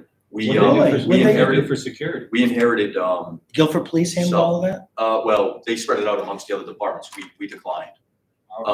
We inherited what took on Southdown. And we were holding patrols for the gated community there, Fridays and Saturday nights, all summer long. We had deputies down there. And we had Long Bay and South Bay that we. Yeah, not to get off track here, Yes. but I meant to ask this a couple of nights ago. What happened at Southdown to get them to request security every weekend? What changed this year? Well, I guess they've requested it in previous years. But they never contracted out got with Laconia, they just chose not to this year. Either that or Laconia chose not to do it. So again, there's, So Laconia used to provide security. at one point, yes.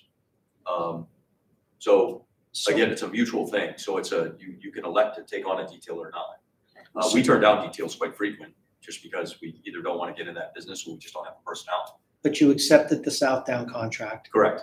and you have how many deputies there every Friday and Saturday night? So we have one deputy doing patrol. Every to each Friday and areas, Saturday then- night, year Yes. round? No, only during I think it was May, they had like a date, May 15th through September. The warmer months, so 20th they or must something. be protecting their beach. Yep, it was all, Yeah. it was mostly beaches. Yeah. Let's see, they wanted to make sure that kids weren't down there with alcohol, Okay. or that yeah. adults weren't down there with alcohol, that people coming off the wild trail or the railroad tracks down there. And We're usually, not- yeah, that We're not makes sense. causing problems, Yeah. stealing things. They wanted us to patrol their roadways to make sure that the golf carts weren't getting too crazy, because I guess people, come up from other states and they have fun up there and, drive the golf carts like they're ATVs. And Yes, so they, safety stuff. sounds like a good investment. So again, it's all, it's private pay. A lot of our part-time deputies are the ones that took care of most of the patrols up through there. And overall, it seemed like it was a pretty good success. But again, they pay for everything, so it costs the county nothing. If anything, the county actually probably makes a little bit. I don't know what the the offset is, but I know that we're not paying out, any between the admin fees and the, 'cause I think we're paying, what, $70, I think, an hour is what's being billed out. I don't remember the rates. I think it's 70 an hour, deputies get the 50 an hour, so 20 goes to the county, and then $25 per day per cruiser, if a cruiser's required. I just have to say, 20 goes to the county, 20 goes to reimburse Right, all the other expenses, FICA and- taxes, retirement, Yep. whatever. Cost of the vehicles, in Right. essence, use of the vehicle. But I do agree that revenue would probably go to 65,000. Well, so Commissioner Waring suggested initially 60,000. I just have a question on that. Do you anticipate going back to the Meadowbrook next summer or not? It's all contingent on if Southdown does not want to contract with us again next year, or if we choose that it was not worth our time being up there, then we pick and choose which details we want to work. Again, this is another thing that's controlled by us. Was it worth your time, in your view, being in Southdown? I mean, I think so, yeah, because Okay. we were able to fill the details and it gives some of our deputies duties that they get to do, which keeps them employed. And again, it doesn't cost us anything. If anything at all, it gets our patch out there. Right. In the community connection. So I think that's very important. There is a benefit to details like that. So Glenn, they'll probably go back to Southdown. Yeah, I would think so. Sounds that way, right? Sounds, if the opportunity's there, you would say. The question will be, so they were asking for reports like every Monday morning, and they wanted information that we're not allowed to give. So I don't know, and I let the chief deputy handle most of that communication. So I don't know if I would assume that based on what little happened there because of our presence, that it would make sense to be there again. But sometimes when there's nothing going on, they say, why are we paying for a service that we didn't have anything happen? Right. And then what'll happen is if they do that, and they say we no longer want the officer there, then next year when things start happening, we'll get a call midstream during the summer saying, hey, could we work something out? And then that's when we look at our budget again and say, if we do this, and I sit down with my staff and say, if we take on this detail, that means that we're gonna work less at Guilford, Right. at Meadowbrook. So it's a trade-off. And But you did no work at Meadowbrook this summer, but they did not have a full slate of concerts? correct. So Hunter, what are you thinking here? To build in a little cushion at 65,000? 65 sounds good to me. All right. And either way, your staff is going to find outside details Yes. to do. So like just yesterday, we got a phone call. It's to their benefit to do outside details. So I think outside the pandemic, the opportunities have been there for your staff. To Oh yeah, do we still details. have, So there's still I think details. 65,000 is certainly a realistic number. And if they don't reach 65,000, then we're not going to expend 47.5. They are definitely connected, but they're not connected for the exact same amount. Revenue is certainly higher. Okay, Yes, revenue should be higher than my expense. got it. All right, so 65 for, yeah, gotcha. And the last question, I guess I've got a question on all of it. At one point, there was another community that was interested in possibly moving their dispatch services to us. This goes back Yes, so a Bristol, couple of Bristol, years. Bristol Yes, that's PD. the town that I remember. Yep, Bristol had talked to us. Yeah. Did that, No, those so conversations, they just died kind of, down, yeah, or they where kind of was- died down. Okay. And part of that reason is because, so we can have the conversation, but our infrastructure has to be set up in Mhm. order to accommodate that. So I was not entertaining any unfruitful conversations about a future where we weren't prepared. Okay. And what the expense was gonna be in order to make that happen. Okay. At the time was not, so when Chief McIntyre and I talked, I said it was not a good thing for us to continue these conversations when we were not prepared they weren't prepared to dump that much money into our system. And we most certainly were not prepared to dump money into our system to accommodate them because they're an outside agency. So at that time, it was not a benefit to either one of us. But because we're looking at a re-engineering of our current system now, this now opens a door for more of that conversation. so where- those conversations may pick. Correct, they may pick back up, but it's not something that I feel comfortable approaching the board and saying, this is what I'd like to do for the future because we're not there yet. Gotcha. And again, my main concern is our county, not outside of our county. So trying to, again, I want our system to be able to reach outside of our county and maybe we can generate some revenue that way. But at the same time, I want to make sure that we're covering our people and our communities first. Chief McIntyre's still there, right? Yes. What's the total now, Deb? 370? Yes. I recommend we accept this amended recommendation of $370,000 for revenues to sheriff department. Second, What was the amount? $370,000. I second that. All in favor? Aye. Oh, I'm sorry. Aye, it's unanimous. Okay. I need to act after I make the motion.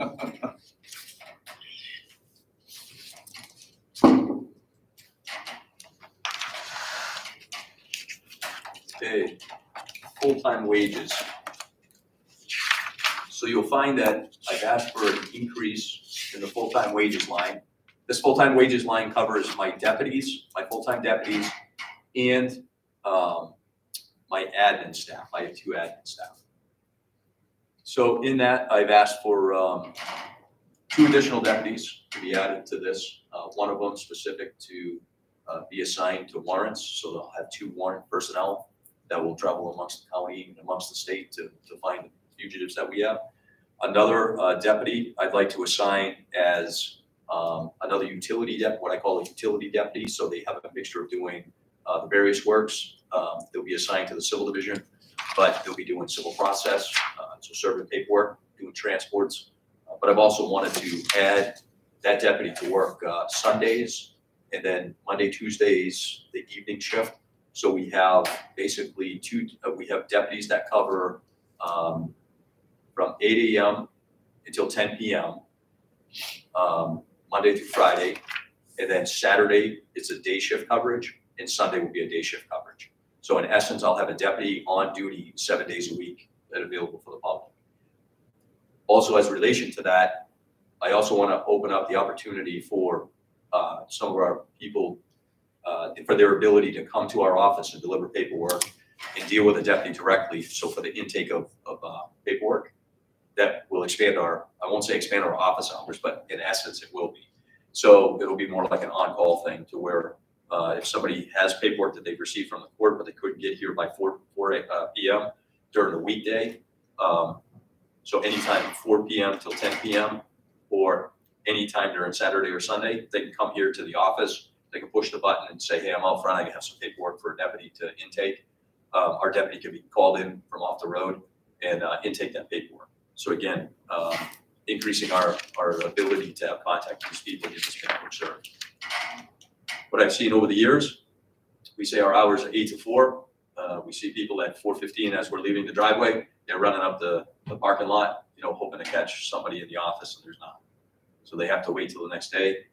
Some of these people, they work. I think it's just better for us to be able to have that opportunity for them to come here on non-traditional hours, if you will. The trade-off, they push the button, it's after 4 p.m., they have to wait for a deputy to get here from wherever they're at. But again, arrangements can be made. So we can take a network product. So Bill, Monday through, because I've been over a few times, Monday through Friday, there are always 2 personnel in the office. Yes, so I have the civil secretary who deals with all the civil process. I know Sarah, she's still. Yeah, that's Sarah. So she's the civil processor, if you will. And then we have Cheryl, who was in here just a few minutes ago. She's my administrative assistant. She deals with all the warrants and all the anything I have that's she directly reports to me. So any of the letters and things that I need. She does all the billing. Cheryl does all the billing and stuff for court security and. So the additional weekend deputy coverage, how do you know with it? What's the need and what are they doing out there? So right now, like I have, so I established this the first of the year. So Nadeem Opijak, who is one of our newer deputies, he works Saturdays. He's out serving civil process. He's out doing any type of transport. So if somebody got picked up last night after, because he went off duty last night at 10. So anything that happened between 10 and 8 a.m. So somebody got picked up, they're down at, let's just say Manchester, they got delivered to the Hillsborough County Jail. When he signed on this morning, they would direct him that, hey, we have one for pickup down at Hillsborough County Jail. He'll go straight there, pick him up, and processed into our jail. So they're our responsibility. So it's just a more of immediate response or a quicker response. It saves us so we're not having to get called out at night. And that's a nice relationship right now that we have with a lot of local jails, that they'll hold them, but they don't want to hold them all weekend long. So having a deputy come out during the weekend gives that opportunity. We also have the ability to make arrangements for some of the civil process that needs to be served. Again, people work during the workday, Monday through Friday, but they're around during the weekends. That gives us the opportunity to catch those people for the enhanced services. Anything that's abode, that can be abode, that's simple. We just verify that they live there, we can stick to their door. But a lot of our paperwork is in hand and requires us to find those people and serve them, and that's a good opportunity. They also support all the local communities as well. So if something does come in, sounds like a hot incident going on, you know, they've been asked to monitor their radios and to head in that direction and provide that support for local communities. We all know that we're having a problem with, you know, hiring law enforcement, people who are qualified across the community. Luckily here at the Sheriff's Office, we don't really have that problem when it comes to deputies. So we're hiring quality people with lots of time on the job. So when they go and support the local communities, it's greatly appreciated. So again, that creates that opportunity for us. Another thing is, let's just hypothetically say that that a person was up at the hospital right now, was one of our inmates. We've made an arrangement that was you know, a catalyst to what the commission here has done with the jail as to the transport unit and stuff. So we're covering 12-hour shifts. Anybody that has to be transported up to the hospital that's an inmate between the hours of 7 a.m. and 7 p.m. The Sheriff's Department traditionally will take care of that. So before we had a Saturday person, that would be almost completely overtime, or if there was a part-time person available, then it would become part-time funds. But ultimately, we would send our deputy up there for the day, and they would sit there. Now I have somebody that's on duty that we're paying anyways, that they could go up there and sit. So the overtime costs can be reduced. And that's what we found, you know, having somebody out till 10 o'clock at night, or at least 4 days a week, and then having somebody on a Saturday. So we believe that at the same time, having this additional full-time personnel will help with that. Another thing that we looked at too is if we did not have the ability to have that person working on a Sunday or even a Saturday, we're finding it harder to get our part-time personnel to come to work. So as a relation to that, I have 21 part-time personnel that are on my roster right now. 8 of them probably don't even come in at all. And then the other ones try to perform a duty as they can. Now it's hit or miss because they all have full-time jobs doing other things. So when I have a call out, I find it more difficult to have personnel come in and work those call outs. And again, these are hospital stays, they're warrant transports, extraditions to other states. You know, when they go to Texas, they spend the night over there. So asking them to leave, our part-time personnel traditionally will not participate in those overnight stays or long-term stays. So I have to rely on our full-time personnel. I have 8 people that I can refer to, and with them 8, each of them get 3 weeks of vacation a year. Each of them gets, you know, however many sick days. Each of them get, you know, things that happen within their own livelihoods. So the staff is very depleted. And before the marshal service, you can make that down to 7 because that guy was already working, you know, 20 hours extra a week overtime anyhow. So to ask him to do an additional 10 hours is, you know, a little more difficult. So again, you start paring it down and it starts getting more difficult to fill these shifts. This gives me 2 more bodies that I'll be able to ask to work if necessary. And we have the flexibility of arranging shifts and things to accommodate that. Thank you.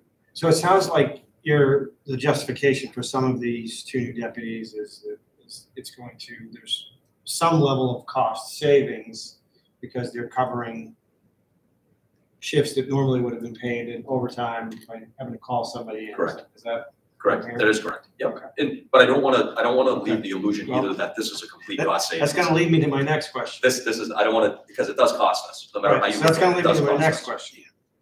So in your full-time wages, right, is where you've got your 2 new deputies. So that's obviously an increase. However, then in your part-time budget, you've increased that request by $40,000 over what was budgeted for 2021, $50,000 more than what's projected to be expended this year. Then if we look at overtime, overtime doesn't really seem to be an issue. You've only spent about $37,000 in overtime. And some of that overtime, I believe, also would be admin if they receive any. So it's probably safe to say that's all deputies. So I'm not following the Yep, dots so- here when you say that 2 new deputies is going to save your department labor costs to cover these shifts on the weekends and nights. So 42,000 was in my full-time line in budgets previous, because we had a full-time, part-time person. What do you mean, 42,000? So, yeah, so there was 40. What line are we talking So about? the part-time line that you're talking about, that I asked for 42,000 to No, be added to it? yeah, you're asking for $104,000. Yep, so that's 42,000. So what happened was last year's budget, there was $42,000 in the full-time line Mhm. because we had a part-time, full-time person. So they worked 32 hours.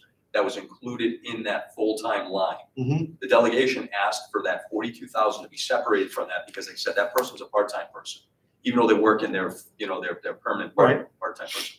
So they took the money out of the full-time line, and where it was supposed to be added back into the part-time line, it never got added. So in essence, the budget was reduced by 42,000. Okay, So as a relation to that, my response was I had personnel that work predominantly on the SWAT team. There's 8 of them. Mhm. I had those 8 people, and I in essence laid them off for a period of time that allowed the budget to fit within there. They do 16 hours of training a month, as well as any other call-outs that come out. So I agreed to pay them for all the call-outs that they went to, but the 16 hours of training a month, I was not going to approve for those 8 employees for the duration until we got further in the year to where the budget would support that. Or if their certification was to be challenged, Right. then I would have them continue the training.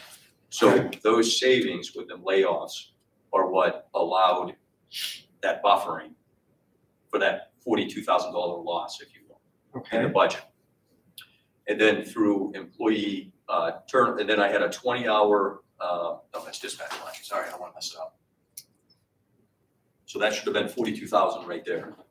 And then there was the other part, you asked another question. Yeah, I mean, but again, with the 42,000 that you're saying with these deputies, it sounded like that when you laid them off and they weren't doing additional duties outside of your regular operations. And so you're making an argument that 2 new deputies is going to allow you to reduce operational cost of part-time and overtime, but you're not reflecting that in your budget request. And that's the part that I'm finding a disconnect. So, Right, so I hear the 2 deputies. I'm pretty sure you said by doing that, they're now covering their regular shift would be Saturdays or Sundays, which normally would have been additional call outs. So that would have been overtime, or a part-time individual was covered in to cover those times, right? So that would inflate your operational costs to do this. yes, What your request is to add 2 new deputies, but maintain the same level of part-time wages and overtime wages at the same operational level. so the part-time wages. Am I not seeing? I'm seeing a net increase, and again, Deborah, feel free to check my arithmetic, a minimum net increase in this operating budget of $62,000 with the hiring of the 2 full-time deputies. What are you seeing?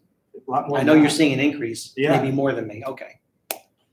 Yeah, and I mean, the other piece that is kind of connected to this is that your actual request is for 3 additional deputies because of the decision you made with the Marshals Service. You've now just gained 40 hours of operational staff time back to your department that you didn't have. So that's an additional deputy that,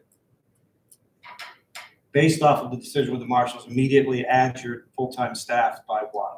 Because you didn't have those 40 hours before. Right. We were paying for them. Right.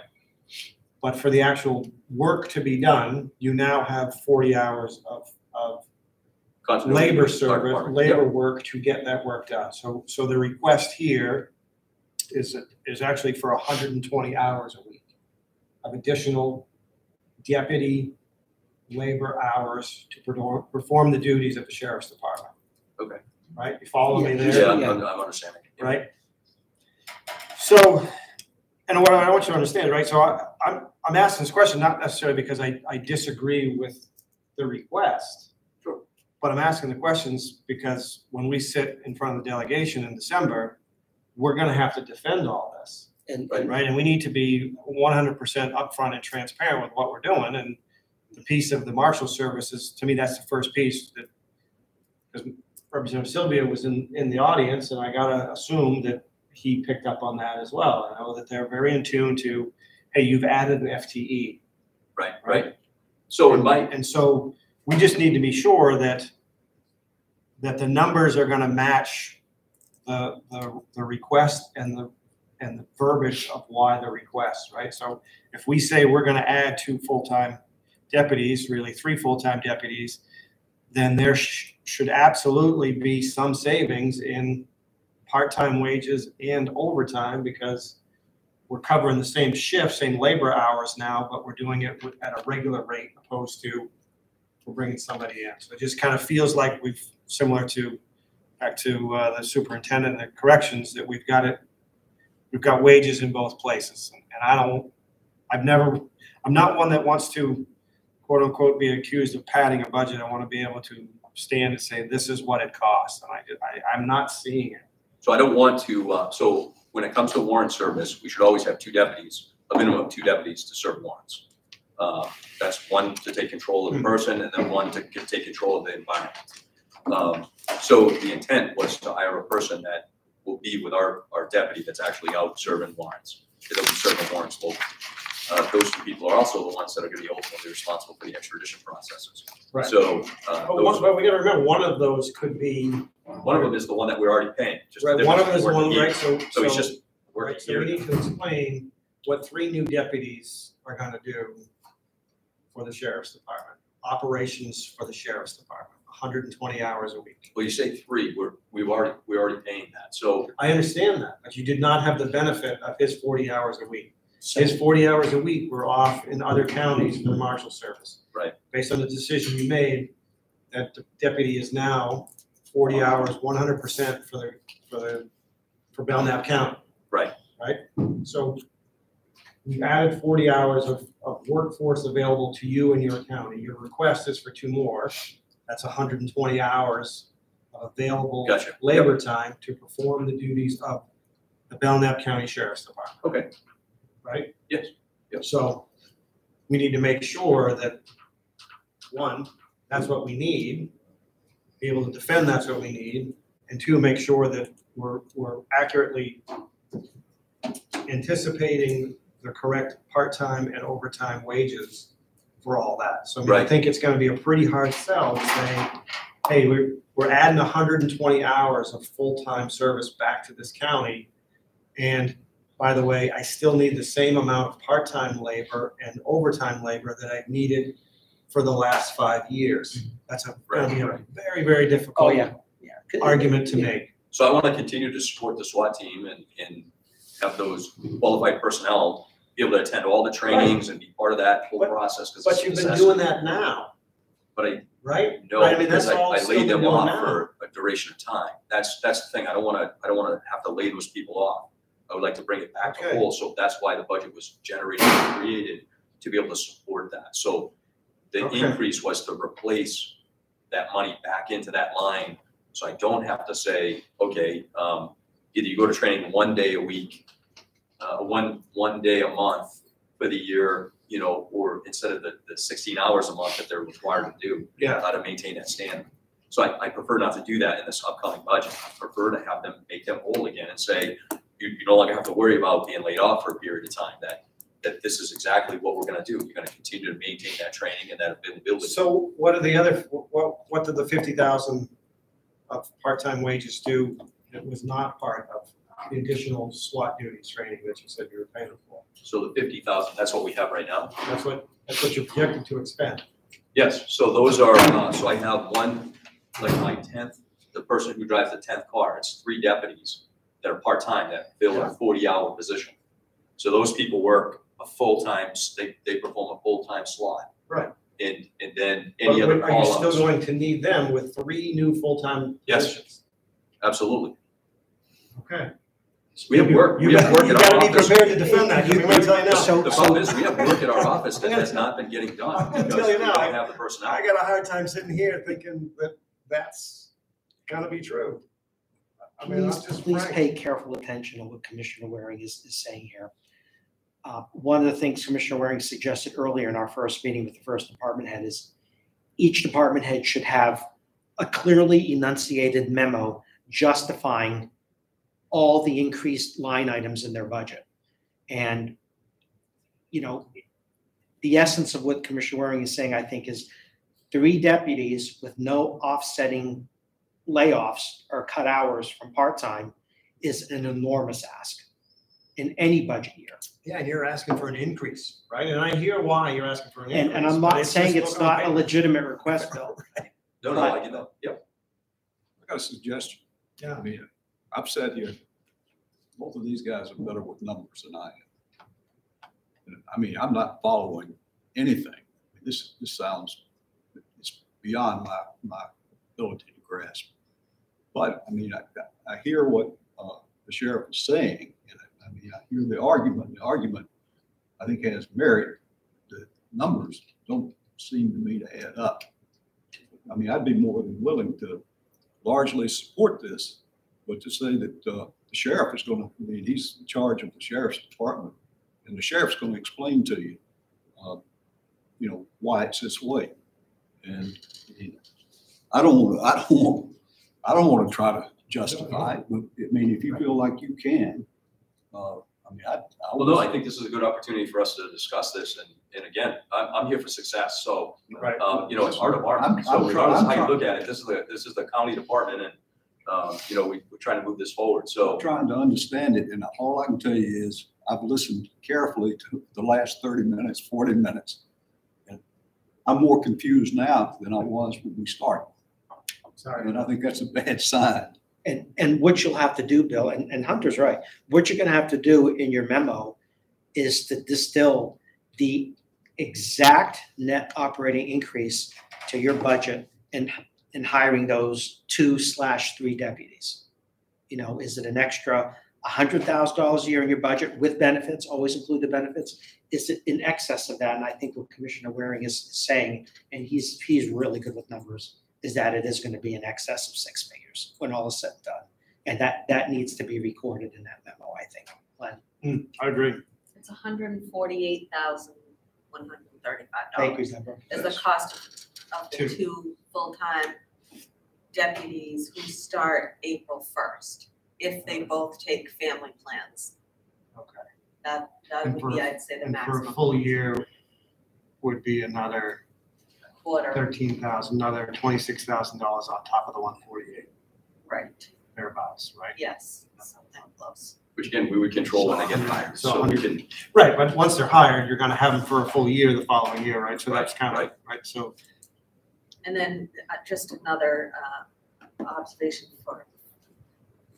to help Bill, is the coverage, the additional office coverage, which right now is not happening, right? There's nobody sits in there. no, nobody sits in the office after 4 p.m. So then thinking nobody of on the the things the work that can happen resulting from these guys that's currently not happening.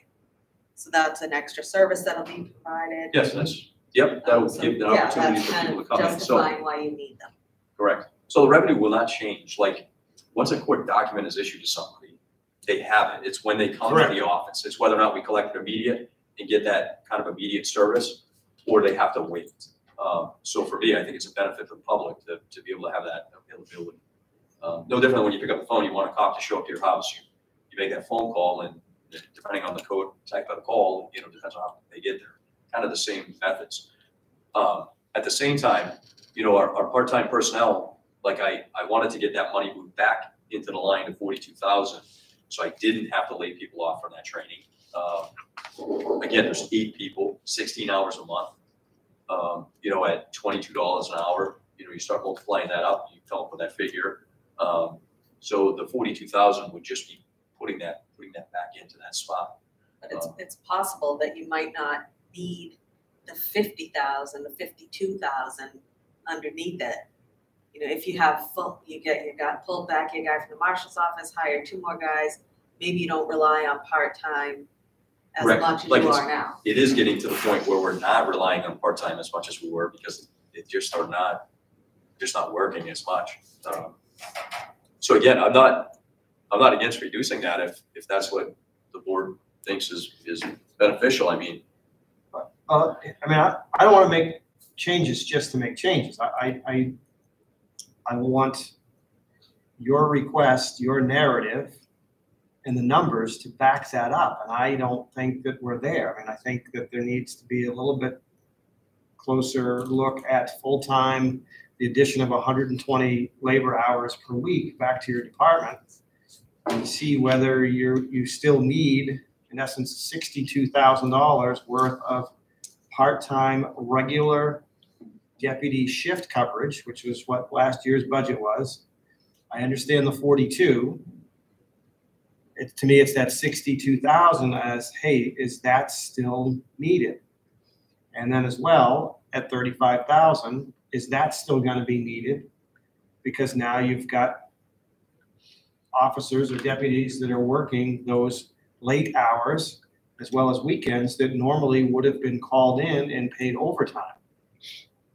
And I just think that there's a disconnect there and if I'm feeling and seeing that disconnect, I'm certain that there will be members on the delegation that see the same thing. Yeah, And then the whole thing is just gonna get unraveled from there. And that's purely an assumption and guess on my part, but it's a very So you're safe probably right, assumption, sorry. Bill.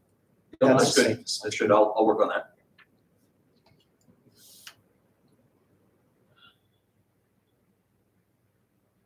So part-time dispatch.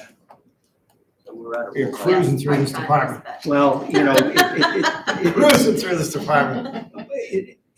I'm sorry, but the perception will be, if not within this board, but certainly in front of the full delegation, is that you're looking to aggressively grow your department at a time when the demand for your services hasn't necessarily correspondingly increased. Right. And that's really what you have to, I can tell you, so out of, we were averaging 300 warrants, we're almost up to 400 now. That's a significant increase, just in warrant service.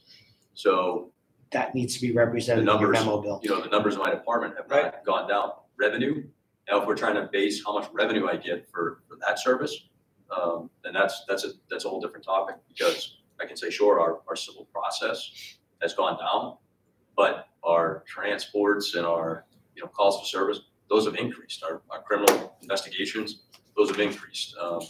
Background checks, all that work product has increased. So unless we start charging for those, for those services, which we don't, that there is an increase in my department's activity. It's just not captured through revenue source. And I don't know how to explain that, or how to capture the essence of, we are out there very active. So. Part-time dispatchers. Part-time dispatchers. So right now, the part-time dispatchers, we don't have that many. We have not been employing that many. They've been, again, unavailable or unwilling to work. We did have a spot that we were trying to cover for 20 hours, 20 hours a week. That dispatcher decided not to fulfill that obligation.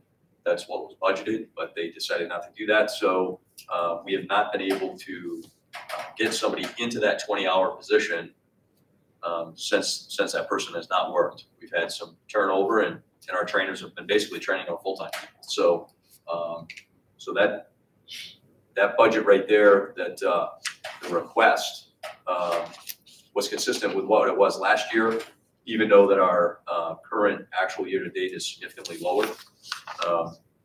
Part of that is because we do plan on filling that 20-hour position as soon as we can. Right now, again, we have 2 people. We have 1 person in training right now that's full-time, and we have 1 person that's currently in the background process for a full-time position. So we're not going to train a part-time person to work 20 hours when we have the need to train the other people. And we don't have the trainers to actually have multiple people training at one given time. So that's been the reason for that. So our midnight shift has been running light on some nights. we've only had one person rather than two. That's been a state of need for a while. Right? It's been a constant fight. It's been a constant fight. 16 years. Every time we get full staff, somebody ends up getting taken up by another department that's local that don't work weekends, don't work holidays, so it's been a challenge. It continues to be a challenge, and we pay them fairly well. These people are not leaving for a significant amount of money. It's more the hours, and there's personality conflicts as well. They're locked in a box with no windows. So, court security, I did ask for a $72,000 increase in that. Part of that justification is right now we pay $120 a day for our court security officer to work down there. So from 8 a.m. to 4 p.m., they make $120 a day. I've asked to increase that, and we bill the state at that $120 rate, and we get reimbursed for that. Where we don't see a capture of costs coming back or revenue coming back to us is if the person is doing custody and control. So if they're dealing with a prisoner in a basement, they're only being reimbursed at basically half that rate. So they're getting $60 a day if they're doing custody and control. Now, I cannot hire people in to do custody and control to sit in the basement with an inmate while the person upstairs not listening to this inmate and saying hello to and greeting people at the door at $120 a day. So we pay them at a $120 rate, regardless if they work upstairs or downstairs. It's our billable rate to the state is what makes the difference. Now, we're currently working on trying to get that legislation changed. To the Sheriff Association is trying to get it changed to be a revenue of $120 a day, regardless of if you work custody and control or perimeter and security. But what I'd like to do is be more consistent with some of the other sheriff's departments in our area and pay our personnel $150 a day. That's an additional $30 a day that the county would have to take up and pay for this employee to work. So that's the money. $30 would be what we do not recoup back from the state through the revenue source. And right now, traditionally, we have 9 people that work on a schedule. Right now, we have 9 personnel that work at the courthouse on a given day. So multiplying that up by 52 weeks out of the year, we came up with a $72,000 increase in that.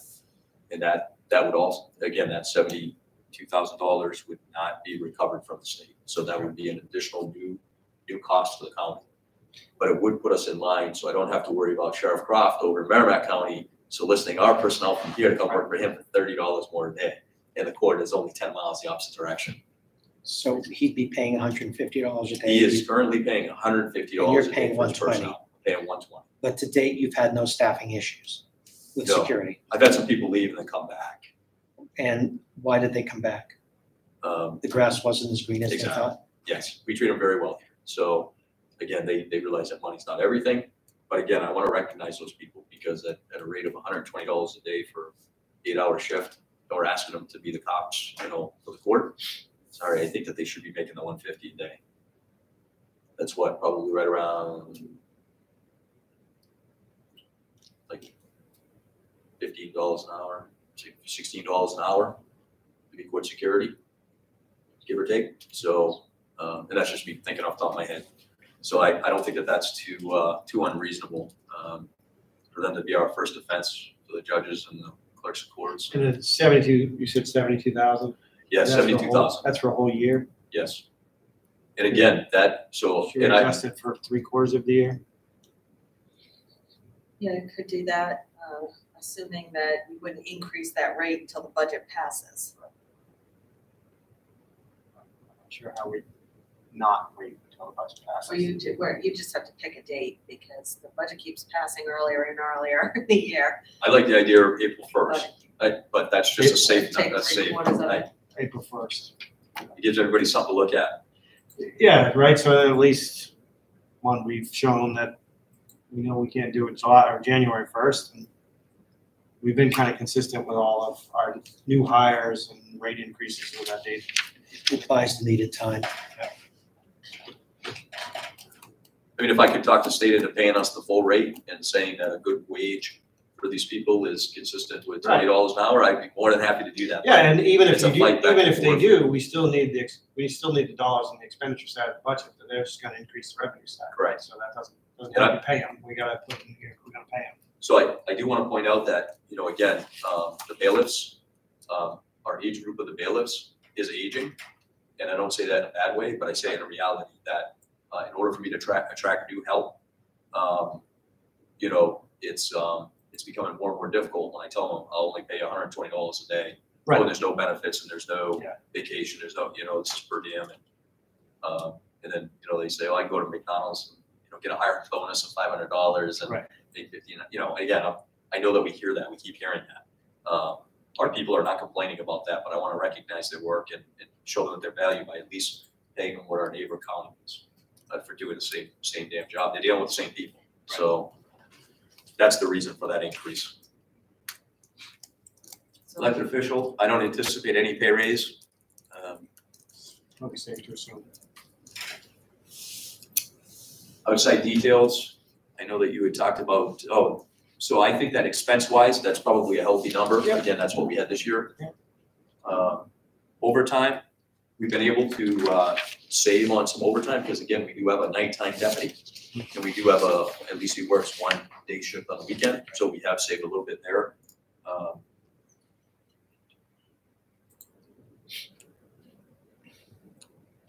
right, did you just do overtime and you're looking at this grant overtime? Yes. All right, So that would be the new line that would show the difference for any time that we pay our deputies in overtime rates and it's being paid for by the grant. Okay, so for budget purposes, it's included in this, historically been included in the regular overtime. Understand? So you're saying next year, you're gonna start expensing it out of here instead of expensing it out of your regular overtime line. Yeah. We're not gonna budget for it differently. That's right, we Right take now. this, in the sheriff's budget is a grant opportunities line. And that's, where we've been budgeting for the $10,000, which is really spent in wage lines. Not all of it, but most of okay. it. So there's $10,000 in there to cover. And we could put like 8,000 in that wage line and 2,000 down here. Does that make Good, sense? Something yeah. like that? Could do that. We're trying to capture the more accurate number as to what, because if we have a matching grant, because sometimes we don't get full grant money back. If we had a 50-50 grant, if I could buy bulletproof vests and spend 50% of what it costs, then great, we do that. So we want to try to capture what it is that we're spending out, like these grants that we're getting. Mhm. Forever, we were spending nothing out of the grant line. It was just a line that always had 10,000 in there, but it never showed that we actually spent out of it, but we did. Right. And the question is, why don't we just zero it then? Because it's already being spread out somewhere else in the budget. So we want to capture the numbers so it's transparent. How much are you paying out in the grant versus how much revenue you got in on the grant as well?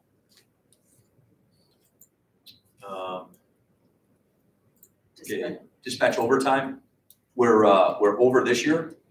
And some of that has been, of course, again, because of the lack of workers that we've had in the part-time lines.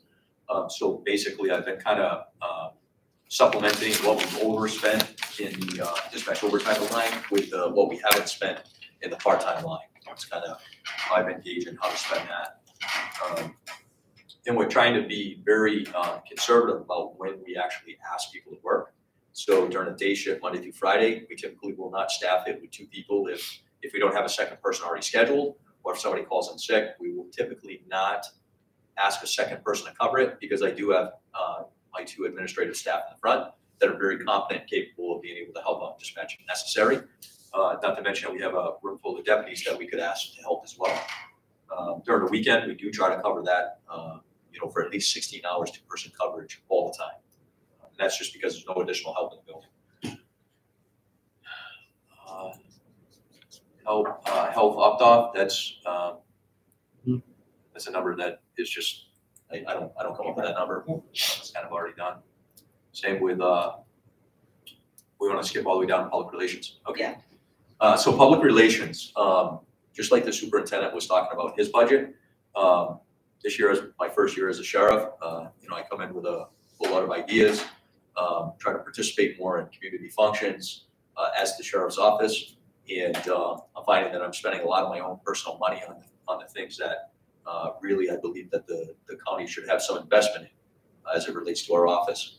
I'm buying trinkets and I'm buying pens and pencils and things that bear our name on it in order to give to people at these events to try to promote, our worthiness within our community in that connection.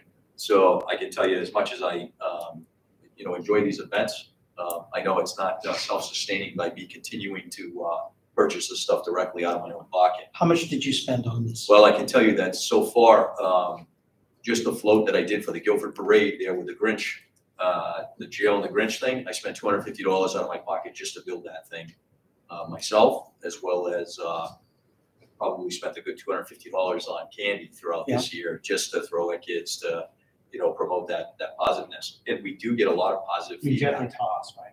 Yeah. Throw applicants. So I'd like to be able to do what other police departments do and be able to buy, the coloring books and the police hats and the things that, even challenge coins. So I've been purchasing challenge coins at the sheriff's office. We have challenge coins. Our relief association made them up. They cost about $3.50 to make. We sell them to our employees for $5 and to the general public for $10. Out of that, I go and I purchase, 20 at a time. And anytime my deputies go on an extradition, I give them a few coins and tell them, if you have help along the way, you give them out, TSA to whoever helps them along the way to help do our processes, give them a coin. It's a challenge coin. If you go to a training, give out challenge coins, things but it comes out of my pocket. So I'm not asking for receipts, Bill, but do your out-of-pocket expenses approach the $2,000 request? right now I'm probably at about 1,000. Okay. So, and again, that's because it's coming out of my pocket. So, Yeah, no, I appreciate that. I just want to know how you set the number at 2,000. Yep. So 2,000 was just a number. It was, I look at what we're paying, what I've probably paid out of my pocket already. And there's a lot more things I'd like to do, but I only have so much money. So I'm not going to put myself in a compromising position to try to promote my department. I have to keep it within my own budget. So Yeah, I am married. I bring this up, and I know we have a lot of things to go through here, only because not so much for this board, but for the delegation. All right, Sheriff, you requested $2,000. Well, I've been paying out of pocket. How much did you pay out of pocket? $1,000. Okay, so that should be $1,000. Be prepared for that. Okay. And maybe you include that in your memo. Why it's $2,000 and not $1,000, the actual money spent out of pocket. Okay. Okay. Outstanding. Telecommunications. We did a small increase on telecommunications just because of the additional services that, like the 3% increase that they have on some of these services that we use. Cable services, I asked for that to be $70 more to reflect what we're actually going to spend this year. Contracted services, I asked for an increase in that, and that was due to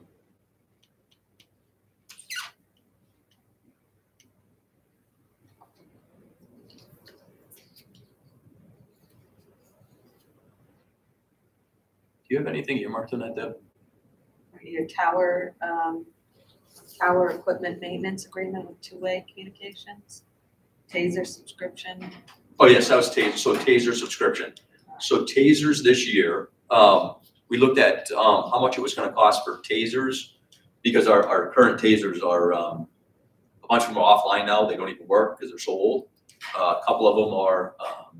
We did buy a couple of new ones back a few years ago. So those are operational. I believe that we have right now in our current issue, we have about 6 TASERs that are actually in operation. We're asking for 16 TASERs this year to outfit our entire staff, or our frontline people, as well as having some down at the courthouse. TASER has an actual subscription contract that they do. It's a 5-year contract for all new TASERs. That includes all the cartridges and things that we would need for trainings and for usage. And they have it motorized at 5 years at $11,040 for this contract. So it's just over $55,000 for 16 TASERs with all of their cartridges to have. When does that contract expire, Bill? It would be 5 years from the date that we agree. And you signed it when? No, we didn't sign anything. Oh, That's what No, this is for consideration for this Oh. upcoming project.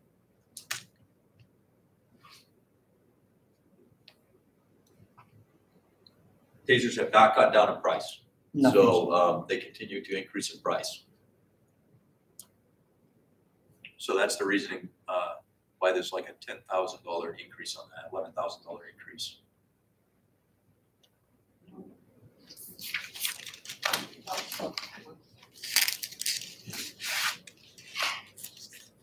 I also added in the 3,000 for Excom maintenance, which is our recorder, 3,000 for our Casper covert agreement, which is the body wire, $1,000 for the Dread tower rental, 2,400 for the Pinnacle Hill tower rental, 2,400 for the Prospect Mountain tower rental, 1,800 for the Liberty Hill rental, 1,600 for the Gilman Hill tower rental, $10,290 for two-way radio communication.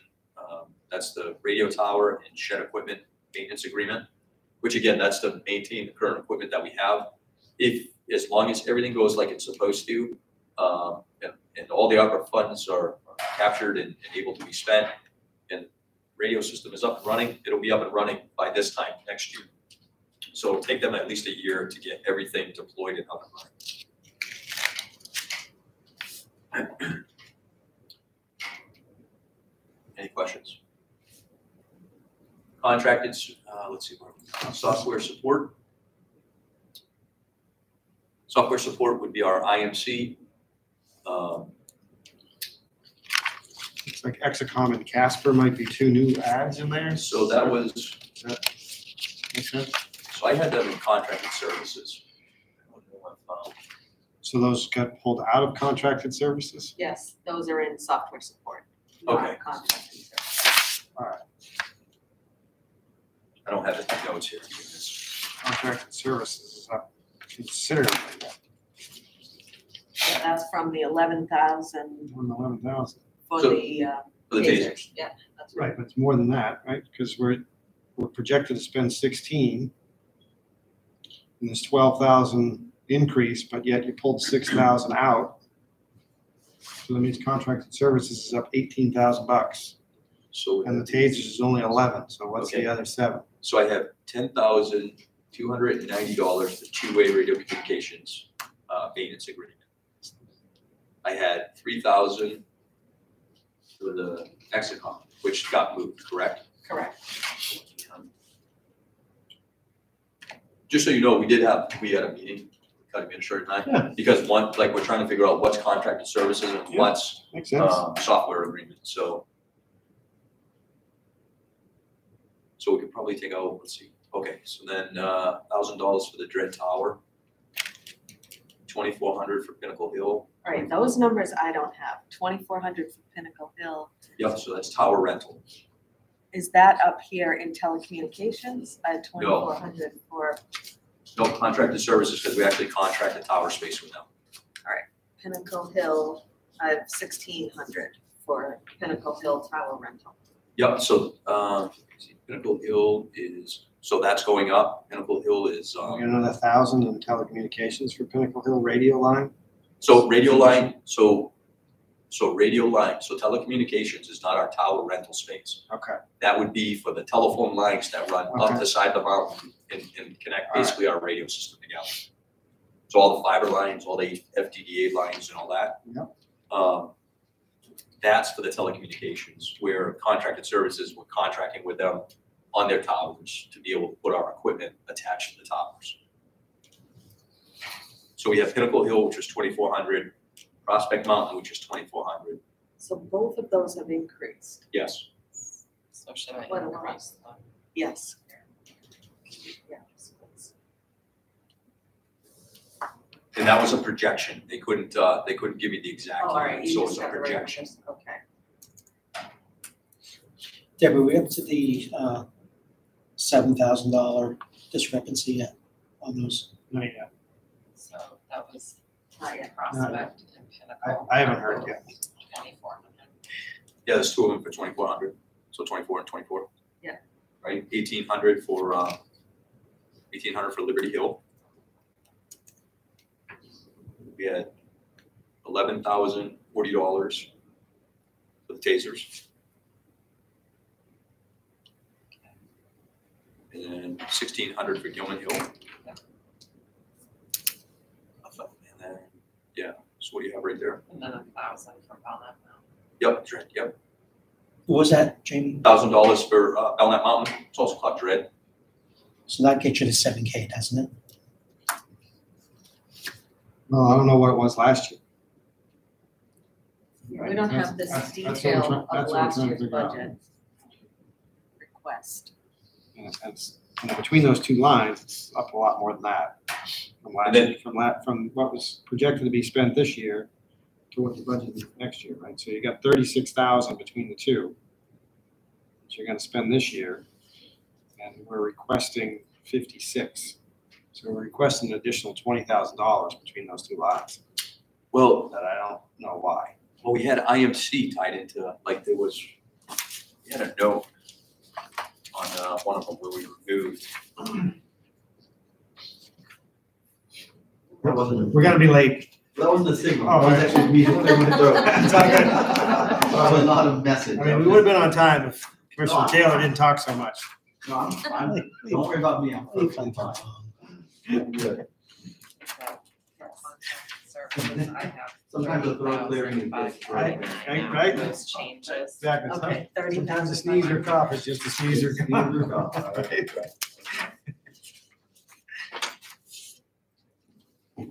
So, I mean, we don't have to, you don't have to get me the answer or get us the answers today, but definitely gonna need to know. See, there were a bunch of changes you from know, last year. Explain why that is up $20,000. So last year, contracted services were two-way communications, the tower rentals, IMC maintenance, drug task force body wire. And then we talked about adding soft, and then, so then the wire, let's see, IMC maintenance was moved from that line, which is 18,409. And that was moved into, I think it was the software support, like, so there were some changes that kind of, Yeah, I understand. Made this, We moved some things around, but we need to yeah. be able to explain where the shells went, so we can follow the beat. All right, we can do that. Okay. We'll get that. We'll Okay. look at exactly what was asked for and spent last year and compare to what is being requested this year. Correct. So again, software support, we added that additional things in there, you know, we moved up one line to another. Special operations team, that was an increase this year, that we're asking for. They're in need of, more equipment and gear, and, I have a whole breakdown of all the equipment and gear that they've asked for.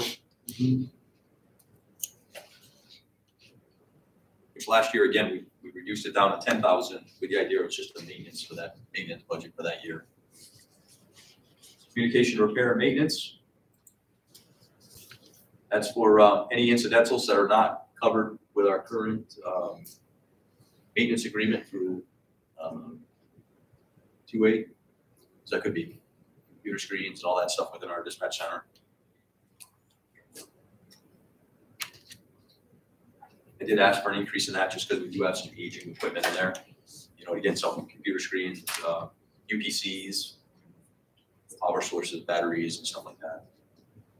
Copiers and lease, we asked for that to be increased because we put a new service into our dispatch center, and we took away some of the lesser, less best office equipment that was in there. So we went to an actual industrial sized printer and scanner and all that stuff. What they needed, and they did need a color one, and that's for photographs and things for officers out on the street and all that. Property liabilities, registry of deeds. Again, we normally keep it right at 500 because we don't know when we're going to need to register documents or what we're gonna do. Grant opportunities, again, 10,000 is kind of tradition. Sometimes it's more, sometimes it's less. What we ask, what we end up getting. Printing, again, we haven't spent a lot this year, but business cards, things like that, we use that line for. Dues and subscriptions. We did ask for a small increase in that.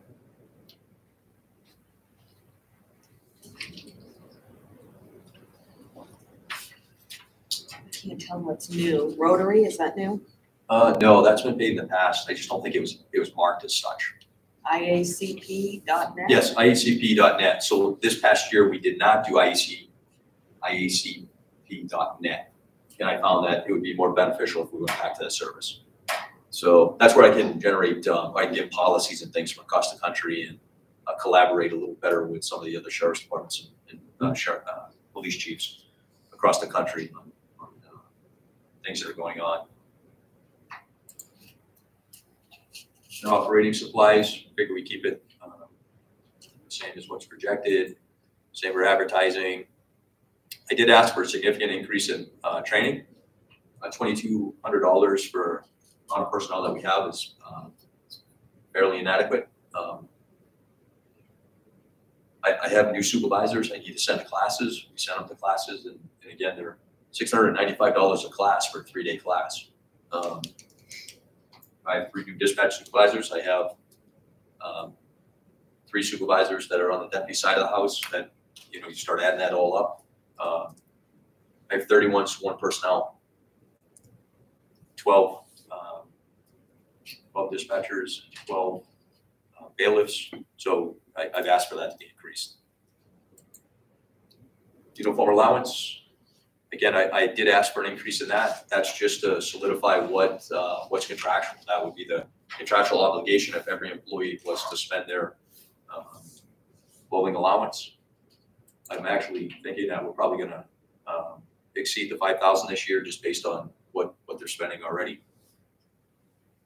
Uniforms, I've asked for an increase in the uniforms as I did last year.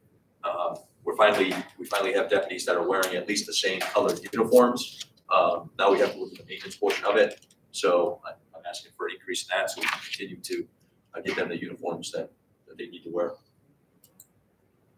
Investigative supplies the same, ammunition, supplies the same. Travel and extraditions, I've asked for an increase in that. We've already overexpended this year. We do have people that are still pending extradition from other states, Florida, Texas.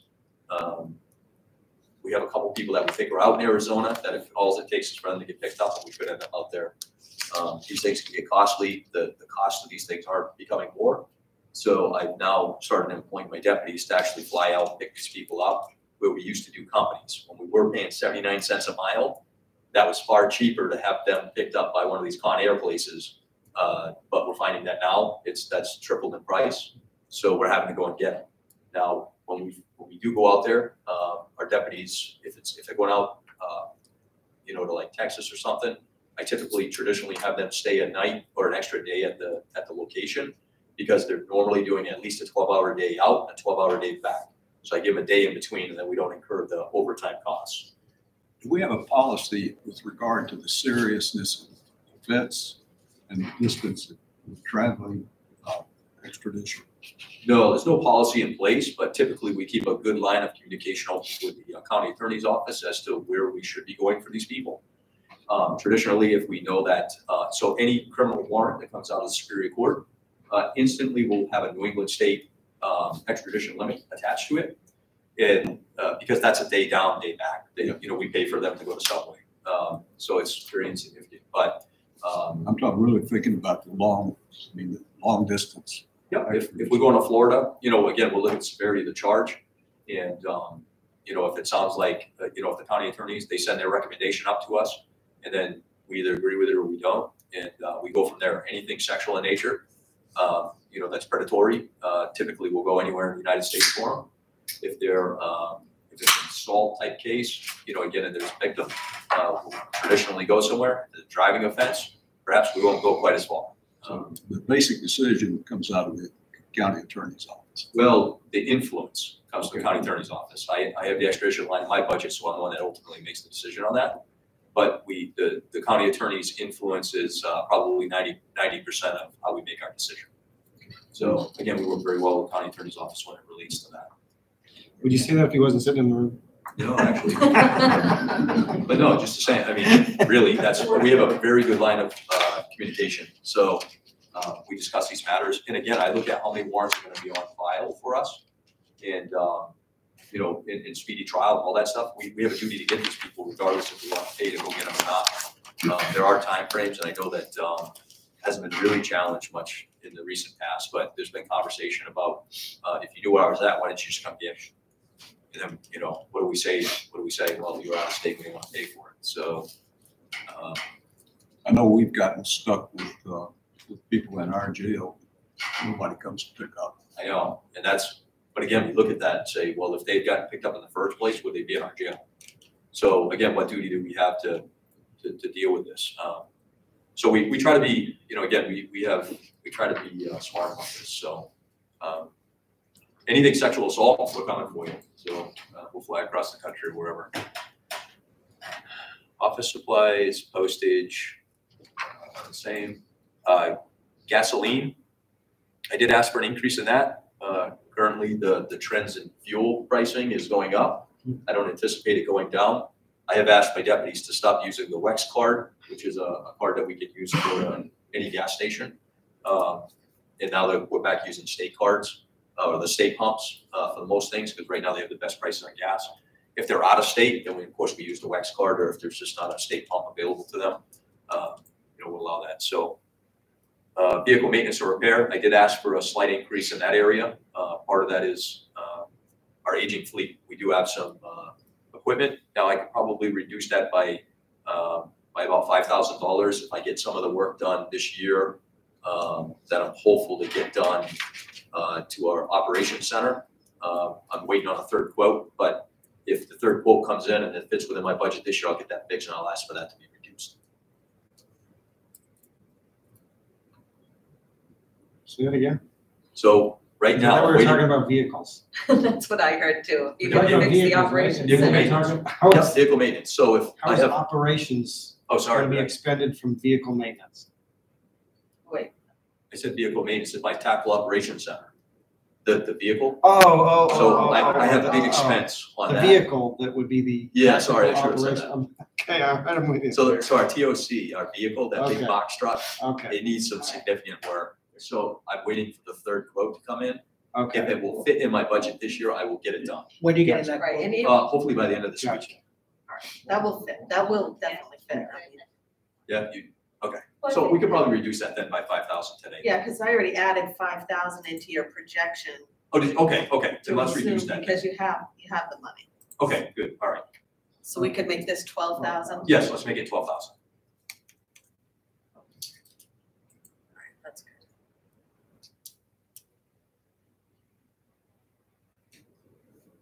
We have some rust issues.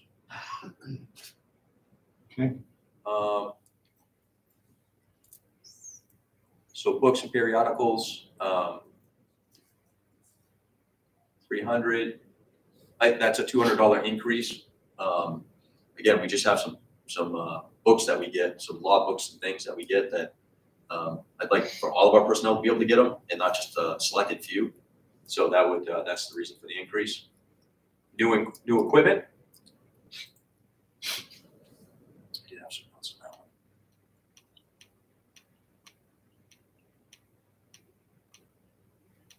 How many desks and chairs are you buying? Yes, so I don't have like a total number. I was gonna try to fit it within a budget. So right now, the desks and things that we have within the office have all been hand-me-down, used, whatever. And you know, the drawers are all falling apart and everything else, so we're looking at trying to replace them. How many? So well, ultimately we have 2, 3, 4, 5, 6, 7, at least 7. So For $3,000, you think you can replace 7 desks and chairs? if I have 7 desks, well, no, so if this was to be approved right here, then I would purchase whatever desk we can within that budget. So I don't have a set number. If I can get a deal on, if I go down to the state auction and get nice desks cheaper, then I will most certainly do that. Okay. But if I have an idea of how much money I have to be able to do office upgrades, if you will, then I will make it work. You feel 7 desks are in need of replacement? 7 desks are definitely, and I invite anybody to come over and see what our office looks like. I'm trying to produce a professional environment, and that definitely doesn't look professional. I've inherited some of the administrative desks. So. And then the vehicle lease line, which I know is going to be a topic. So again, I've asked for 4 leases. One year we had 4 leases done. That was back in 2015. And I'm looking to replace those 2015 vehicles. They all average between 70,000 and 90,000 miles. And if you got those 4 leases, probably safe to say that vehicle maintenance and repair could be reduced even more. Is that Correct. safe to say? If I was, well, yes, a little bit. If I was in fact to be able to hire 2 new personnel, I would need to outfit 2 cruisers. So Yeah, I but would, you- this, but you the have lower, the But you lower. have that already in your new equipment, right? That's the MDT upfit for new employees at $5,200. Nope, that's mobile data terminals. So that would be, That's not the upfit for those vehicles? that should be only, how much is the money on that? $5,200? Yeah, so that's for computers and things. But I thought the 24,000 included that's a done cruiser. 24,000, yeah. So where do you So- see that? So I don't have that form that you have, so I don't know what It's you're in looking Munis. This is the Munis budget detail section. So there's 24,762 per cruiser. That's the lease payment. I'm assuming. It's very fully outfitted cruiser ready to go. So vehicle maintenance would be oil changes, change tires, Brakes, right? anything that So- comes up that's outside of. So you're gonna replace your 4 oldest vehicles with the exception of the van and I think your cruiser, the 2014 sedan. So you're gonna replace 4 2015 SUVs. Yes, So then your fleet would be your oldest vehicles would be 2018. except for my cruiser. Right, except for yours, right? Okay, Except yeah. for yours. So the special equipment package is included in the 24,000. Yeah, that's my understanding. And was that put in the vehicle lease line or is Yeah, that? so it's a fully, so all of the costs for the vehicle are enrolled in the lease. It's Yes. typically how Yes, they- Yep, more that's how it is. cruisers Yep. with outfitting. So does that include the MDTs then? Yes, So the MDTs could be removed. So the 24,000 fully No. loaded cost includes the Because we're not putting MDTs, mobile data terminal? so we want to put, so all of our cars are not outfitted with mobile data terminals. I would like to upfit some of the older cars that we currently have, like, so if we were to replace 4 vehicles, and we were to hire 2 new people, so 2 people would get 2 new cars. I would have to keep 2 of the older vehicles and upfit those with mobile data terminals. So that's $2,500 a piece, yes, sir. So that cost is not in here right now. It's under the new equipment. It's in the new Oh, equipment. it is in the new. So you're not necessarily replacing 4 vehicles, but replacing 2 and adding 2. Correct. Yes.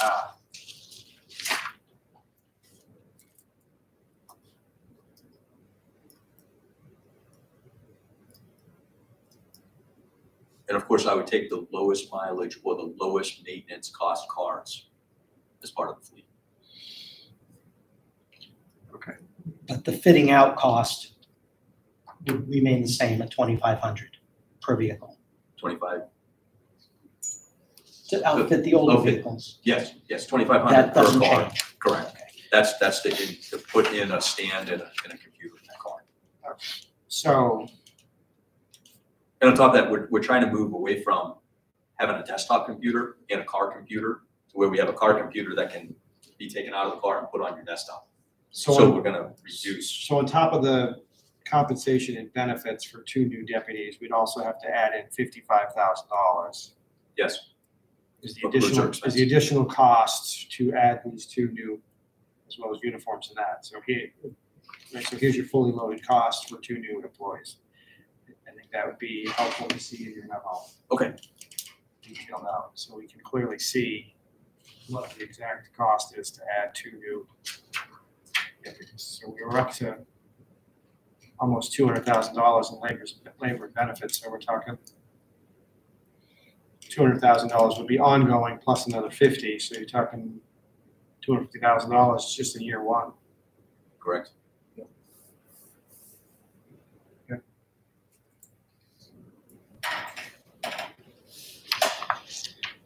All right. That's it. That's it.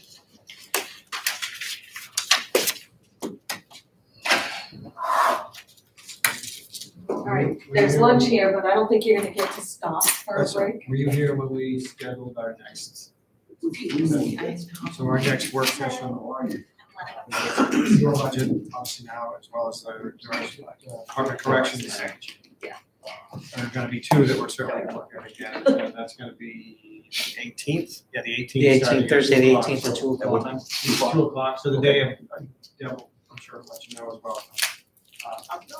We're gonna start before our regular commissioners meeting. Is there anything you guys want me to do in the interim? Yeah, the things we noted, right, so I'm jumping in on Peter here. but, No, go ahead. Right, a memo dictating, laying out the increases. Definitely look at those wages, be able to make sure that the 120 additional labor hours added to your department makes sense with full-time wages, your part-time wage request, your overtime, because I think there's some room to make some changes in there. And then, the other piece, the contracted services software piece, we need to understand the increase from last year to this year. Right. Some of that's been the change in the, like, how we're reporting it. Yeah, and it very well may be, we just taking it from this line. We just putting need it to be out, so. clear, and then we need to be clear that making those changes, that when you look at it, as an aggregate of all those numbers, it still makes sense, and the total dollars is still in the same ballpark, right? And that's, Right. and there again, if that's the case, that's something to include in your memo, so Okay. as a layperson that looks at the book, they can clearly see, oh, okay, so here's where it was last year at numbers out of the sky, $60,000. Here it is this year, 3 different lines, they still add up to $60,000. Gotcha. Just draw the roadmap. As Glenn says, Bill, you want to buttress every request for an increase in each line item that reflects an increase. Not the minor increases, but the significant increases, and there are a lot of items that have to go. Okay, great. But it's good that you're gonna be here Thursday. So I'll be, We're not asking all day. awesome. Thank you. Thank you, Bill. Appreciate it. Then we're gonna have a sandwich and, Yeah. yeah, we can eat and listen if you don't want I it. think No, Deborah has extra food here for lunch. Yeah, we can- Yeah, no, I'm all set. Thank you. Judith, I believe we have extra food for everybody, so Oh, yeah, there's enough. Thank you. don't be bashful. I will eat after I Thank you. talk. How's that? You don't talk with your mouth full? Exactly, I don't want to talk with my mouth full, so I'll wait, I'll eat after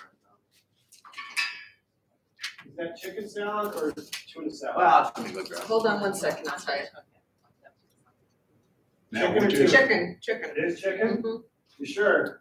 It's Yes, not I'll tuna. stick- I'm gonna throw it across Stick my the life room. on it. You're gonna throw it at Let's me? be perfectly clear. I didn't want Bill to come back here then, if you're gonna start No, throwing I do things. not like tuna. Alright.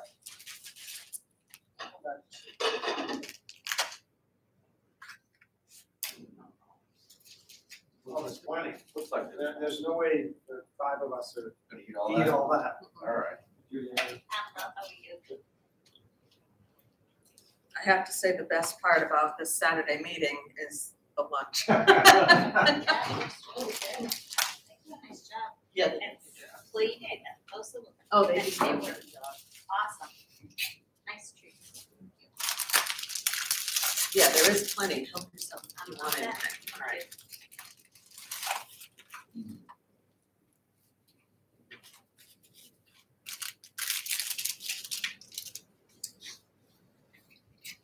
I'll be getting some, honey, want some soup? See, how All right, full I am thinking.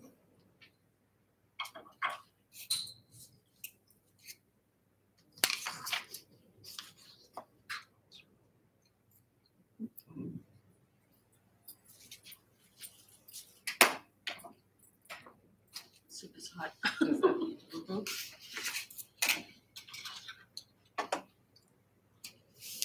Mhm. Well, that's good, you've been through 2/3 of the really difficult budgets. Which just leaves Shelley's. Shelley. It's difficult. Andrew's not. I don't know.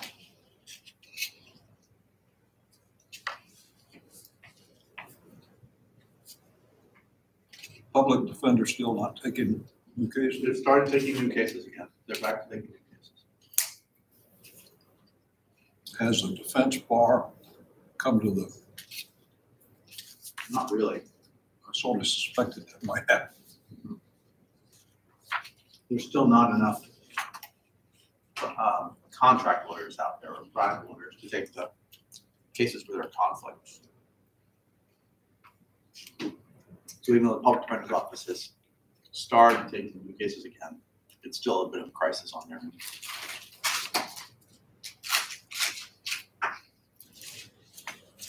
sure you saw the article where they had that working group to try to resolve the problem with the defense bar. They're still working on it.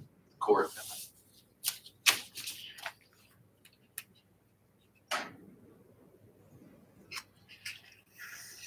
Debbie, thanks for lunch. I was getting hungry. Well, I really did nothing except ask Jamie to order one. Well, you make sure we have Ordered from plenty. the Jamie, nursing thank you. home. They did fabulous job with it. What's in that crock pot? Vegetable soup, chicken vegetable. Looks really good.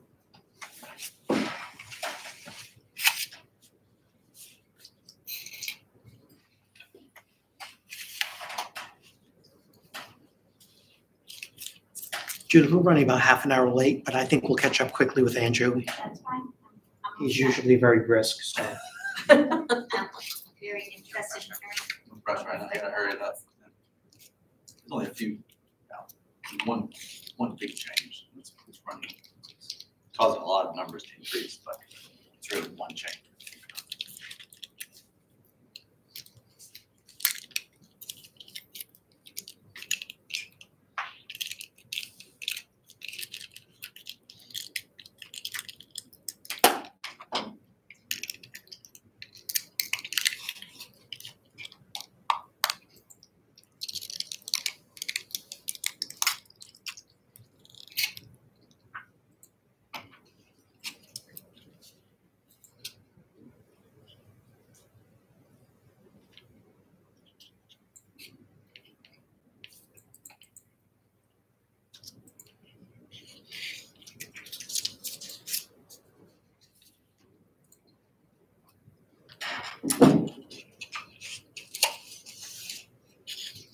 Want to work and eat, or we just gonna eat? I'm happy to start talking whenever you're ready, but I can wait until you guys are ready or whatever you want. If you don't mind me eating while you're talking. Nope. I'll try to ask questions with my mouth. No, that's fine. So, could, you pulling out some I am. numbers?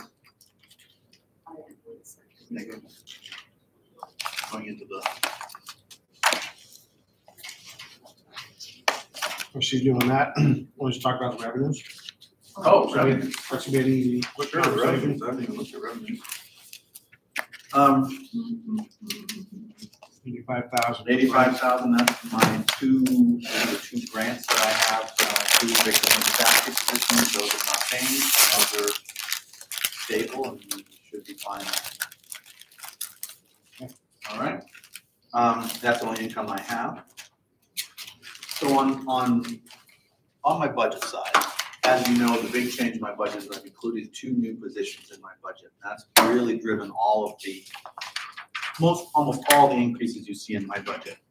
I'm happy to do, I heard you talking about a memo to submit to the delegation. I'm happy to do that. I'm sorry I haven't done one already.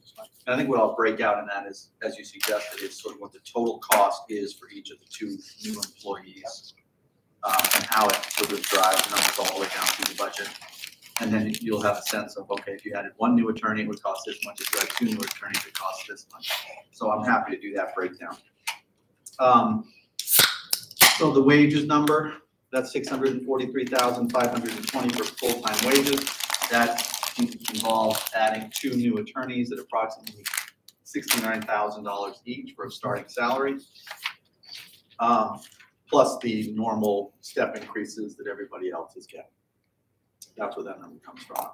Part-time wages, that includes my part-time legal secretary as well as the investigator that we added.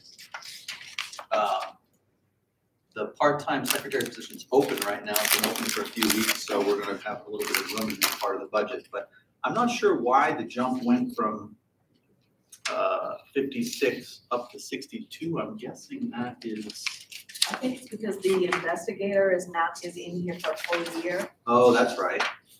That's right. Thank you. Well, Wages for elected officials, that doesn't change. I have no overtime, as you can see. It looks like we're not expecting to have anyone with the healthcare opt-out this coming year. The sick time incentives, and that's just driven by, a couple of union. right. Health insurance, I don't really have anything to do with that. I think we're assuming that both of the new full-time people I hire are gonna come on as family plans. That could change, obviously, if they come on and only have single persons, that number could be a lot different. And then obviously payroll tax, retirement, unemployment insurance, dues and notary. So that's really the first line that we can talk about that is where I drive it. So that includes bar dues for my attorneys, which are about $500 per attorney, our bar dues. And that includes our JP certifications for the members of our office who are JPs. Those expire every 5 years, so we got sort of a rotating list. And I think this year we have 1 or 2 people who are up to get their JP renewed. And then bar dues. We also pay a very small, we're a member of the Belknap County Chiefs Association. We pay dues for that. I think it's about $50 a year or something. I think that pays for the donuts at our meetings. All that is. So that's all that is, that whole line. And the reason it increased is because we had to add bar dues for 2 new people. That's the big jump there. Telecommunications, we gave just a little bump to that just because we expect with inflation that our telecommunication costs could go up a tiny bit. So we moved it from $1,100 to $1,200 just to be safe there. Spots terminal maintenance, we used to budget for that number, and if you remember, the state never seems to bill us for that number, and so last year I think we stopped putting in the budget, and they continue to not bill us for that, so we continue to not pay it. Data storage is interesting. This line, as we have moved to paperless, and we are constantly sort of tweaking the ways that we store data and what we're doing about it, one of the things that has come up is the server. The county's server is now very, very full. And a lot of that's being caused by my office storing closed criminal cases in there. So what we came up with for a solution is it created a sort of off-site cold storage system. It's a series of servers that I guess are off-site, where we can take some of our files and put them in these other locations. And if you need them at some point, you have to go put in a request to get those files out of the cold electronic storage. There's a small fee every time you pull those files out. And so that $900 a year for data storage is the monthly maintenance cost that we have to pay for this cold storage setup. Mainstay set it up for us. There was a one-time setup cost we had to pay. That came out of this year's budget. So that's the $2,400 we spent out of that this year was the setup cost for the cold storage system. But going forward, all we'll have to pay is the monthly payment. So that's why that has dropped from that $3,600 down to $900. Software support. I'm actually going to have to ask that to be adjusted a little bit upward from what we had in here. I know what.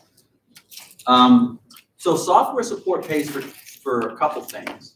It pays for our licenses for PBK. PBK is our case management software. It's the software that prosecutors around the state use to manage their cases. So it's where you put all the information about the case and the file. It's where you put pleadings. It's a calendaring system. It's basically like a case management system like law firms use, but it's specially designed for prosecutors, and all the prosecutors in the whole state use it. And there is an annual licensing fee we have to pay for that. We currently pay $5,400 a year for PBK. But when you add additional attorneys, that number is going to go up. And there's also a one-time setup cost for adding new attorneys to PBK. So if we were to add 2 more attorneys, the cost for PBK would go up to $11,000. The other thing we pay for out of software support was Westlaw, but I have decided that to try to save money, we are moving away from Westlaw.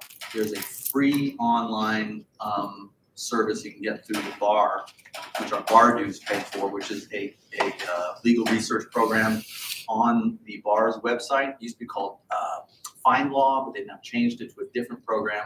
I've been using that lately, and it works pretty well, and I'm happy with it. I think it's as good as Westlaw. So to save some money, we're going to switch from Westlaw to the free legal research platform that we get through the bar. But we are looking to get something called a file sharing, CJIS compliant file sharing system. And that's going to be $2,500 a year. So the bottom line is I would like software support to be increased to $13,500. And that would include PBK and the file sharing program. Now the file sharing program, this is a lot of times we have to share documents. Police departments have to send us documents. We have to send documents to defense lawyers. And sometimes with very large documents, like data files, videos, things like that, you can't email them, right? So if you have a 3 gigabyte video file that you need to send to a defense lawyer as part of the discovery in this case, you can't email it to them. You can put it on a disk, or you can put it on a thumb drive and then mail it to them, but that's expensive and time consuming. But you can get one of these file sharing systems, which you're probably familiar with, where basically it's a cloud-based program where you can temporarily put files up there and you give other people permission to then get them down out of there. It's basically a sort of file transfer system that uses the web. Police departments then could send us the big files that way, and then we can send them back out to defense lawyers that way, instead of what we have been doing, which is putting them on disks or putting them on Blu-rays, or putting them on thumb drives and mailing them. It's a big pain. So for $2,500 a year, you can get one of these file sharing, you get a license for one of these file sharing programs. It has to be what's called CJIS compliant. That's just the federal security requirements for criminal records and criminal files. So I would like to add that to my software support. Sort of in exchange for that, I'm getting rid of Westlaw. How much is that? Is that saving? What was Westlaw a year? Do you remember how much we paid for Westlaw? It looks like it was most of all that was paid out of this account last year. I just looked at that, which was. It's like $5 or $6 grand, I think I was paying for Westlaw. Yeah, I have close to 8,000 spent, so. Yeah, I mean, getting rid of Westlaw will save us a good chunk of money. PBK is going up because we're adding the 2 new lawyers. I think the narrative needs to be real full on this one. Show what you're saving. Yes. What you're getting. Yes. Yes. Because otherwise it does look like that we're adding something else on Clearwater. So any questions about that software support? I just want to ask you, Andrew. Yeah. If the pandemic had never happened. Pandemic, yep. If it had never happened. Yep. If things were rolling in the courts as they did in 2019. Yep. Would you be before the commissioners today requesting 2 additional full-time personnel for your office? It's hard to say. It's very hard to say. I can tell you that before the pandemic hit, I had already come to the commission and already talked to the commission about, I need more lawyers. In fact, I remember that meeting when I came, you weren't here yet, Mr. Chairman, but I came to the commission before the pandemic hit and I said, we need to start talking about this because I think in next year's budget, I'm going to be asking for 1 or 2 more attorneys. So to be honest with you, I think if the pandemic had not hit, we probably would be asking for 1. I think the pandemic with the increased backlog that that's created and the increased burdens that's created, is really pushed me to asking for 2. But I would need 1 more anyway. And the numbers that we have, I think the paperwork I submitted shows you, the high numbers we've had have existed since before the pandemic. They existed before I even started, and we've been getting by this way for too long. So, it's a long answer, but I would be asking for at least 1 for sure, and maybe 2. And that discussion and request has been going on for Yeah. many years. The prior county attorney lobbied for it, the delegation as well. Mhm. It wasn't granted. Like that, so. Okay, One has been an acknowledged need for a long time. and the caseload in that office has been surprisingly high to me from the first time I looked. And now when you read now more and more county attorneys around the state are talking about this issue, and the numbers that they're citing in their counties where they think they have a problem are lower than our numbers.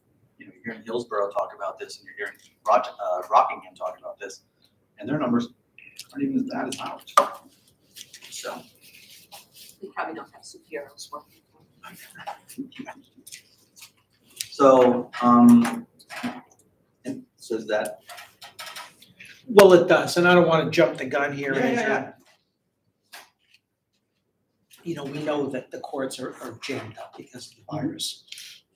And the commissioners here have stated that you probably had a relatively urgent need for at least 1 new full-time attorney in your office. But we have to be realistic about what we want to accept here from you and what we're willing to put forth before the delegation. So I think 2 is difficult, but I feel maybe my commissioners agree with me, a very strong convincing case can be made before the delegation next year that your office is in urgent need of 1 full-time attorney. That's where I'm going with it. So, but you may proceed. Thank you. No, I hear that. And if it makes sense then if you're gonna, we should lay out the numbers of what 1 looks like as well, so we can see what 1 looks like versus 2. Likely to be able to get some full-board support from the AG's office. I've already, yes. I've And already from bought- corrections, they're pushing for his office to churn more work. I mean, I've already spoken to the Attorney General's office. The Attorney General told me he's willing to do, to come to meetings. He's willing to call delegation members personally and talk to them. I haven't taken that step yet, but I probably should. I think it's a step that should be taken. Yeah. Whether we go forth with a request for 2 or 1. Right. More He's likely willing 1. to, he said to me last time I spoke to him, he said, who should I talk to? Tell me who I need to talk to, and I will talk to those people. And so I should be talking to small. All 18 if he can reach. Yeah. All 18. And I'll tell them that. I mean, it looks, from reading your memo and from my intuition, from my files, I mean, it looks like to me, in order for your office to fulfill its statutory responsibility, you need those 2 spots. I believe I do. I really do. We manage with what we have, but we're not doing the things that should be happening on all of our files. You know, you're not able to spend the time you really need to spend on them to carefully prepare them, analyze them, understand them, and be ready at trial. And so that causes all sorts of problems down the road.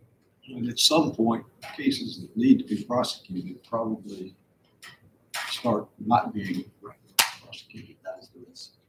And as this year ramps up, they're already talking about getting more judges into Belknap County. You know, we've been living with 1 judge in Belknap County for years. Judge O'Neill's getting ready to retire. Yeah. He's going to retire in March. The sheriff mentioned that. But they're already talking about trying to move that up to 1.5 judges. So I will soon have 1.5 judges, I think, working in Belknap County. There's going to be more trials going forward, cases moving a little faster, and that's what I'm going to need help. So I didn't ask for 2. When I asked for 2, it wasn't out of a sense of, well, I'll ask for 2 and maybe try to get 1. I mean, I know that's the reality of how this may play out, but I asked for 2 thinking I needed 2. And when you look at the numbers of what 1 will do to bring down our numbers, it's not enough. One will not bring the numbers down to where they need to be. But speaking to you, Mr. Chairman, I certainly understand the political realities of what a 25% increase in my budget looks like, which is what it comes out to basically, right? 25% increase. I know what the tax numbers, I've heard some of the initial tax numbers that are coming out, and I can see what we're gonna get, so moving down the list. So for example, that software support number where I've asked for 13,000, blah, blah. If that was one attorney, that's gonna come down slightly. You know, the dues notary we just talked about, that's gonna come down slightly. Medical examiner number, every year we have this conversation. It's every year we say how many people are going to need an autopsy. Every year we guess. Looks like we're gonna be over a little bit this year because we guessed a little bit low. So we've decided to ask for 18,000 this year. See what the delegation says. Witnesses and legal experts, as the trials start ramping up, we have to start paying for witnesses and experts. And you can see already this year, we're spending money out of that line. We just did a trial where I had to bring a witness in from Colorado, had to fly her in, had to put her in a hotel, had to get her a rental car for several days. You do that a couple times and it's going to be easy for you to use up $5,000. If I have to hire one expert on one case, I will use up that $5,000. So I think that's a reasonable number. Equipment repairs and maintenance, that's just a placeholder. I don't think we've spent anything out of that in a long time. Copier lease maintenance, that's just a contract we have for our copier. Not that much control over that. Printing is just the cost of business cards and letterhead. As you can see, looks like we've spent $196 out of there. We're asking for $300 again this year in that number. Advertising is for primarily for positions and vacancies when they come up. Professional development is to pay for our continuing legal education. A lot of those we can get for free from the bar, which we do. As you can see, this year I've managed to get by only spending $691 out of that line because I encouraged all my folks to do as many free trainings, free CLEs as we can. But I still would like to keep that number up there. So if there is some seminar somewhere that's for pay, if there is a program that comes along that I really want to be able to send someone to, I'd like to be able to send people for training. So that's why I would like that to stay at $1,500. Travel, I'm likewise asking for $1,500 out of that line. That pays for incidental travel that we do. We occasionally do have to drive places. Attorneys sometimes do have to go to other counties, to other courthouses. So there is some incidental mileage that comes out of that. But I would also like to be able to use it to send people if something comes up to go to a training somewhere, to be able to do that. Office supplies, we're projected to spend $2,500 this year. We've spent $1,800 so far. I've asked for $3,000.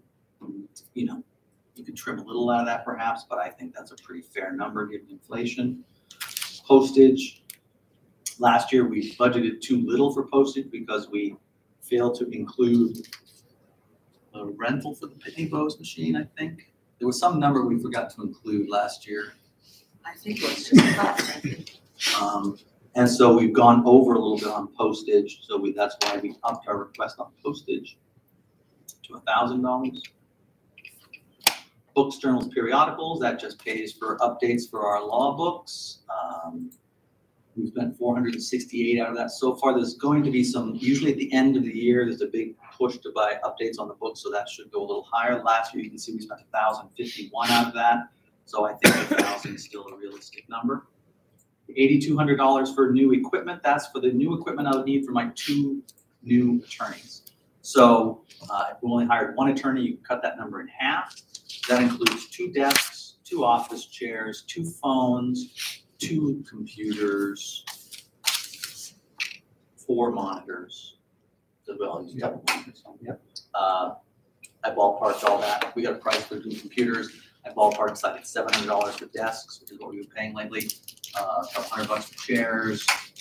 You know, I broke it all down in units, I believe. But if we went with 1 new attorney, that would obviously be half. And that is my budget. So thank you for that, Andrew. So let's let's go to the part-time wage line again. The what? The part-time wage line, Yes. 014-123. Yeah. If you hired one full-time attorney, how much could you lob off of those part-time wages? Would you be able to lob? Nothing. Nothing. No, because the part-time wages are paying for a legal secretary, who I will still need. In fact, adding more attorneys, at some point you need to hire more assistants, more legal assistants. But I've decided we can get by with what we have for now, and we will. So that part-time wages covers my investigator and my one part-time secretary. So that number will not go down. Yeah, they're not on call billing. They're two specific part-time. Those are two specific part-time employees. So if you were to hire two full-time attorneys, Yes. the net increase to your full-time wages would be $130,000. And is that inclusive of benefits as well? No. Okay, so do we have a Well, cost? because health insurance is going up with those two new attorneys, payroll tax includes them, retirement includes that, then workers' compensation It's 210,000, Okay. almost 211,000. Okay, per attorney. Yeah. No, for the both of For them. both. Yeah. Oh, that's right. For 3/4 of the year. This assumes they would start April 1st. Right. And that includes their benefits, retirement, So taxes, everything. that would extrapolate out to about 250,000 a year on a full-time, like for Yeah. 2023, that would be, Yeah. because these two new employees would not go away ostensibly. Correct. So then so Then- that's an additional cost to county, $250,000, which it's a big ask. I think it's a big ask for the board and it's a bigger ask for the delegation. Mhm. And one of the many reasons why I prefer to take requests like this on an incremental basis. Just as a additional information, hiring of attorneys is one of the acceptable uses of ARPA funds. It is a recognition that across the country, attorneys need to be hired right now in the county attorney's office. So it is an absolute acceptable reason. That was the question brought to you, I think, a couple weeks ago. Would you rather have it in the ARPA funds or in the budget? And your decision at that time was put them both in the budget. Just reminding you that if you really don't want to put them in the budget, now, of course, funding them through ARPA funds makes them have a definitive end date. If they would only be in there for 4 years or 3 years at this point. Mhm. So that would just have to make recruiting a little harder.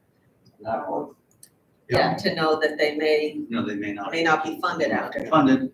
The question will be, what will the world look like in 3 years? And will the delegation at that point be willing to say, okay, now Right. we Is it 3 or 2? Because that was 2023. It's through 2024, and Okay. actually, we have to have the money encumbered, or what do they say, obligated through 2024. We really have until 2026 to spend it. Yeah, they're, as the rules keep moving, So they keep moving the they're goalposts. don't loosening they? every day. Well, commissioners, Yeah, that's an interesting question, right? We- I'm sorry. no, sorry, Andrew. I think the only thing here that's preventing us from saying, look, we're going to pretty much accept this budget as is and move on to Judith is there's a significant request for personnel that's reflected in the line item. So our options are to accept it the way it is, which I'm not prepared to do. Split the difference and make an adjustment in full-time wages to one full-time employee to go before the delegation, if the three of us agree on it, that is. And as the county administrator has suggested, another option is to put this in the ARP bucket. So I really want to defer to my fellow commissioners here to hear their insights. I made my position clear earlier. I think that there is a desperate need for 2 spots to be filled now. And I think if the Attorney General agrees and will do what he has indicated that he will do, I'm hopeful that I'm hopeful that this delegation will listen to someone like the Attorney General and someone like our county attorney and look at the caseload that is currently being carried. I mean, it's an impossible load. And frankly, I think, and I don't mean to cast dispersions in any direction, but I think it would be irresponsible on our part not to recommend two. I mean, we may get turned down. We've been turned down before. But I think that this one is one of the most compelling expenditures that I've seen since I've been a commissioner. I certainly, I hear where you're coming from, Hunter, and I certainly align closer with you than Peter where you are. I'm certainly not at no. And I'm really kind of not at adding it to the ARP funded project because for the reasons that the county attorney has already laid out, as well as the requests that he's made of his last several years, the requests that the county attorney before him made, that this has been a department that has been understaffed for quite some time. And so for me, one should have been approved many years ago, and now I think two is where we need to be. And I don't see that adding two attorneys is directly in correlation with the COVID pandemic and coming out of that. I believe this workload is still going to be there when the courts finally catch up. So to put it in the ARC project, to me, that would make sense to say, hey, this is just an arc, or it's a bubble in the workflow over the next 2 years, and so we need this as a stopgap to keep it smooth. But I see that this is going to be a need that's going to be ongoing after that, and to forego including that in our operating budget we're just kind of fooling ourselves. So I agree. I think that we need to include this in our recommended operating budget, that this is what the county attorney's office needs to effectively do their job. Well, again, I appreciate the input, and the commissioners are, perfectly acceptable that I be outvoted on this. There's a mindset where if you ask a lot, you get a little, ask for a little, you get nothing. So ostensibly, we could be in unison here and agree on this and go before the delegation and put it in their hands. Yeah. I am sensitive, however, and I know there will certainly be many members of the delegation who are going to say, well, commissioners, this is an extra load of $250,000 a year on payroll and county payroll, which gets downshifted to the Belknap County taxpayers, however small a margin that may be. So I am sensitive to that. So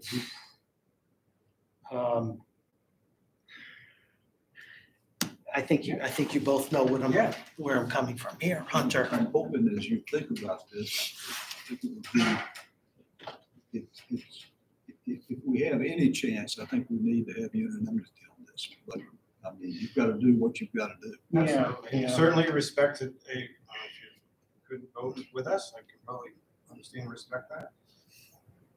As Commissioner Taylor mentioned earlier, as well as the county attorney, I think the support from the AG's office is going to be very, very important. And I'll work hard. I'll make sure that happens. Because I think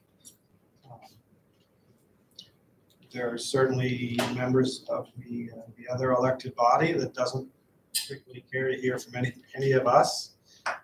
Maybe they will from the AG's office, and help them understand that this is a real need of the county, not only today but ongoing. Hunter, can you expound a little bit more on the Attorney General's role here?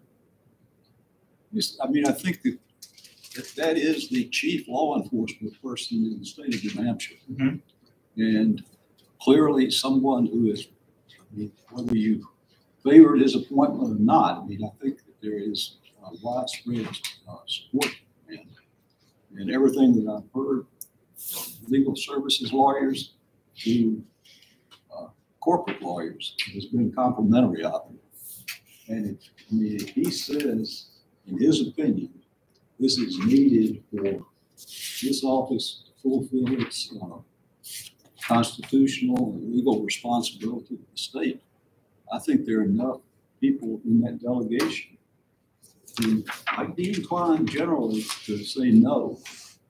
I'm hopeful that they'll see what I think is the right answer. And I think that we've got a good chance, but I think if we're split, I think it minimizes that chance. So that's what I've got to say on it. Hunter, I think here's the crux of my reservation. I think you've demonstrated, and the attorney and Glenn certainly, that you can justify 2 additional full-time employees and for the foreseeable future. But I'm looking ahead to 24, 25, 26, when his office is it's caught up. Okay, there's no longer a backlog. And you've got 2 extra attorneys and maybe you only need 1. I think that's where I'm having trouble with this. And I do agree, and you know me, we've been together long enough now, I really like unanimity, if at all possible. So that's my concern. What I'll suggest to you though is that I don't see the population of Belknap County going down. I mean, a lot of this is driven simply by growth of population, and so that's not going to change over time. And the increased caseload that we have in our offices partly just due to demographics, I think, and that's not going to change over time. And so even though yes, the pandemic bubble may go away, we have seen some steady growth in caseload. There's no that's going to change. I might add the population of Belknap County since the last census increase, I think it was one of the top 3 in the state percentage-wise. I mean, so we are growing where a lot of the counties are not growing population-wise, which surprises me. Quite frankly. So when did the last census come out, Hunter, for Belknap? In a 2020 census. And we're up. I can't remember. We're almost. The question is whether we're going to now have 19 in the delegation or 18. Gathering that's. I don't know whether the maps have indicated what we're going to have, but I mean we're right on the cusp of getting a 19th. But do you just remember if there was like a 1%, a 2%, a 3% increase in population? Yeah, I think they don't trust my memory. I won't, but I'd like to know. I don't trust my memory. If my memory is right, I think Belknap County may have increased by 6%. Okay, I mean, and I don't think you'd be off by more than 2 points there. Well, commissioners, this is what I'm thinking. We can pretty much settle this budget now, so it doesn't spoil if we are in agreement that we're going to go forth with this budget as submitted. As chairman, and Hunter, I'm hoping you're here, but sometimes you can't get here in the wintertime. Glenn, I suspect will be able to probably get here. But generally, I'll be making a case for this. I would have to disclose the delegation. I came to agreement with my fellow commissioners reluctantly because I wasn't entirely sure that this would be a permanent need. But certainly in the short term, when I say short term, I mean the next 2 or 3 years, there is a backlog of cases. And the county attorney's office has not been able to perform up to his job because of it. So I can't, normally I can enthusiastically say, oh, this is the right thing to do. I'm not saying it's the wrong thing to do, but I do have reservations now. I'm inclined to go along with my fellow commissioners. I just don't want you to be uncomfortable with the fact that when I'm up there in front of the delegation, That's fair. yeah, I mean, I'll say, I came to the reluctant conclusion that we need this for now. Certainly 1 full-time in perpetuity, possibly 2. I don't want to take the chance that Andrew's office gets any further behind. So let's take a shot at it. So that's where I'm at with it. So if you want to. Well, I'm hoping that as you think about this, you might say that while I'm uncertain, and if you left it at that, I mean, in a sense, uncertainty is a fair. It is, Hunter. It is.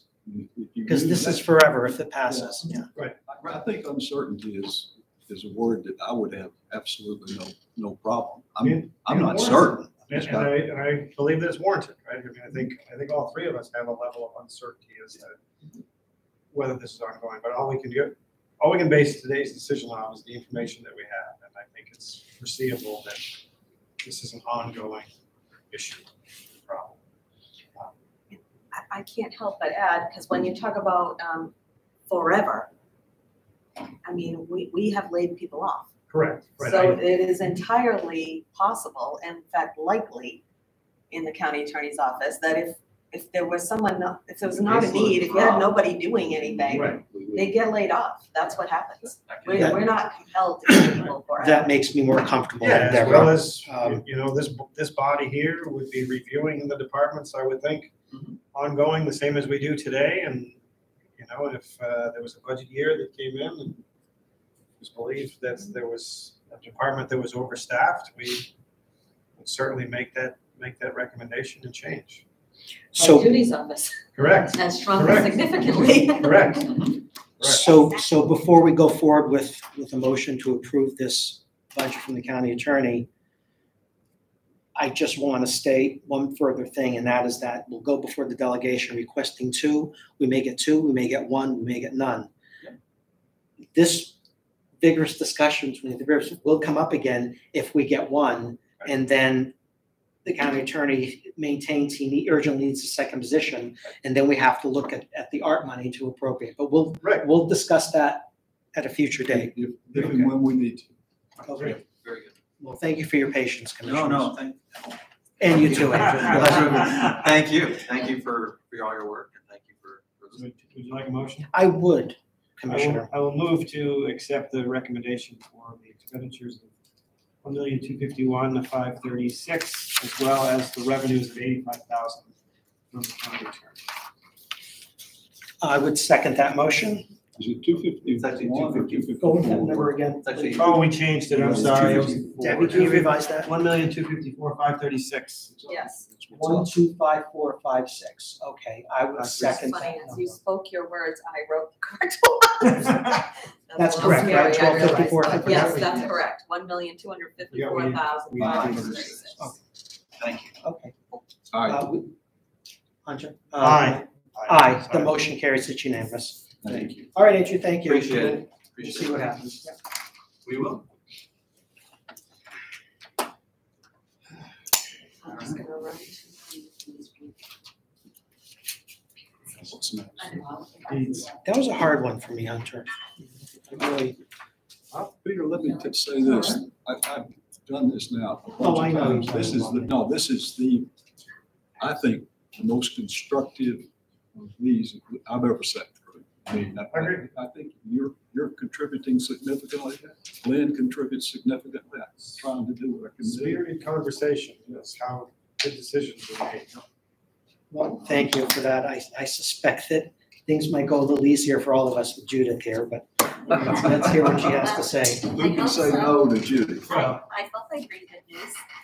I mean, I'll say it before Judy does. This is the only department that does bring in more revenue than it does expend. It's really a great feeling to be in that position. Right. As it should be. Money maker. Yeah. Positive cash flow department. Thank you all. Yeah, take care, Andrew. See you next time.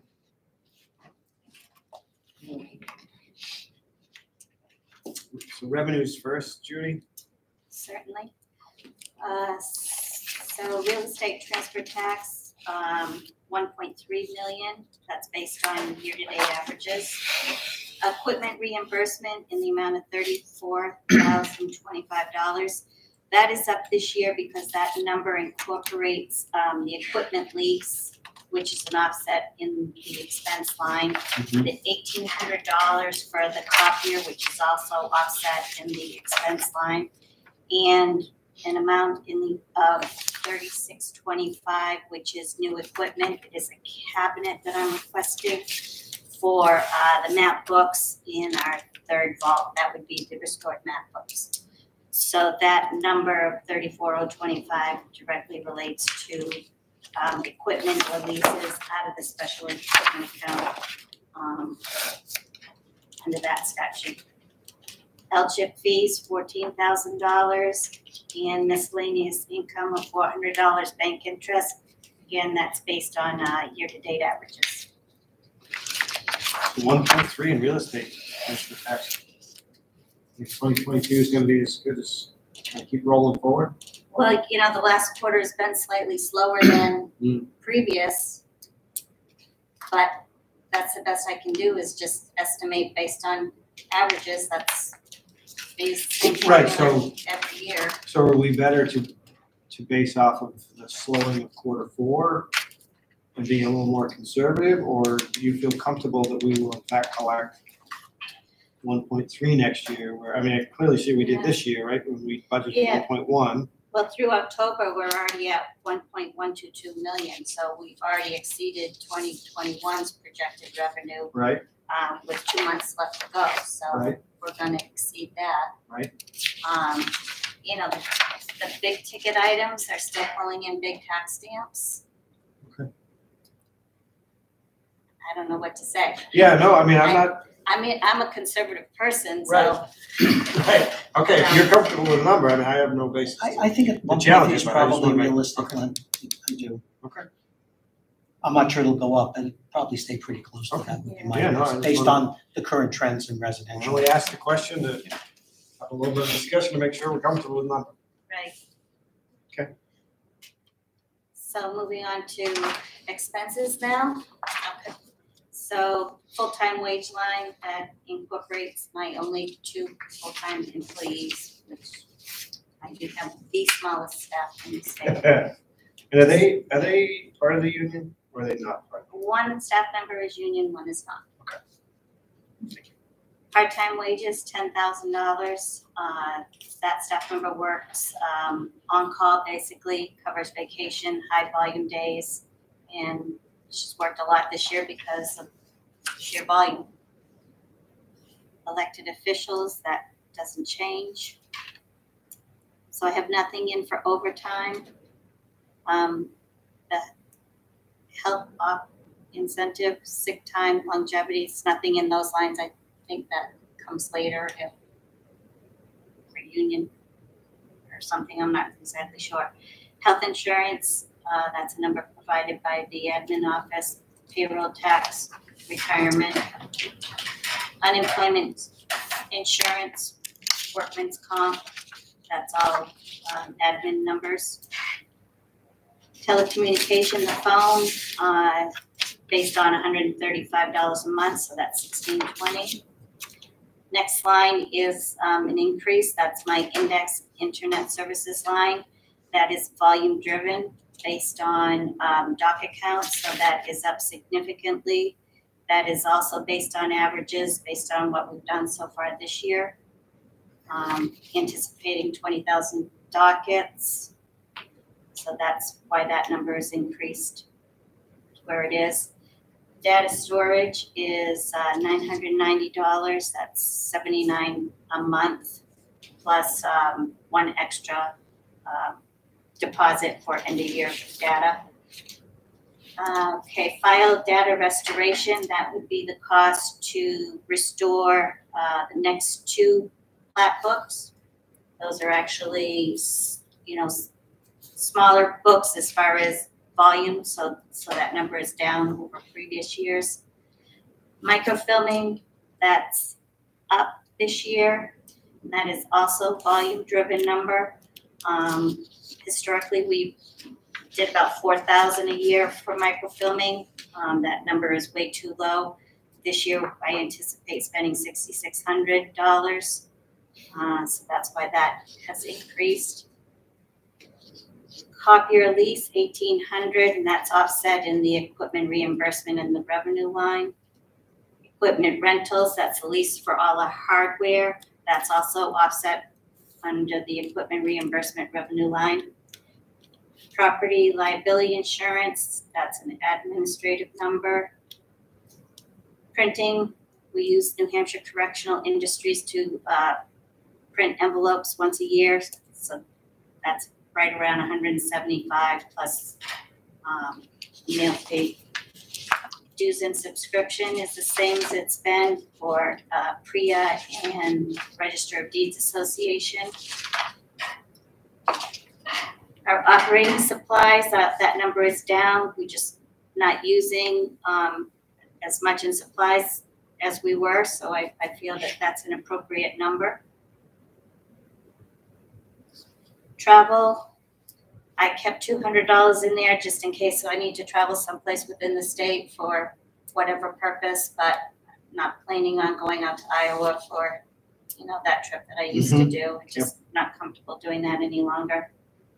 Office supplies, this line is for our laser and optical and plotter supplies. That's a reasonable number. And postage, that number has decreased this year. You know, 72% of our documents coming in electronically, so we're not using the postage that we were in the past to return documents by regular mail. So that number would reflect postage, meter supplies, and the quarterly meter rental for Pitney Bowes. Last item is the new equipment. That is the roller shelving unit I'd like to purchase for our plan vaults, those restored plat books. How many books are left to be restored after the next two? So if we do 2 in this year's budget, then there's two more. So that would be the total of 10 books, excuse me, during that, what I call the first phase of restoration. So we're down to 2 after the next budget. After 2022, there'll be 2. Are they small books? The ones that'll be in 2023 budgets are going to be significant. How much would you estimate they're going to I can tell you. So initially, there were a total of 10 books? Correct. Yeah, that's right. And what the commissioner is asking is at the end of 2022, Judith, there'll be 2 left to be restored. Out of that initial phase. Good. Yeah. So books 21 and 26 are very thick books. That'll be $33,915 for the 2023 budget. And I just taken them as they go along. You know, Yeah, there's yeah. no other Would order. they be covered by stimulus money? So I don't know, Hunter. Debbie's not here. I'm inclined to think not, but let her decide. are we talking ARPA money? Yeah. So it's my understanding that this project does not qualify because it's an ongoing project.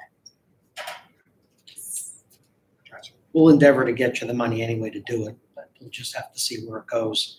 Right. I'm just thinking about getting it all done. Well, if possible, I think Debbie and I had actually discussed that a while back. But she had said it was a no-go. Okay, I'm sure that's why.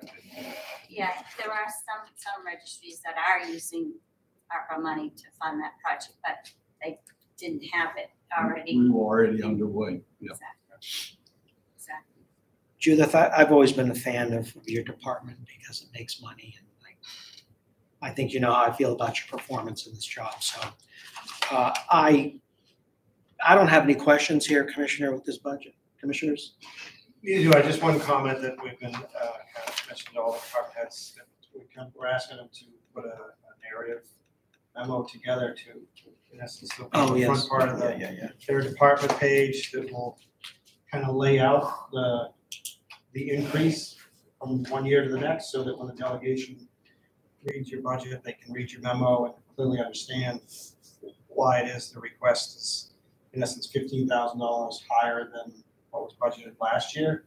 You know, and as I look through this, I think I can pick out at least 10,000 of that is attributable to the $1.3 million increase in business, right? Because Right. your It's a double-edged sword. yeah, your indexing and internet services is definitely, it's almost a one-to-one relationship between the sales and the Exactly. cost of doing those sales, right? Exactly. So, Exactly. Thank you. you know, I think those are all things to make sure that your memo includes. And the other pieces, I look at it and I'm pretty sure I got this right. And so the full-time wages compared to what was actually expended to what was budgeted was due to a vacancy. Yeah, there was Is that a right? vacancy for 3 months this year. Yes, I mean, I think that's an important piece of information, right? Because we certainly know from past experience, the delegation likes to look at the prior year expended column and say we're certainly leaning towards allotting that. If there was enough last year, Judith, why isn't Right. enough this year? Right, so we Right. clearly need to explain that the $17,000 difference, out of that is attributable to the position being open and vacant.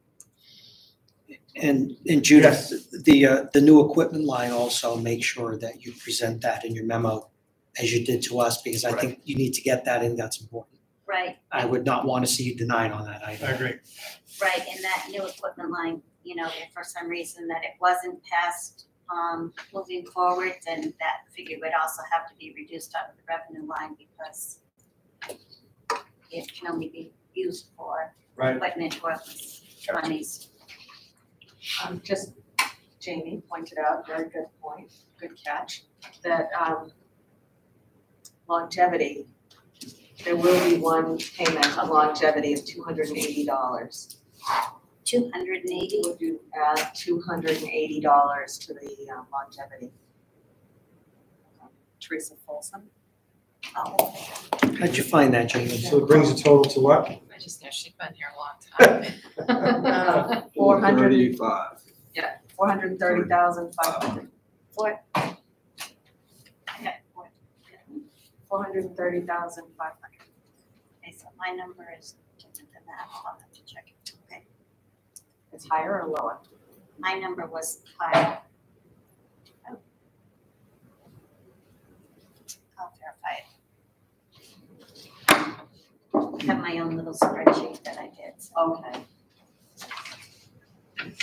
We can match it. 426, 595. Well, I'm gonna move, we accept the registrar's recommendation for the expenditure for FY 2022 at $430,500 and revenue of $1,348,425.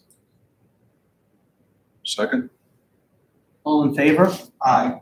Aye, the motion carries, it's unanimous. Thank you, Judith, nice Thank seeing you. Thank you. Thank you very much. Say aye on time. Thanks, Judy. Thank you.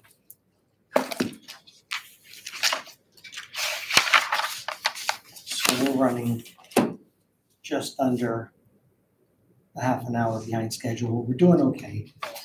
And Shelley's here and Say we give Shelley about 15 let's minutes. give her 15 minutes and move Should be on. fine. She's not paying attention, Yes. so. Quarterback is due.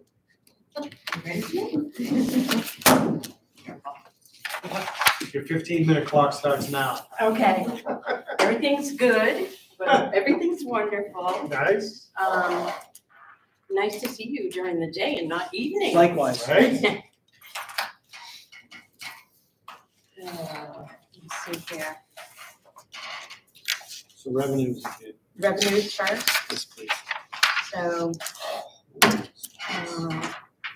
the revenue amounts, I did them, I justified them on the amounts of when I sat with Lori and Deb, we had the amounts of, what we had gotten up for the first 7 months. So then we just, projected for the year what we thought would happen in a year's time frame, and that's how I got the numbers that we came to.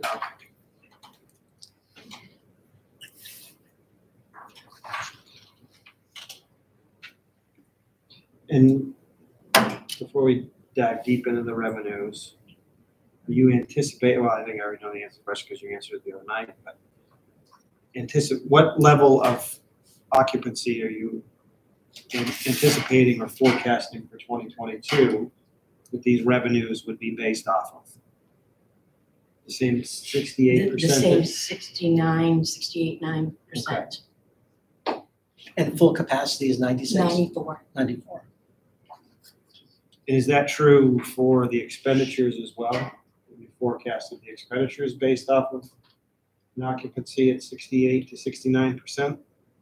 I think so, because most of the things like software and things is a straight price. So you would, it would just be salaries maybe? Right, Well, that's it's gonna be my the question. Medicaid, Would it's be- the Right. physicians and pharmacies section that would be dependent on the, Census. right. So would wages, right?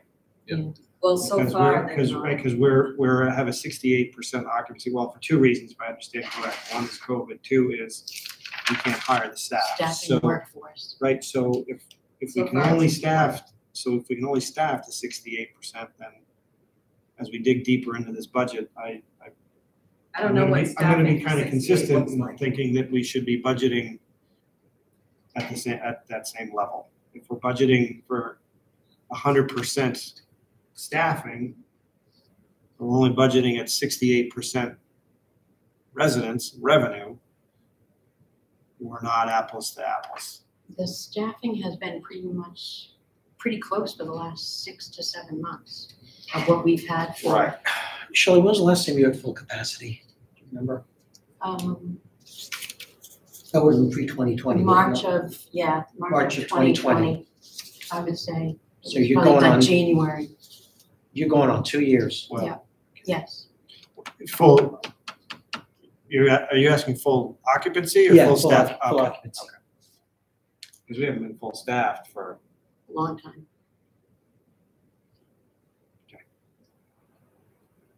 And it's doubtful you'll return to 94 residents in 2022. I don't believe so. okay. All right. What's the difference percentage wise, 534, 408? 534 and 488. Not 488. It's 109%, 109. What? It looks like to me that the full-time wages correspond. Oh, Well, that's just nursing home admin, yeah, that's so just. those would not change regardless of Oh, what. okay, it's not nursing. Right, that's the big one, when you get to nursing. Yes, it is calculated as if there is full staff year round. We always give you that number, we know that's never the case. You will do with it as you. Right, and this year even, To go. and this year even more so. I would argue, We need to. I'll try not to. Yeah, please don't, because we need to make sure that if we're gonna budget revenue at 68%, then we better not be budgeting expenditures at 100%, because we're kidding ourselves. And we are definitely presenting an overinflated budget. They should match up. Absolutely. Now, what I'm wondering is it, and I'm just wondering out loud, is it unreasonable to suspect, I mean, there is a national decrease in COVID right now. Right. And is it unreasonable to think that we may be up to 80% occupancy by the end? That builds in a cushion that allows for an optimistic ending. I mean, if you end up. Right. So I would suggest we think along those terms. I agree, right? I think that as 2022 progresses, I think we should be moving further out of the pandemic window, which then we should be able to, right? If we had the staff hired in place, then we could increase our occupancy. Yep. Right? So I definitely think, I don't think the answer is to budget our staffing level at 68% or 70%. I think we should be budgeting every 75 to 80%, and then our goal is to get to that. Yep. Right? And then hopefully by 2023, now we're start talking about 100% occupancy and fully staffed. I agree. It makes sense.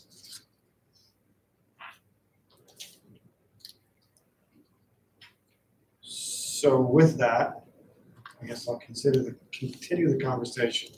So the revenues we have at that, the expenditures we don't. So how much time and energy do we want to spend today going through these numbers, or have the numbers reworked off of that assumption? That would seem to me to be a good idea to get them reworked. I clearly recognize saying that the work that's already gone into this, and I don't say that with disregard or Would it mean it be cavalierness. I mean, I understand what the request is. nursing number? May I? Please. My thought on that is there is a relatively small amount of the budget that is gonna be impacted But certainly admin, maintenance, dietary, laundry, housekeeping, right, you could do all of that. It's really just nursing. Yes. Okay. The other numbers would be the same amount of staff. Yeah, so you could get through a lot today without, Makes sense. I mean, in no way was my request because I want to get out of here earlier, because at some point we're gonna have to do the work. I clearly recognize that, but I didn't want us to. Never do today what you could pull off another day. Right. But I want to make everybody's time useful. That's right. So thanks, Deb. Absolutely.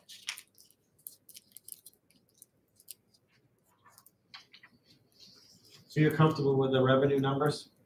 Or do you guys think you want to increase those We might need to increase, slightly? we're gonna be looking at an 80%. oh, if you think you're gonna get the census back up Yeah, to if 80%. you're thinking about the census going Right. back up, then the revenue number would.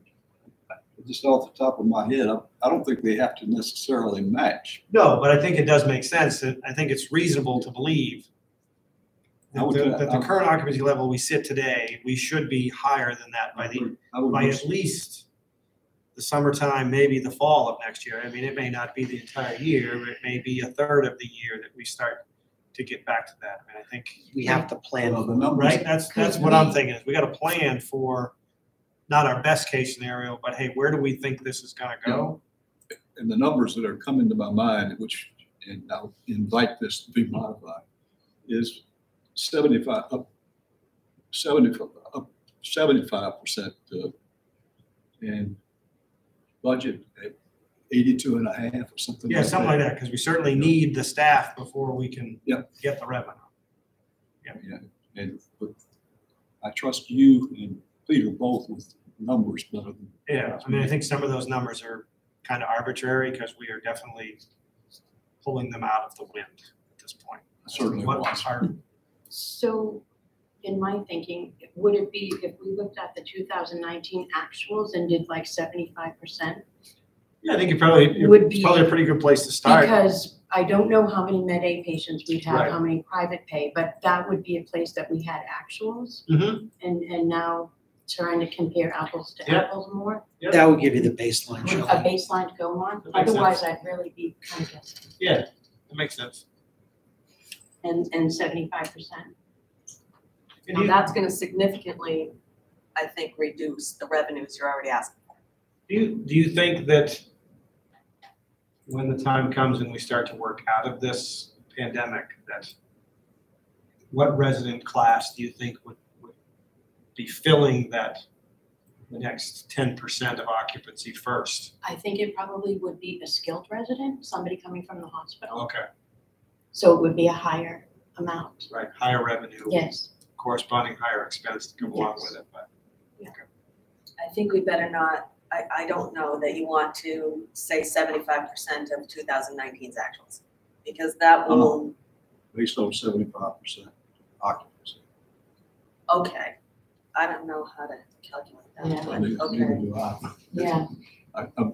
I think we can look Yeah. at something, look at these and refine them, maybe guess a little higher than we have projected so far. We were basing it strictly on actuals for 2021, and maybe we need to get somewhere closer to what it was pre-pandemic, or at least even 2020. But we need to be able to explain the formula that we used, I think. Right. Well, It has to have a rational basis of guesswork. All right, so we'll hold off on approving any revenues, but you're March. So You how got many, nothing to do, right? Right, Shelley? so how many Okay. residents should be projected for a year from now, the end of 2022? 75 or 80? I thought we were using percentages. Yeah, percentages, right? So it's roughly that because our occupancy is 68. 94 total. so- Because you're at 69 now. Yeah. And It's you're- 69%, not 69. No, Not 69% 65 94. residents. Yeah. There's 65 residents out of Yeah. potential for 94. Yes. Okay. So you want to have it on 75 residents or? No, No, percent. Okay. It's every third of occupancy. And if that, right, so I don't know what, as you work out of this pandemic, what makes sense to reopen a wing, because you have a wing shut down or? We have two Right, so hallways. how do you? Both wings are open. Right, so So you would open you've got two. Hallways. So you would open one hallway. and that would be an additional, how many residents would residents that in be? that one hall?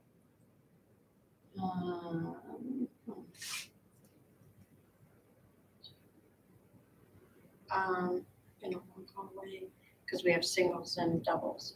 I would do the double hallway. A dozen, 12 more. That's the number. Yep.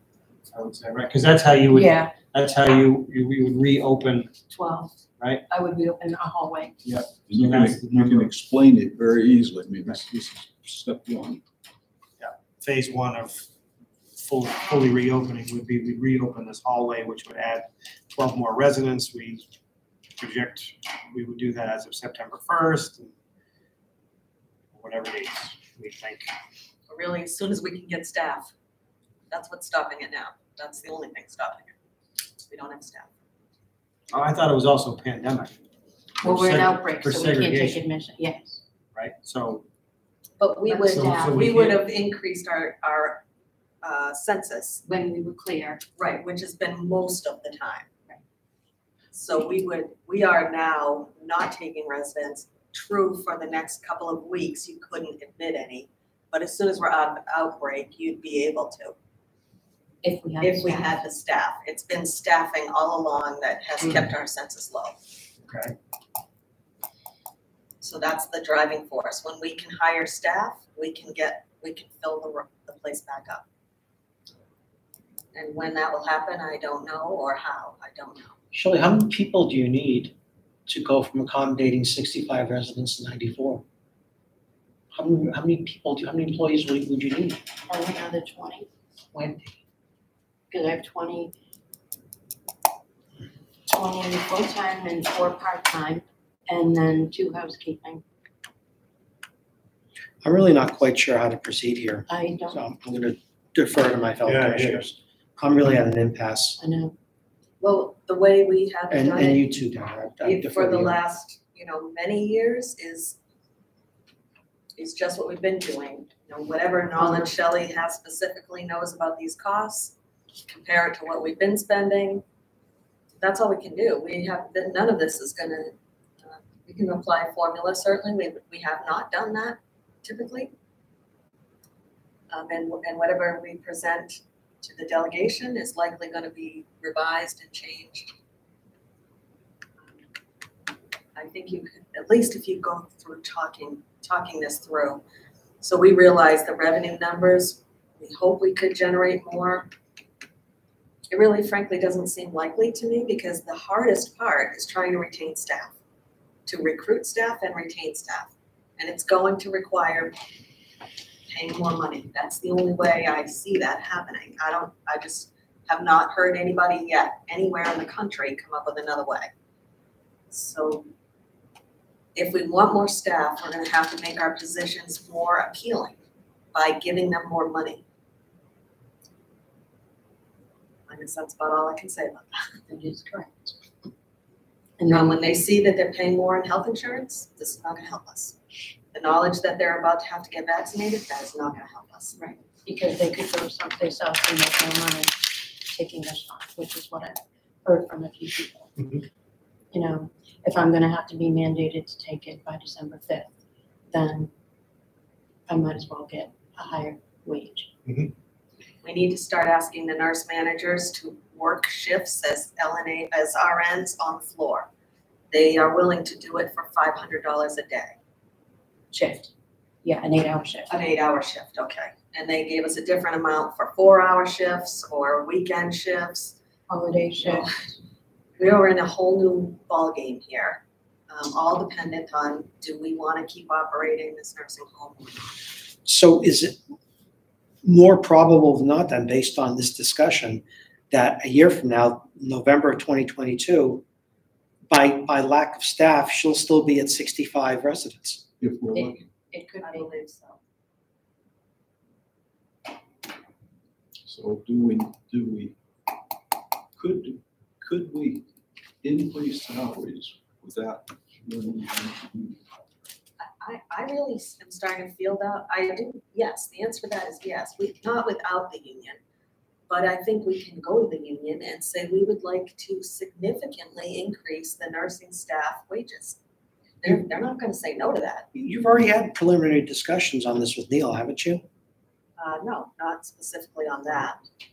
All the incentives, yes, he's on board, he's been on board, he's not gonna say no to our desire to increase wages. We just haven't done it because I think it's like something you have to really get your head around. Are we gonna, we've been paying $12.50 an hour or $12.79. You know, we need to increase that to $25. We need to make a big impact here because we're trying to get people who are now either not working or working at Domino's delivering pizza to want to come back and work here, where it's a lot harder work and and they're at risk of, you know, to the extent they may be worried about contracting COVID. Yep.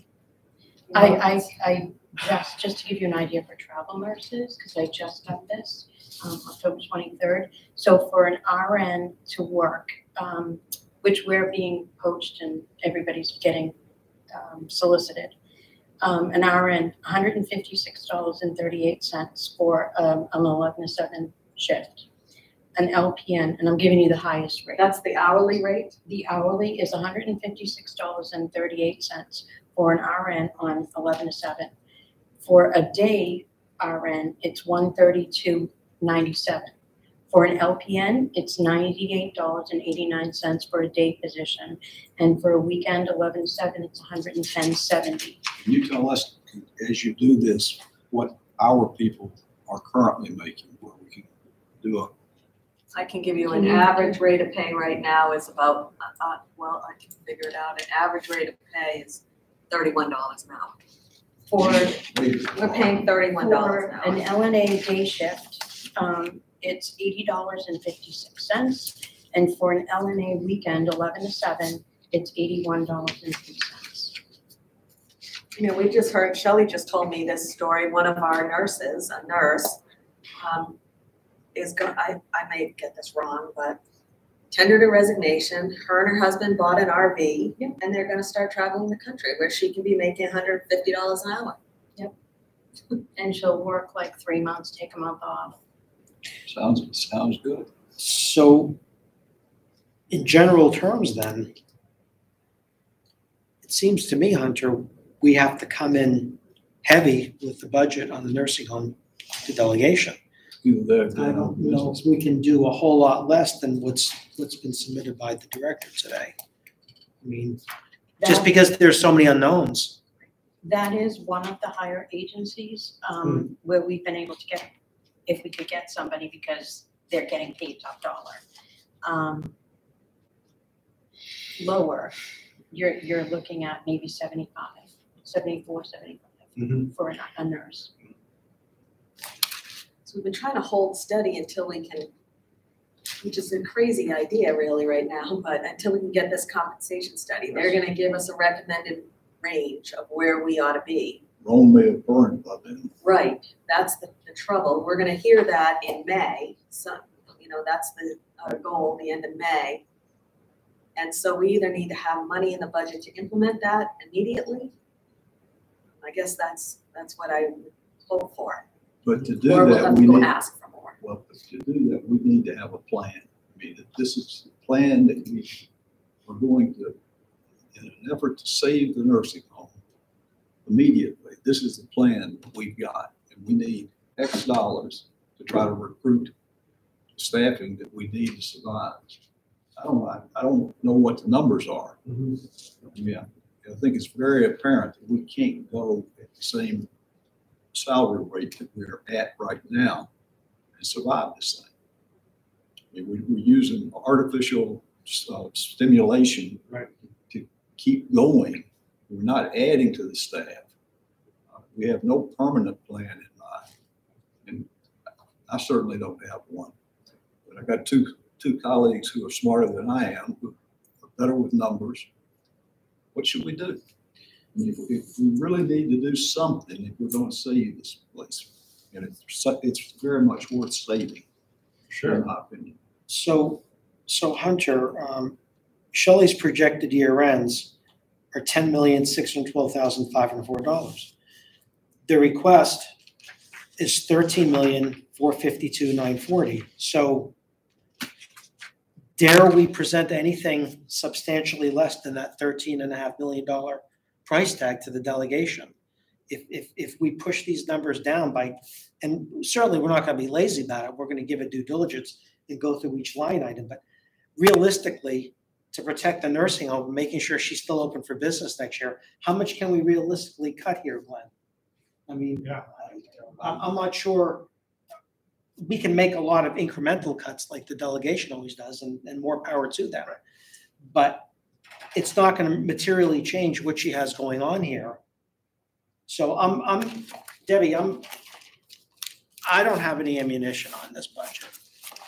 I'm very, very leery of taking a scalpel to this in any way. I mean, I know we probably will, but 97 I'm not sure that we should.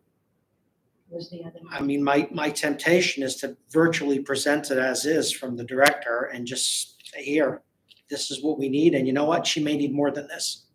And of course to say, well, she don't run out of money this year, but. Well, and it is like a chicken and an egg thing, because in addition to recognizing that we are not paying adequate wages, we're not able to attract anyone. No, in today's market, no, we're not. Our existing staff who is hanging on, and we keep giving them incentives. You can make more if you do this, but it requires them to work. You know, we're getting emails, secret anonymous emails now to HR saying, how can I get a day off? Do I have to claim work? Is there some way I can say I'm gonna have a mental breakdown? How do I get mental health? How do I get a day off? You know, and it's horrible because these people need to have days off. And the reality is, if they take a day off, we don't have anybody to work. So we can pay them. What we have, frankly, is money right now. We have appropriated wages in our budget right now. We just can't get people to You work. can't even attract the workforce. We can't get any new people. We need new people to come in, so we have more staff. So our existing staff doesn't have to work 60 and 80 hours a week. And in order to do that, we have to pay them all more money.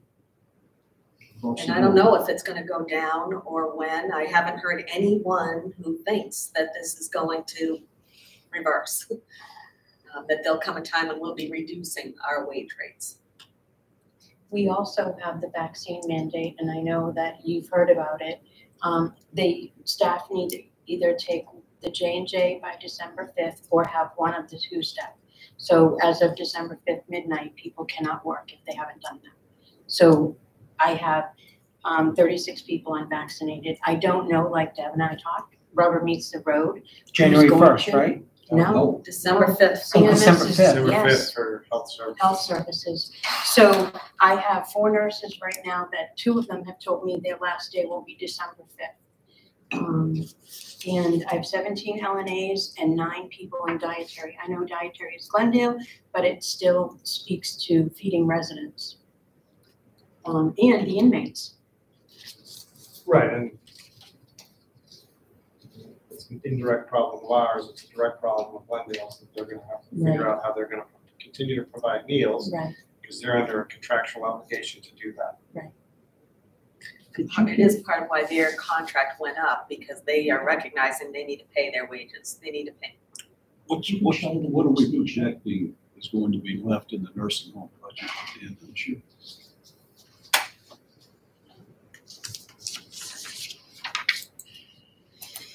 Well, I mean, we can go through the line items. $992,000. There are some prices that are definite, I mean, I'm, you know, as far Right. as companies and most of my increases, a lot of the services either went up 3.5 or 4.5% for their like software systems or something like that.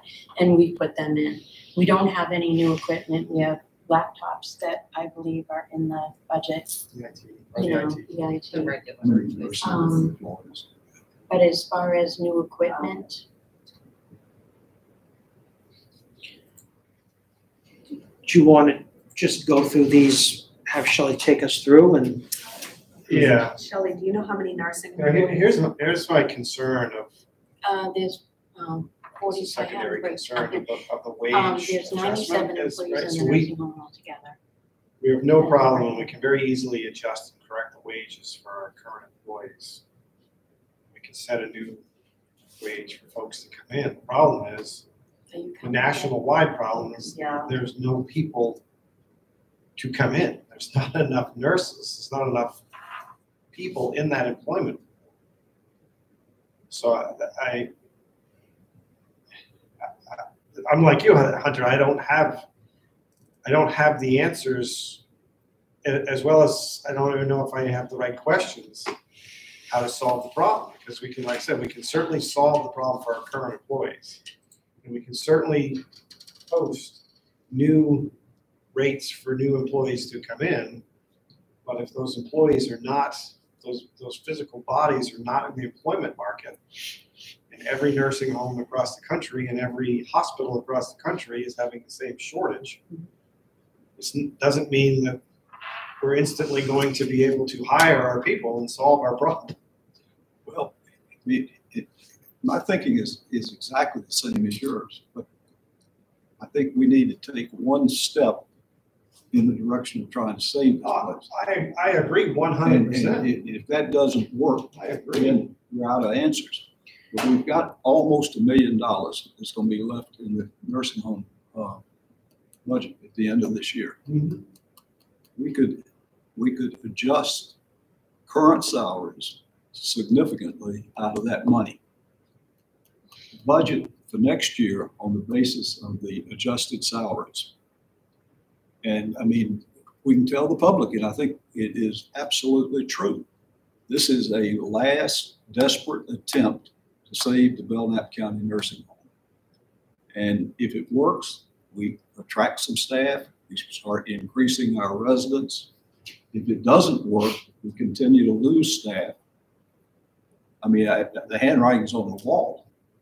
I don't know if there's another thing we can do, but until we try desperately with the current situation and make a significant change in the salary structure, it's probably we're going to catch hell from other departments. I mean, people are going to want the money, but I mean, the survival of this department, and I think it's a very important department. I think it's very important to the people of the county. Mm-hmm. I think we owe it to them to try. And I mean, I think we have to do something that is really drastic. I didn't come here today expecting to be saying what I'm saying, but I think I'm recognizing now how bleak this situation is. And I knew it was bleak, but I didn't know it was this bleak. What was I wasn't here last year, you were with David. What was your approach to Shelley's numbers last year? You know, I think what we did, we pretty much took the numbers as they were brought to us. Well, except for the big one. The nursing. The nursing. We adjusted some money out of nursing. Nursing because money. we are inevitably always understaffed. And the budget always comes through fully staffed. So historically, the last several years, we would do our best to right-size the budget request to match up with the staffing that we could actually hire and retain. So there was several $100,000 that was cut out of nursing. And as we come to the end of the year, this year, the same as all the rest of the years, there's still funds available there because of understaffing. I think a lot of times too, can I just add one thing? That wages, we did take them out of full-time wages and stuff, but we then sometimes added contracted services up a little bit. Right. To supplement it. That and the pandemic saved And you that, this year. yeah, but we don't have even the agency staff out there. Right. So. It's a huge problem. We not only are our wage, it's not even a problem with agency that we can't pay, because we would pay anything. We don't have a house for them. We have nowhere for them to Housing is live. another issue for We some can't even, places. if they get us people, we don't have anything. There's no apartments in this area. Taylor Home is buying houses. Yep. All, Cheshire the whole County neighborhood. just bought a Real house estate. They're all buying houses so that they can house agency nurses. Cheshire just bought a 3-bedroom, because I know the administrator and housekeeping staff went and cleaned and got ready for nurses. Co-ops, I'm not sure if they did too, or if they, in Berlin, if they did also. Are you turning people away now with requests for a room for residents? Oh, Residents. yes. Yeah. We I have, mean, we are you have turning them had a away? waiting list for It's tearful, painful It's- discussions. It's horrible because I have families that call me, they have no place to put their loved one, the fire department's picked them up. We had 6 referrals Wednesday from hospitals, 7 Thursday, and another 6 on Friday. And 2 of them were also like private pay residents that also were looking for a facility. And I had told you the numbers the other, Golden View is at 59% occupancy. Laconia Center now is at 71, we're still at 69. So everybody is feeling it. 69% occupancy with 65 beds, okay. And my fear is when this vaccination goes into effect, to care for the residents that we have. We've already had a discussion with Commissioner Chivinette. I had the county administrator with me to look at other facilities if we had to move people out because we don't have the staff. Yeah, that's gonna be my next, And that's gonna be my next question. I call every week. So should that happen come December 5th and we lose however many employees, what's your next step? I'm preparing that. I've already called 4 facilities to see where they could be, and I believe I have 4 beds that are available to us if we had to, but even those facilities are asking me, are you gonna send staff? And so for in your facility, you would, right, so to go the other way, to reopen, we'd open another hall. Yes. To close, To we would close, have to, what's the next step 19 down? 19 people you'd need to find placement for 19 people. And that's another hall, or what is that? That is, the East Wing unit, which is 2 hallways. So you have to close that entire wing Yes, that has 19 residents in it. yes. And you could find places for 4 if you could give them staff, Yes. which of course we cannot do. And so what does the state say? What's the HHA say with, hey, It was. what next? What happens now? It was start having those conversations with sister facilities, county Yeah. facilities, or facilities in your area of who could take what. And I did reach out to Merrimack County the Yeah. other day about blending. I know it sounds funny, but it's a creative way of, they have enough room, could our facility be with them, and then we look at our staffing? I don't even know, but I'm trying to think of something that we could do. What percentage of occupancy do they have? I think they have 290 beds and he's at 185 that he's filled. So I you're don't know saying- what that is. In essence, take our operation here And and move move it. everybody, residents and staff, And share and operate staff out of Merrimack County Nursing Home. and maybe, and share staff. Would that be something that would be an option? I I don't even even talked know. about, we'll take our staff on a bus and drive them down there every day. I know at If one that- time they did that here because they had work done, so they went to Rockingham, I think. So they used to meet in the bus and people would come to work and they'd bus them and take care of our residents at another facility. Yep, they would have to be here, I think it was like 6 o'clock in the morning, like an hour early. So we'd pay them 10 hours, I believe. And I don't know how long that time frame. If it was it 3 months, 4 months? It's a while. And the last ditch effort in our conversation with the commissioner felt like we were being shamed into, if you need the National Guard, then you are pulling the guardsmen away from their Other jobs and causing community problems, and we will be taking over your nursing home, and it will indicate that you are not capable of management. It was not a pleasant, Well, there are other states. but frankly, if the we got National to that Guard is point, in we would say other take facilities. it, because we need care for our residents. So, I'm on shaky ground here, but my thought is the best thing we can do, right? This is my opinion. The best thing we can do for the nursing home right now and to make Shelley's job as easy as possible is to accept this budget as submitted by her, have her write a memo and a cover letter. So she prefaces the presentation of her figures to the delegation. I mean, I'm prepared to sit with her and take the slings and arrows and the hard questioning. But Shelley's really in the best position to justify this request. And I feel like any changes I make or I suggest that the commission makes may not be the best thing to do right now. So that's really all I have for you today on the nursing home. I think if we don't do something to significantly and dramatically increase salaries now, I mean, anything we do is like moving deck chairs on the Titanic. Well, I think your statement should be incorporated into her address to the delegation because I think we need to do it right now with the money, the surplus that we're going to have. I mean, I don't know what the number is, but there's got to be a number that is attractive enough that those who are talking about leaving on the 5th don't leave. And you can start competing with McDonald's. Outdo McDonald's, which we're not out doing right now. But I mean, we got to do something money-wise. I mean, money talks.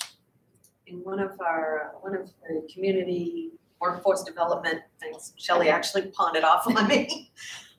But they made a great point that as long as we continue, and this is a group of mental health, behavioral health, all kinds of health care, basically. And the point was, as long as we continue to have to compare ourselves, our employees, to McDonald's and Domino's, that's disgraceful. Yes. We're so far out of the game. We need people providing healthcare services. And we're trying to keep up with people who make hamburgers and deliver pizzas.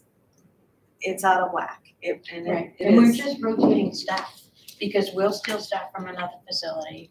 And I feel bad for that facility, because it's the residents in the end, the people that need the care. Only right now, when is your last application? When do we even get a job application? Right? That's unheard of since I've been here. We're not getting no one is applying for our jobs at all. Even we thought maybe after the increased stipend, the $200 weekly, it still didn't. And we've shown, yes, we've seen LNAs make $2,000 a week. It was an isolated occasion, but she worked her butt off 80 for a hours month probably to get that. Well, I think if it were permanent, I suspected we would have some willing workers. So if we make the number dramatic. And I think we've kept some workers because we haven't mandated the shot. And now we're going to lose people out of healthcare because they're going to go someplace else. If you make it attractive enough, they won't leave. Right, and there may be a couple, we There may may have be those a few. the vaccination scares off people. Yeah. It really does. Just because, we all here feel it's a good idea. There are those who don't share that sentiment. Homes imposed about 2 months ago, in the face of threats by about a third of the staff. And I was told by the administrator that 2 people left. I mean, there was a lot of big talk. Good They point. pay better than we do. And he added the 2 that left, was 2 I would have picked to leave anyway. Now, I'm not saying I don't know anything about our staff, but I do think if we improve the salaries to a point where we are an attractive place financially to be, I mean, that's the one chance we've got to survive this thing. And if we don't do it, we're not going to survive. We want it to be that the high schools are saying, if you want a good career, you ought to try to be an LNA. Yeah. And then you ought to try to get a job at Belknap County. And then work your way up. Right, and we're just so far on the block. We're nowhere near that right now.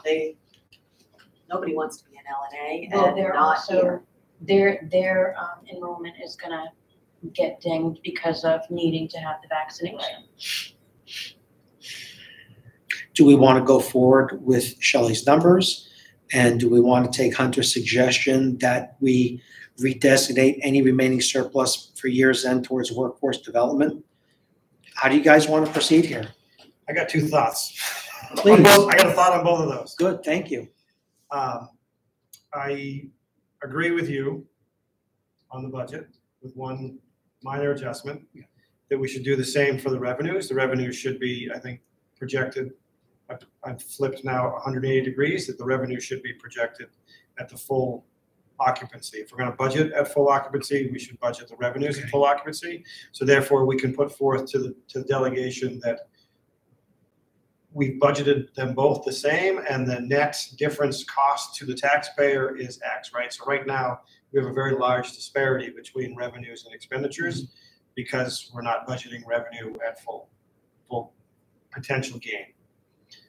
So that's the first piece on your side. On Hunter's side, as far as the $1 million in workforce development, my idea, to maybe a crazy idea, is to take some portion of the $1 million, whether it's 700,000 or some portion of that, and say we are going to give a bonus of that 700,000 to distribute it amongst all of the nursing home employees as of December 31st, or pick a date, but it's certainly after December 5th. And it'd be a one-time bonus, knowing, hey, we've got this wage study coming, we've budgeted for full wages, we've got cash in the budget to do that, as well as we can then not be challenged by the delegation that we have artificially inflated everybody's wages, and now The money was there anyway. right, Hunter, the money was there. We're not asking you to. It's already built into next year's budget. We know these things are coming, but we need to have the funds in this budget for whatever that wage study shows to continue to attract and retain the best and brightest in the nursing field. And otherwise, what you're telling us is that we should shut down the nursing home. Right. And if that's the decision they want to make, then Let them make this decision and stand behind it in public and defend it. Right. I mean, but we're trying to do. I mean, I hear you. We're trying to do everything we can to make this organization continue going strong with the cards that we have. Yeah. And right now we've got $1 million worth of cards, and I don't think it's prudent to disperse all the $1 million, but I do think it does make sense to take some large portion of that. And I don't know the best way to distribute that amongst the 97 employees, whether it's a flat amount for every employee gets the same, or whether it's based off, I don't know. But well, and how does that right, so that's roughly on average $7,500. And if we give that to our existing staff with lump sum payment in the last payroll of the year, yep. That doesn't help us recruit. Nope. That prevents them from walking or thinking about walking. So that's 7,000 a person, right? Is that Yeah, roughly, right? I mean, That's a nice, that's a really nice recruitment, bonus. it's like, hey, But this that's is what, surplus, right? this is And the what the money's county there. has done for the employees last year with what they were given. They have a wage study coming. If you show and you come here and you're loyal to this county and employment here, you're rewarded for that. Well, how do you think, Shelley, that will, I'm just thinking about for $5,000, we were lucky to get one person interested in switching shifts. Yes. Well, this is $7,000. Yeah, So maybe that's why I'm asking. And it's not to switch shifts. It's not to do anything. It's just Right, just to stay working. to say, hey, It's just to thank you you for may your not be on the loyalty shift and that you commitment. want to be on, but hey, we recognize. I think it shows recognition and appreciation and where we're at right now, that we're trying the best and we're doing everything, because we have continued with incentives and, understanding that this is gonna be a huge thing, and stay in healthcare. Stay here. I think that's really good thinking, Glenn. I do know that the delegation, there'll be members, and you know who they are, Oh, yeah. who say, wait a minute, now that's surplus, that should go back to the Oh, they taxpayers. were upset that you gave $5,000 Yeah, I to know. a 25-year Right. I think our responsibility is to do right by the county and keep that, to the best of our ability, keep that nursing home open as long as possible. And this is a method to do that. So Glenn, I support that. And I support you wanted to make it an alteration, slight On the revenue alteration. side, Yeah, the revenue should yeah. match. Hunter, I think we should go with that. I see no other pathway here. Without trying to overthink $700,000, it. is that the number? Yeah, I think so. I mean, I think, We're projecting $998,000 Yeah. surplus right So you now. take mean, 70% of that and my- leave 300 in surplus. I mean, my continued thought, I guess, is for you guys to look at that and bring that recommendation to Thursday's meeting, because the other thing I'm thinking is if there's some items in this year's budget that we've got some funds available that we want to buy now, or some things that we can pull ahead, we should certainly be having that discussion. And then, yes, but that year-end bonus should be sizable to the point where it makes somebody really think of whether they want to not be employed here. It's a positive way to finish off a miserable year, really. Right. For the nursing home. The only thing that I could see that would be something that I know you had spoke to is the tubs that are in the ARPA money. Yeah. It's $40,500 for 2 tubs. Yeah. For the budget versus ARPA funds. I mean, that definitely seems like a 2021 expense. Even if we spend 700,000, we're still gonna have 300,000 available in there that I think there's still some room, but I mean,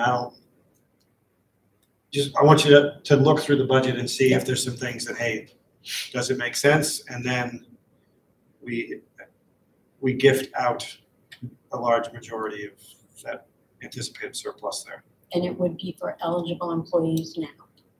All eligible employees to this date. Current employees. Current employees. Current employees. Current employees as of the last payroll in December. Okay. Oh, okay. So if you hired. So if we hired Yeah. anybody, they would get it. Yeah, we'd have to do that. No, they wouldn't get it because they haven't demonstrated loyalty to the 12 county. months of service, 6 months of service.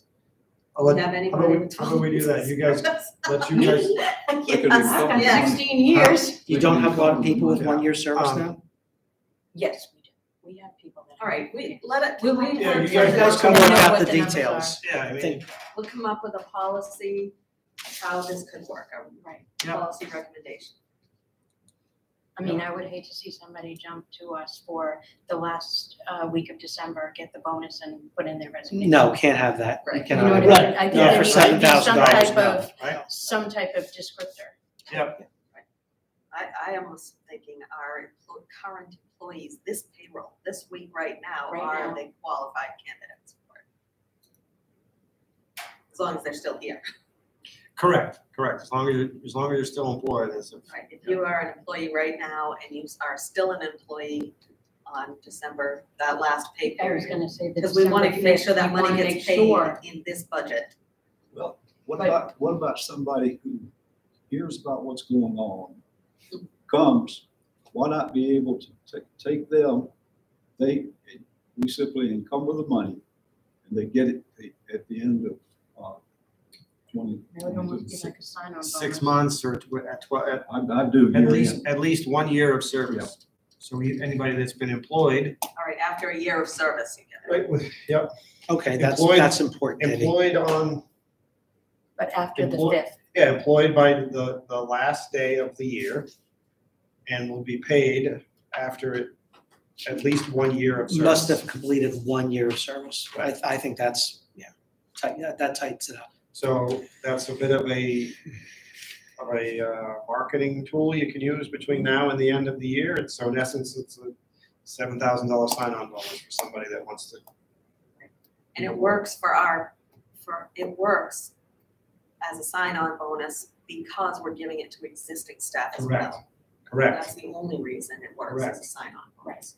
Which And is- we need to stop talking about the 7,000 because they're all gonna listen to that. And we need to figure out what the number is with Okay. taxes and whatever else needs to be paid out of that. Right. Right? Maybe it's Right, closer right, to right. 5,000. Yeah, because I there's gonna hope be it's- retirement and. Yeah, we'll get it as we high need as to we make can sure get we're it. not exceeding surplus numbers. So, yeah. All right, well, that'll be a fun project.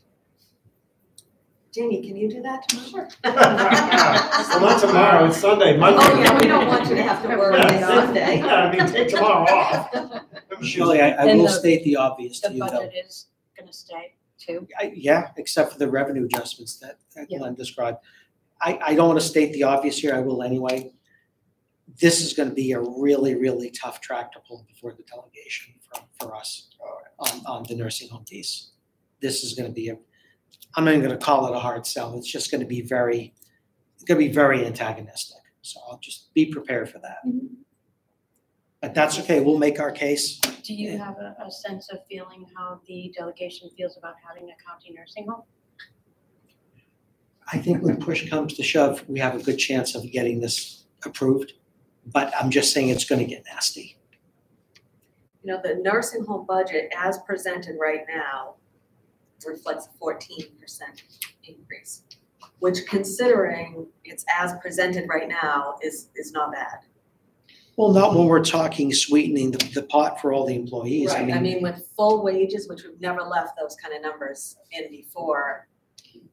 We've already received approval for the first ARP installment from them. We had how many, what was it, 11-5, the vote, something like that? Yes. Yeah. Of course, it did help that you brought in people for testimonials.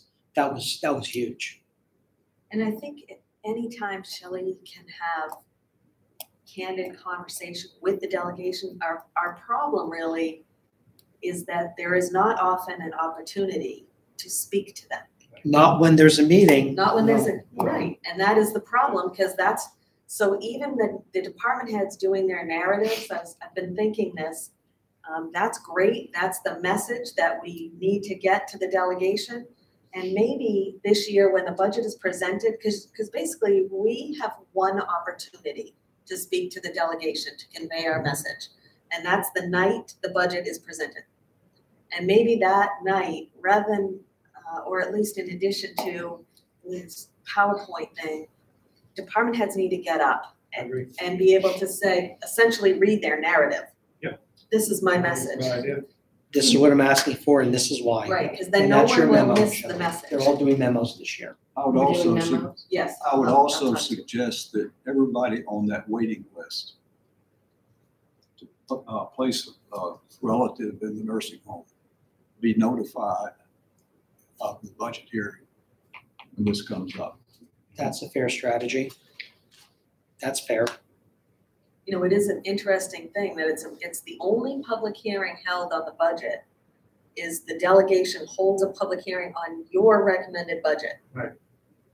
And then when, no matter what people say in that public hearing, what we've seen, it's never much mattered. There are people in Belknap, as we know, who have no place to go when they become old and infirm, other than a nursing home, you know. We hope we don't end up in that situation, but then you never know what twists and turns our lives That's will why we take. have the nursing. Yes, it's a home for last What it's resort. for. I mean, I think the other big thing that should always be on the forefront for the nursing home is not the $13.4 million. It's the net between the revenue and the expense, right? Because delegation, everybody else likes to get caught up in the expenditure of $13 million. Well, what the county and taxpayers are funding is the difference, right? And Yes. years right. Yeah. ago, that's how it was always presented, because going down a rabbit hole of accounting terms, so it was a fund account, and it was supposed to be an enterprise fund, and it's supposed to, the revenues are supposed to cover the expenses. And then the taxpayers they supplement the difference. So the burden to the taxpayers is the difference between the revenue and the taxes, and I think it's really, that's why I really want the revenues to be reflective of what we believe they would be if we were at full staff, so that we can show what we're asking for the nursing home is, I think it's less than $1 million, right? I think it's It's a fraction of If what they what go we're from asking 1 for to the 2 jail. I mean, I Yeah. think that it's either $1 million Kills or another give or story. take a couple $100,000, one way or the other. And to me, that's a much different conversation than we need $13 million to run a nursing home. That's not what we were asking the residents for. we were asking the residents for less money to run our nursing home than our jail and our Department of Corrections. And historically, the nursing home gets attacked for costing the taxpayers so much money, and that's just not, that's not the conversation. Well, the budget, the total budget we submit to the delegation will not exceed revenue. Yeah, well, It will, by how for the much? nursing home? Yeah. Yeah, there's only been, in the last couple of years, with the year that we got $4 million of pro share, I think was the only year. I thought there were that the- three, that the 2 or nursing, 3 years. that the nursing home covered its costs. I think Oh, 2 we did. years. Was there a we couple did, of, I yeah. know there weren't Yeah. many. I think 17, 18. Yeah. So, But those are outliers then. yeah, I And mean, we're turning it typically, around. right, so there is not enough revenue coming in because the Medicaid rate is not an all-inclusive cost. There's not enough space to supplement that with full pay, private pay residents. Right. So the business runs at a loss, and we need the taxpayers to cover the loss. So as much as we can mitigate that loss and request that of appropriation, that's what we're asking for. We're asking for the net of that, not $13 million. I think that's a big thing that we need to kind of shift our conversation with the delegation So- as well as the rest of the county to get that message out. So the point will be, don't look at the $13 million figure. Look at maybe a $1 million figure. Correct. Because the rest is balanced by the revenue that comes in. Correct. Look But at that's what we need to important raise, distinction. what we need That's to What do we need raise. to raise for taxes to support the department of the nursing home? That's You a raised- critical talking You point. raised $2 Kevin. million to support the inmates in the jail. And I'm not sure that was presented that way to me when I The was on the sheriff's department delegation. is too. Hunter. Yes. I'm not sure, no offense to my fellow commissioners, but I'm not sure that point was clearly stated when I sat on the other Yeah, side. no, point taken. I don't think we've done a good job of presenting it that way. Although it's been presented Right. every year, every time, they But just not have as never. vocal about And that. I have to say, I've never seen them really attack the nursing home budget, ever. I mean, they did cut wages out of there. This last year was the most I've ever seen them do. Yeah. Usually the nursing home is well supported. And hopefully, this year we need it more than ever. So what we'll need then, Debbie, when we come up with the bottom line for the 2022 budget as submitted by the Board of Commissioners is, what is the net increase in the county share of the tax based on this budget as opposed to one they accepted in 2021? We just need to know what the difference is Are those based the on. numbers as we sit today? The Except expenditure? for the numbers as we sat this morning. So whatever you've done today, All right, not a lot. not much, right? So Right, it's so you look pretty at the close. expenditure side, so Yeah, the even expenses. back to the last 10-minute conversation, I wonder if it makes sense for presentation to split your revenue and expenditures to general fund and nursing home so that the $13 million doesn't get buried in that number, so we can present it. Yeah, certainly in a Right, so- presentation, we can do that. Right, but yeah, so looking at that, so the budget as we've been presented has a 5% increase in expenditure. And I'm off on a tangent, but back to the memos and one from the admin piece that I think we need to make sure is clearly stated, not only in language, but numbers as well, is that the New Hampshire retirement system rate is now a full year for next year. That rate increased July 1 this year. So this year there was 6 months of a lesser New Hampshire retirement rate. That's a fixed cost that we have no control over.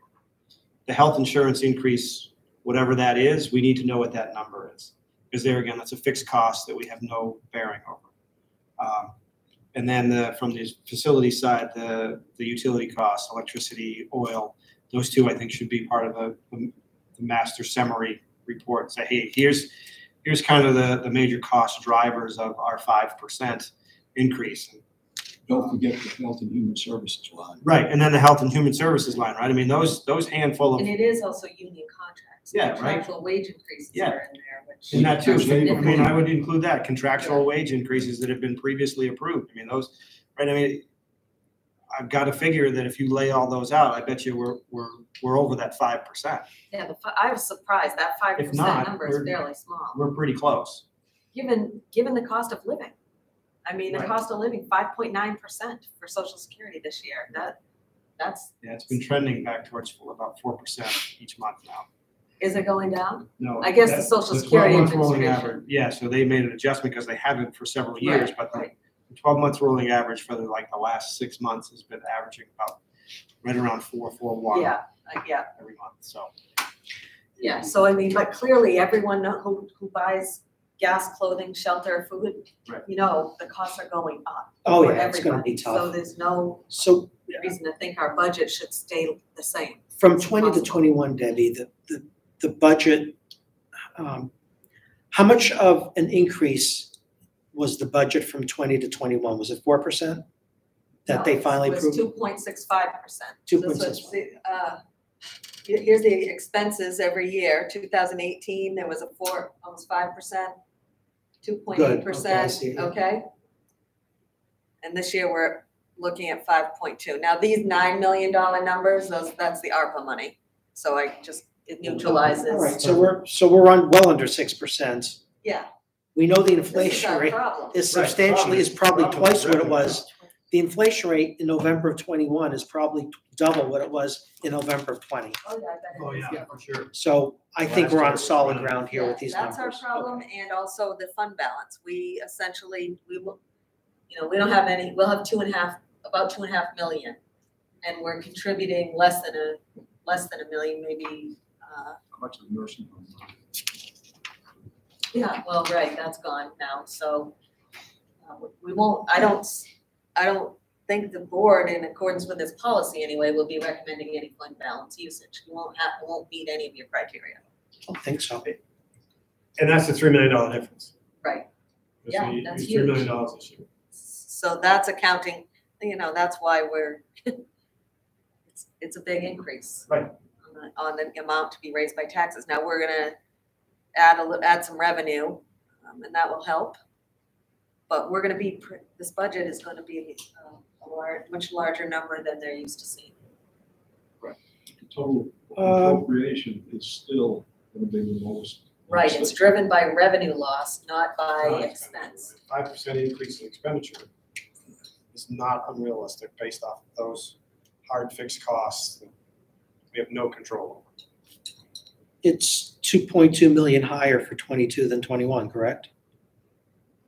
Yes, Yeah, all right, well, I mean, obviously they'll take, yeah, they're gonna The try raise to, over they that, want it to be level funded, but we don't live in that world. There's no way. Nobody's Well, budget is there's- level funded. And when I was on, Right. I was on the delegation for 6 years, it was never level funded from year to year, it always went up. And those are better economic times back in 14, 15, Yeah, it 16. went down several years. They, look at the dollar amounts. They,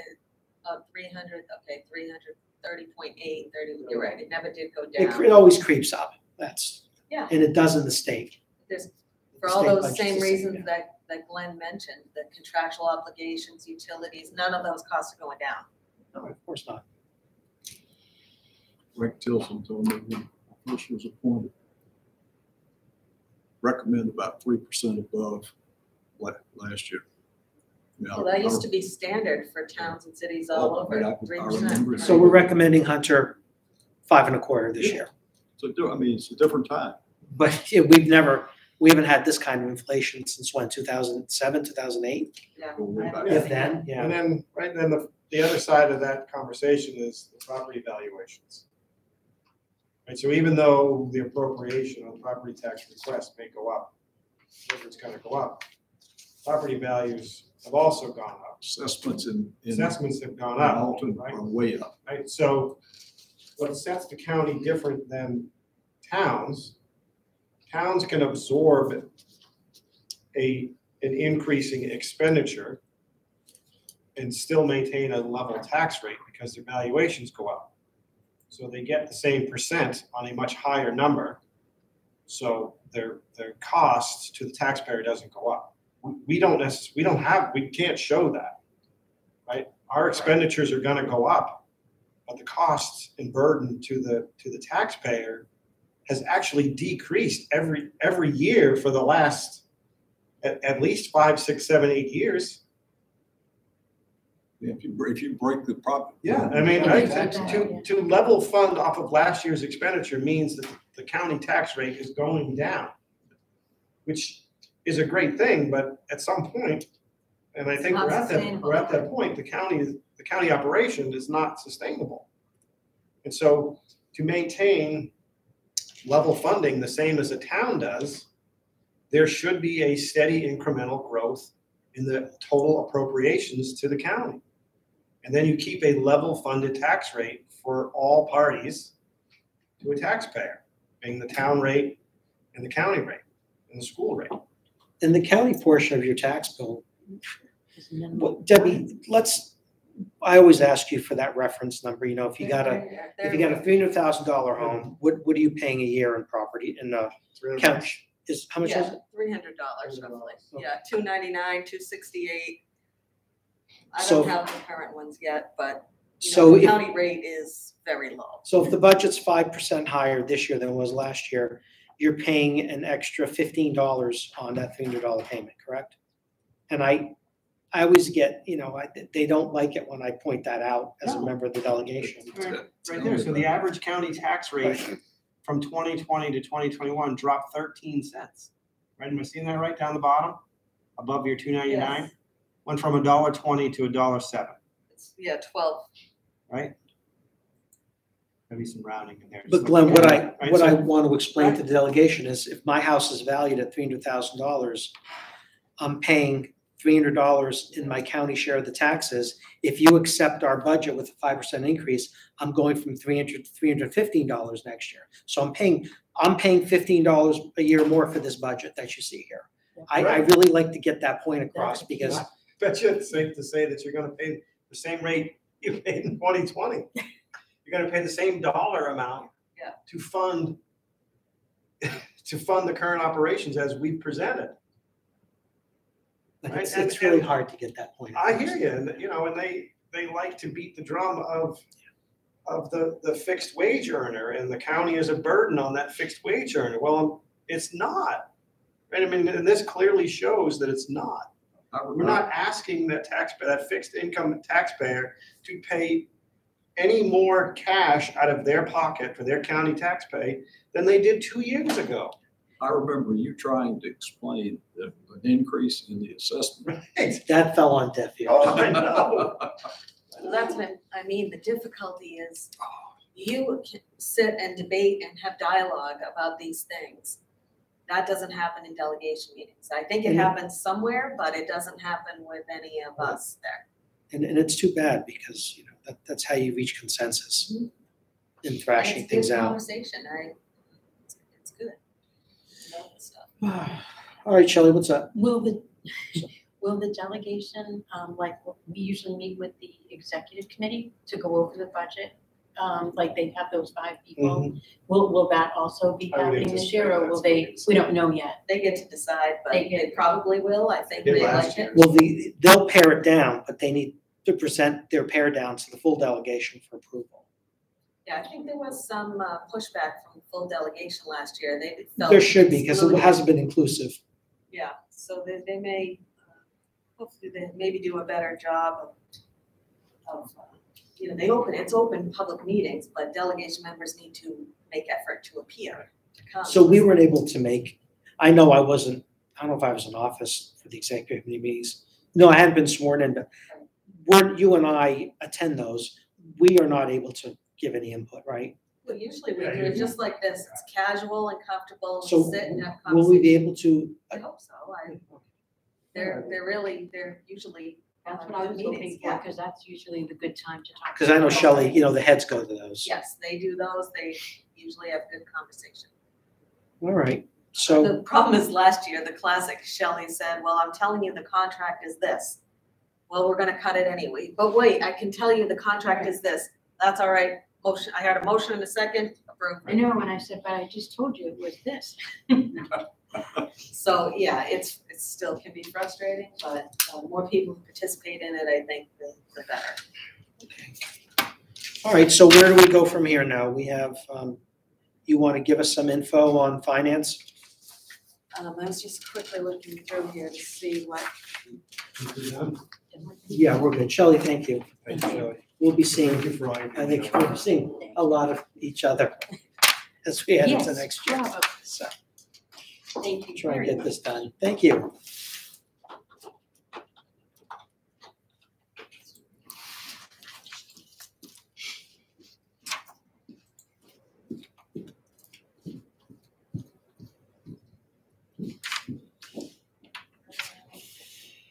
Hunter, so I don't mind being here Thursday afternoon. Do you think we're gonna need 2 to 5? Because we're only really gonna be dissecting 2 departments, corrections and sheriff. Do you want 3 hours or you think 2 will do? Want to get We're it? gonna need fund balance discussion, I think Yeah, and even finalize. We hearing should- the We'll fill the time, 3 Yeah, hours? we Okay. should fill it so that we can, Not looking to rush finalize. things, but I just. our final request. Okay, good.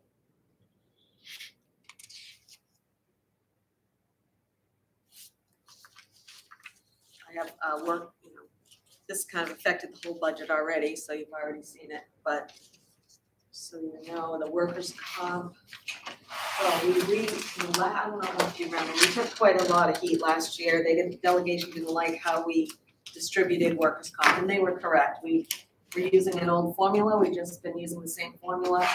So this year, we actually classified all the wages in accordance with the state workers' comp classification codes.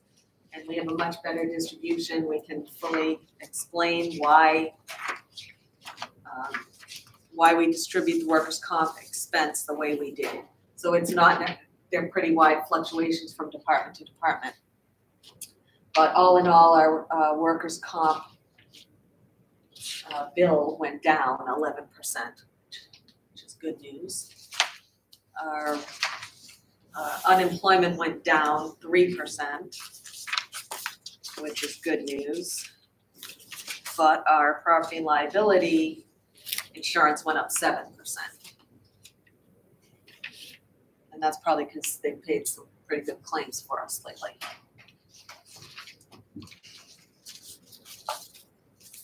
So Primex went up on us? Primex, I think in total, I don't think it went up because workers' comp and unemployment went down. But property liability went up. Okay. Our IT budget is. Do you wanna start right? Yeah, I didn't know where you wanted to. You wanted to start with revenue, county administration, revenue, Well, I got county convention first in my book. county convention. Okay, they don't have any revenue, but, No, they don't. and I think that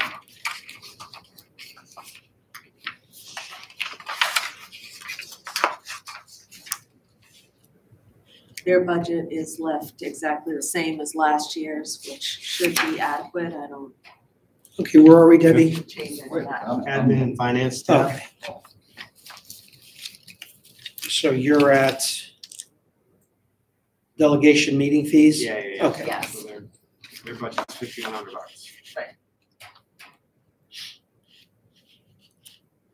Any questions about that? Keep moving. I'm good with that. You guys good with that? Are you good with that? Yeah.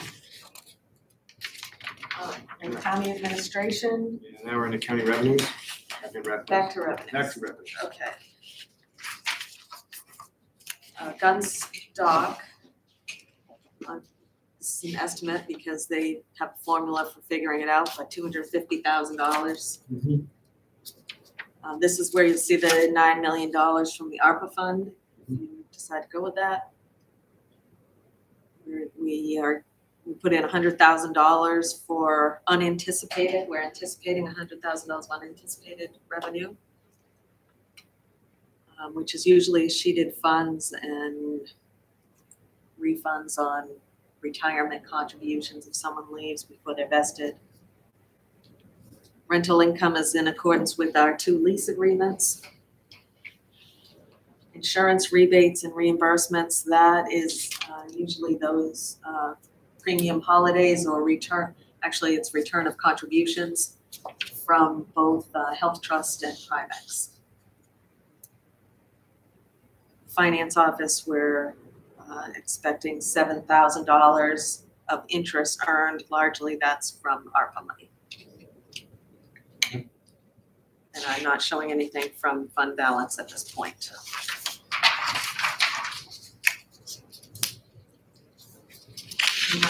Back to expense. County administration, okay. Everything here is sworn to secrecy, Jamie. What's that? What's that? She mumbled something. I did. Apparently she doesn't want to repeat. I don't want to mumble it. What'd she say, Hunter? Huh? Did you hear? Hunter, you're the one fucking paying attention all the time. I love my timing. No, wages, we're going to likely have some turnover in human resources. So I planned for some succession planning there. Although that's actually not affecting this budget number because if a person should move out of admin and into HR, then we'll be replacing that person. In all likelihood with a lower paying spot, but just so you know that there's some changes that'll be happening next year. Because if we hadn't had enough changes this year in finance.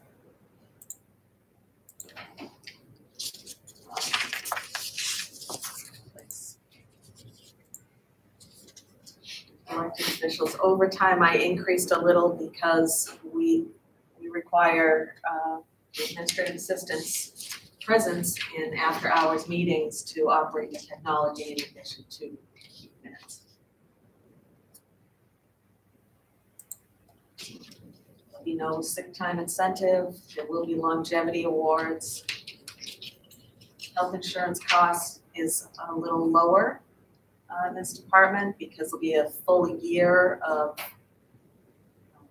me having a single person plan as opposed to I don't know what I had, family plan, I guess. Payroll taxes, retirement, unemployment, workers' comp. I'm asking for some money for employee recognition. Typically, there's been a smaller number in there, 1,500 to 2,400. I think we just need to keep a little, it's usually a stressor every year when we're doing employee day. We're scrambling to see what they were able to earn from wellness coordinator money. And it's just such an important day around here that I didn't want to have to keep scraping and clawing for it. And I guess like you're hearing in all the other departments that we need to be able to recognize employees better and more often. While I didn't spend $1,000, I think I spent $80. But I think it's important to start doing more of that. So you've been paying out of pocket over the years? Well, it's very minimal. But something anyway, yeah. But something. But you'd like it in the budget so you could be a little more generous with it. Yes, and I'm really more than that because that's such a small thing. I think that employee day is a big deal. I've always felt that in any company, morale's important. And more than ever, it really is right now. The white carafe has coffee. Auditing services is down a little because we don't have the GASB 75 or the OPEB. There's one audit that we do every other year. This will be an off year, so it won't be required.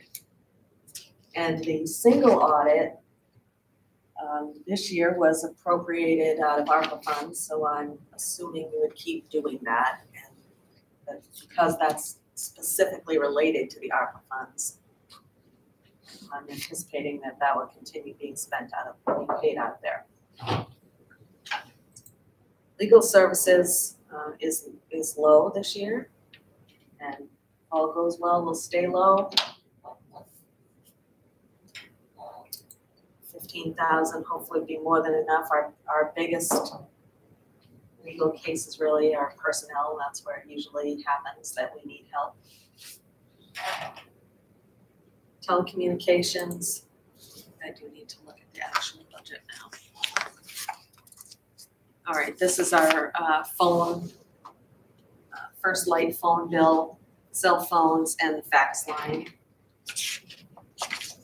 Copier, everyone has new copiers. This is our new cost for our copier. Property liability insurance. Printing is for the annual report, which we found last year. We spent $375. It went up a little bit. It's likely going to go up again because everything's going up.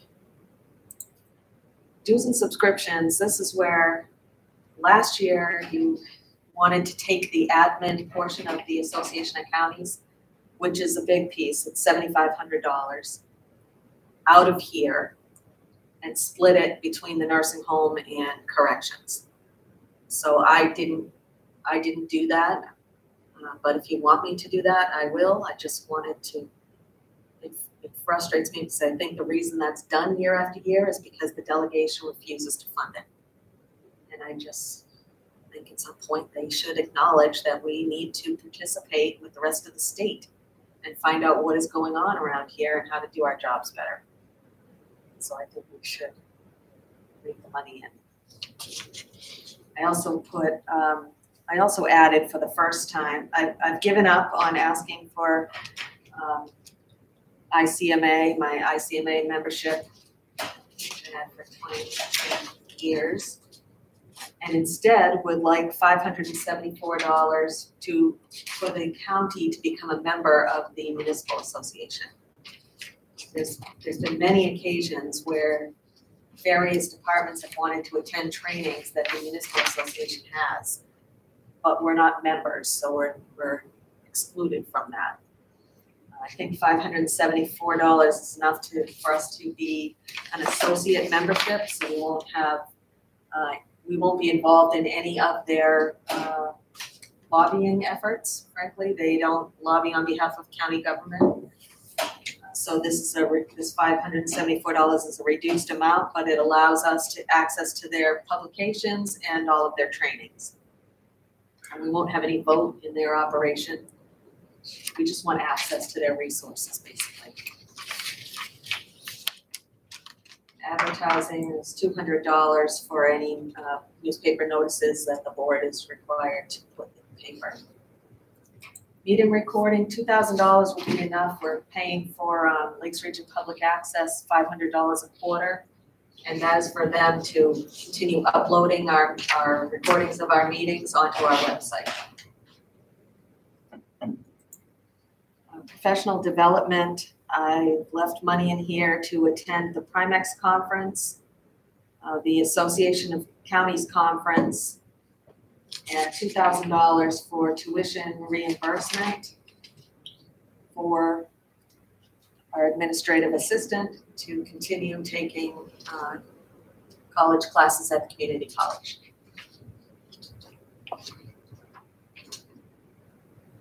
Travel, I put $500 in, assuming, because already the meetings, Association of Counties meetings are back in person, so we're having to drive to Concord, which never used to seem like an issue, but now seems like such an imposition, but. Because you got used to Zooming. Right. And I love Zoom. Zoom worked great, and you never have to leave the office. It has its advantages, doesn't it? Right. Yes. But if we're gonna have to start driving around again, I put money in here to allow for that. Office supplies, I increased office supplies just because all of them are costing more. Although we were very conservative this year with them. We have 2 new employees. I think we just, it's difficult to be worrying about how many cases of paper we're gonna need at the end of the year, and don't anybody buy any pens. Go through the old desk drawers, make sure you hoard everything you can find. We didn't have any conferences last year to get them from, where we usually are able to stock up. Postage, I left it the same as it has been. We have one more quarter to go, so hopefully that 800 will prove to be enough. And that comes to a total of $419,179.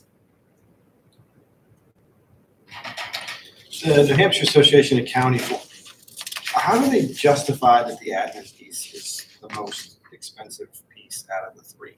It's really just a county-wide, I don't know how they break down, their total bill is about $15,000. Actually, I don't think I have that here. It was, and they, 5,000 I think was for the nursing home and 3,000 for corrections. And then there's $500 for the county conference. They make every county contribute $500 to that. But they have an annual budget, and based on the annual budget that's voted by the executive committee, they distribute the dues throughout. And it does include some trips to Washington for the officers of the association, which I vote against every year. It's very unpopular. But I've just said we can't get money here for training. I'm not going to pay for you for training, but. Deb is very well known within the group. Yeah, I Not understand necessarily that, right? I'm just positively. trying to understand, right, because $7,000 to this budget is a pretty large hit, right? And It is a big number, and I've been tempted to say, because even lately I've been frustrated, and it's time consuming, honestly, and I'm on a lot of committees. and so what departments have a say or a subgroup at the Association of Counties? I know the nursing home, corrections, The sheriffs, the county attorneys, deeds. Oh, yeah, so they We all, now do have an administration/finance unofficial affiliate and commissioners council. And that's the value of it, frankly. That's all the value of it, I think, is keeping in touch with other people who do what we do, so we Right. are educated about what's going on. I honestly can't imagine all that's gone on since the start of this pandemic without the Association of Counties. They are feeding us volumes of information all the time. So as much as I get annoyed with our New Hampshire Association of Counties, right now they are a huge source of information. I can't imagine not having. So now's not the time. That's what I told myself anyway when I put this number in here. Now's not the time that I want to see what happens if we decide not to participate. Right. I think there'll come a time when I'll want to see what happens if we don't participate, but this is the now. but does it make sense to spread that 7,000 out to the other departments that If you get do, value out of this service, out of this association, but yet it's not hitting their department? well, it is. They do have some. Right, the Shelley has nursing home, the five. nursing home and the corrections are the only other two. Right. Right, so the sheriff's department, deeds, Right. the county attorney's office, they're not sharing in this cost. I don't think any of them participate. They're not that much. participating. They have access to it, but they're just not active. I think the nursing home and Yeah, right. corrections are the two that do participate. Yeah, the corrections have to, they're, right, which is the whole Right, for certain. reason why we're in. Yeah, that's what keeps us in. That's what's kept us in. Yes. When I first was appointed commissioner, I mean, I think one of the things that was valuable, I guess you got me started with The association. the association. Mhm. And I met a couple of the other commissioners, and there's one in particular to this day, I was stumped. I can call him. I think I've benefited from it. Probably because I'm retired and don't have anything else to do, but I'm pretty impressed with it. It's too much old boy stuff. We're getting away from it because there are more women commissioners now. It is getting better at the commissioner level, I would say, across, in the association there. And we have rewritten the bylaws, which opened it up a lot. Say we are no longer satisfied with a group of good Well, old you boys running this You operation. on that committee. Yes, I was. Right. So that was a big accomplishment and that certainly helped a lot. It would be great for Belknap County Commissioners to be on more of those calls, and I suspect if they kept them Zoom calls, it'd make it a lot easier for all of you. It's a great resource. It's really we need that resource. I guess I don't care where you want to put it. Yeah, I'm not making the conversation because I think that it doesn't have value. I definitely think it has value. I'm just trying to limit the discussion and. Right. They tend to look at it as something for me, which Right. is the kiss of death. Well, they view it as some sort of lobbying. Correct. Well, right, that too, and, Correct. you know, that's hard to argue. There is that faction of the association that they call themselves lobbyists. Right. So it's pretty hard for us to say they're not lobbyists. I don't feel like they're not really supposed to be lobbying, but I guess it's a fine line between, we want you to provide information on how county government operates and lobbying. So they're there, what they mostly do, I don't know how effective they are in getting any legislators to listen to them. But what they do is keep all of us informed what is going on, what legislation is being developed right now that might dramatically affect the way you operate. And that is very helpful. And so we don't have to go down there and sit in the House of Representatives and listen all day. So that's I know what that's like. valuable. I watched one full day I had left it running on my computer while they were at UNH. I don't want to do that very many days. The road can go on forever. Uh-huh. All right, I also have, well, you can think about that if you want me to move. Yeah, I have a strong feeling one way or the other. I just wanted to raise the question if we're all fine with it there, then I'm. Yeah, it's bigger than me. I guess if you get the opportunity, if that comes up and you're there, it's not for my personal gain. No. And I know you know that, but the delegation may need to hear that. This is not something that benefits me personally, or even me only professionally. It benefits the county for us to be involved. Yeah, they don't have the benefit of having this discussion. Right. I put $250 in there for a management to SHRM, the Society of Human Resources Management, because that's frankly been very important, especially what we're going through now. And yeah, $15 for a state Association of Public Human Resources Administrators. It's only $15. All right, I've lost my place now. Finance? Choose. Move on to finance? Oh, all right. Yeah. Moving on to finance. This is the wage number with for our new staff.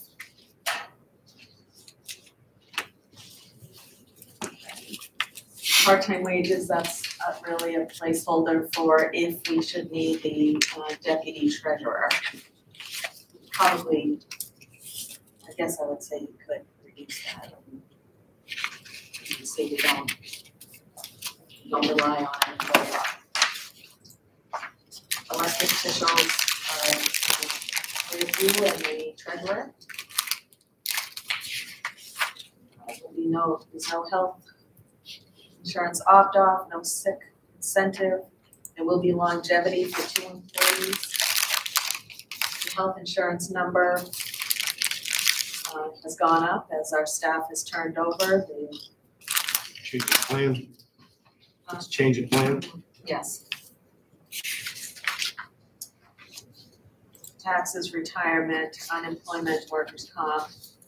Bank services is generally just a overnight application note documents, I think that's what I'll use that for. I'm gonna look at Lori's note here for travel is essentially for the Munis conference, which will be in Texas next year. She's got $1,500 for that and $300 for the Primex conference. The cost of the Munis conference is covered in our IT budget and our support payments to Munis. Office supplies, she's asked for a small increase. It's probably exactly what was asked for last year. And although at this point in time, she's only spent about half of it, a lot of it comes at the end of the year for 1099 forms and printing of the W-2s. A lot of our office supplies are purchased at the end of the year. And postage, she's allowed for a small increase in postage. There's one more quarter to pay, we'll probably spend $1,000, so yeah, she's looking for a $200 increase there.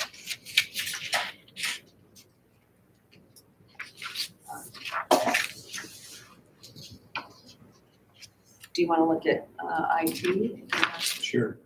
No other questions on these? All right. Information technology, you're pretty well there. Contracted services is our contract with Mainstay. I think the best way to look at IT, or I always think the best way to look at IT, you have in your folder a sheet, four pages in, maybe it's a detailed spreadsheet. Or I could put it up on the screen and maybe easier.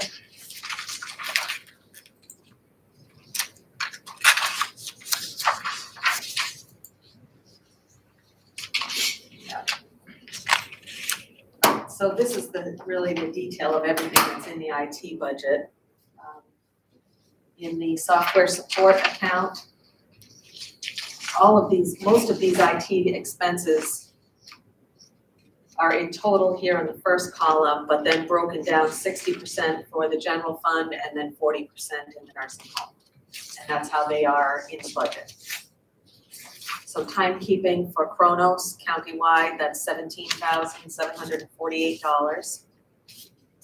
We have Munis annual support, $44,000. It's $44,368.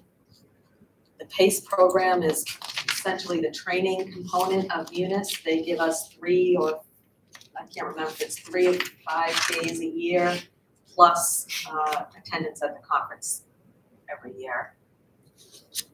That'll be especially important this year because we have new employees who really are going to need to get up to speed quickly. We're paying $600 a year for Zoom meetings right now. We have a license for us here, and the nursing home has one as well. $21,000 is for our Microsoft Office 365 licenses, and Adobe Cloud, $2,100. So all of those are split 60-40. These next list are only nursing home expenses, which Shelley would have gone through in her budget. Their Medicare cost report software, $475. This claims shuttle, which I think is like a verification before they submit the bills every month. IN2L is activities thing they use for residents. The kiosks are where the nurses enter the electronic medical records, basically, to keep track of things. Secure Care, I think that is the alarms on the doors. Residents try to escape. I can't. MDS scrubber system, I will not be able to explain to you because I don't know what that does. Our scheduling software is $13,600, and then Point Click Care, which is their primary software, is $34,365. Those are the detailed amounts that make up the software support numbers. For projects this year, we have a secondary internet service provider. This is a request from the Sheriff's Department, and Mainstay concurred and suggested that it would be beneficial to have a secondary, in case the internet goes down with First Light, that if we install something, I guess through, I want to say MetroCast, but probably Atlantic Broadband now, we'll have a backup internet service provider. Cybersecurity Defender, did I bring my notes here?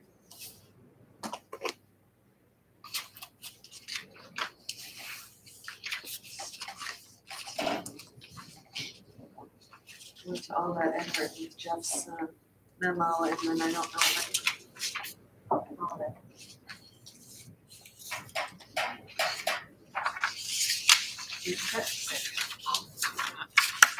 Thank you very much. Okay. Defender for endpoint, 14,382. This is the highest level security recommendation that Mainstay has for our computer endpoints. Defender provides a high level of proactive security analysis on every workstation. Oh, now this is coming back to me. If a breach is detected on a single computer, Defender will take that computer immediately off the county's network, which will prevent that computer from spreading whatever malady has been detected. This is proven to prevent crypto attacks and other nasty attacks. Mainstay implements this at $8.50 per month per system, and they've arrived at this by using 141 computers. This is really important. This year we had, my computer got, somehow someone got into my password. I don't know what I don't think any, I know no damage Is that when was your done. computer but locked you out? Yes. Yeah, I Yeah, remember. it was a little scary. I think it gave everyone a scare, and that's when Mainstay implemented the Duo Factor authentication. Thank you. That's the one. They put that in place right away. And then this Defender, there's also a component for email for $3,672, which analyzes email attachments and makes sure every attachment that comes in is analyzed in a sandbox by Microsoft before end users are allowed to click on it. It's been very interesting this year. Mainstay has done phishing tests. First we made mandatory training for all employees. They were required to take an online class with Mainstay and pass a quiz. And do we have 100% compliance? We're pretty close. Okay. Finally. Which has really been no small effort, but we're able to find out exactly who took it and if they passed, and they had to take it again until they passed. And in spite of that, Mainstay continues sending out fake emails to test and see if anyone's going to click on them. And so they catch people every time they do it, and Jamie will contact the supervisor and say, this guy needs another refresher. So it's important. In spite of all of our efforts, employees still will get online and click on the wrong thing and could cause us a serious problem. So this is Mainstay's highest recommendation for cybersecurity. Firewall replacement. This is Mainstay's #1 priority, is to replace our firewall. It's $47,000. They said we have a single point of failure in the existing firewall, which was installed in 2015. This firewall is no longer supported by the vendor, or won't be after August 2022. We're proposing a dual firewall setup, which gives us high availability. If one fireball, tell her my mind is. If one firewall dies, the second one kicks in, which gets us around that single point of failure. This is priority #1. The UPS replacements, we have $5,600 in here, but you can reduce that to $4,000. It's just, I think at one point we had a number of 56, but right now they are confirming that it can be done for 4,000.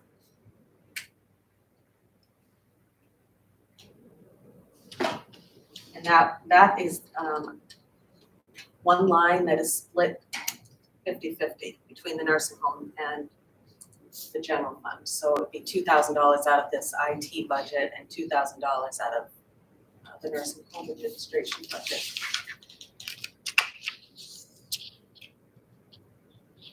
And then we have license renewals and hosting. These are products we already have that have to be renewed every year. There's Cisco switch, SmartNets renewals, firewall renewal, SSL certificates, VMware license renewal. If you want to know what any of these are, I will find out for you. I want to say it again, and I still can't. Multi-factor authentication.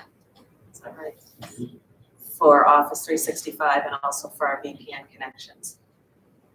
Open DNS web filtering, antivirus, our offsite backup services, Datto. That's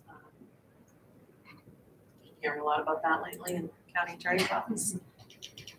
Website hosting, maintaining our website, and time clock maintenance, which is the actual physical maintenance of the time clocks themselves as opposed to the software. And then we have a small amount for miscellaneous computer parts and supplies. Our new equipment line or equipment replacement program, we're asking for $27,600 this year. It's heavy on the general fund side. How many units is that? Do you know, Jamie? I think it's 21. Altogether between both? Yes. Expensive. Yeah, these. $1,000 a piece seems expensive. And we're buying more laptops, but as we're replacing desktops with laptops because of the need to go remote. When that happens, we were really in kind of a jam this past summer.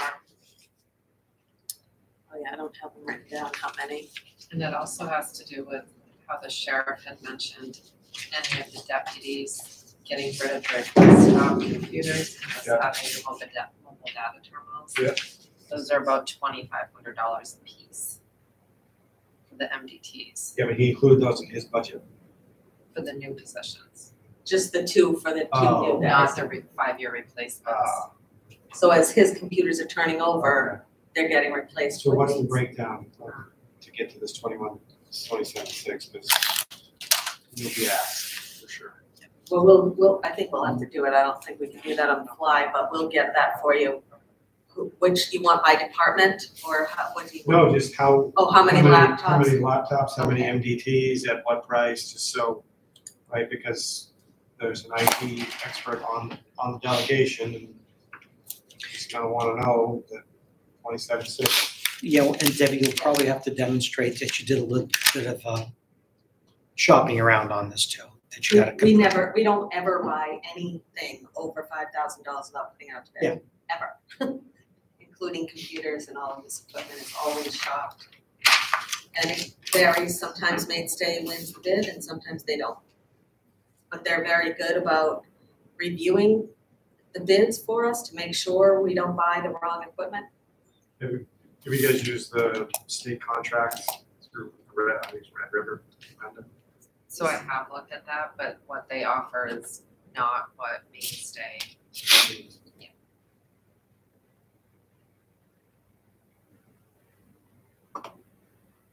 All right, let me come back to budget. Okay, so the total IT budget for the whole county except the nursing home is $222,242.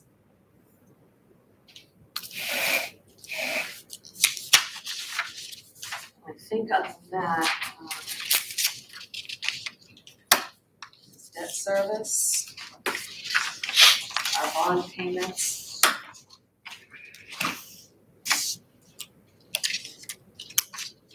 only capital project, there is one capital project being requested, which is an IT project, really for the sheriff's department, to put them on a completely separate network. $69,500. It could easily be an ARPA project. It would be, it's really is a, mostly a one-time cost, once we move them, then we'll have to maintain it, but the upfront costs will be there. So potentially ARP could take care of the upfront cost of 70,000. Yes, That's not on our list yet, is it? I did add it on. It's Oh, it is there on, now. okay.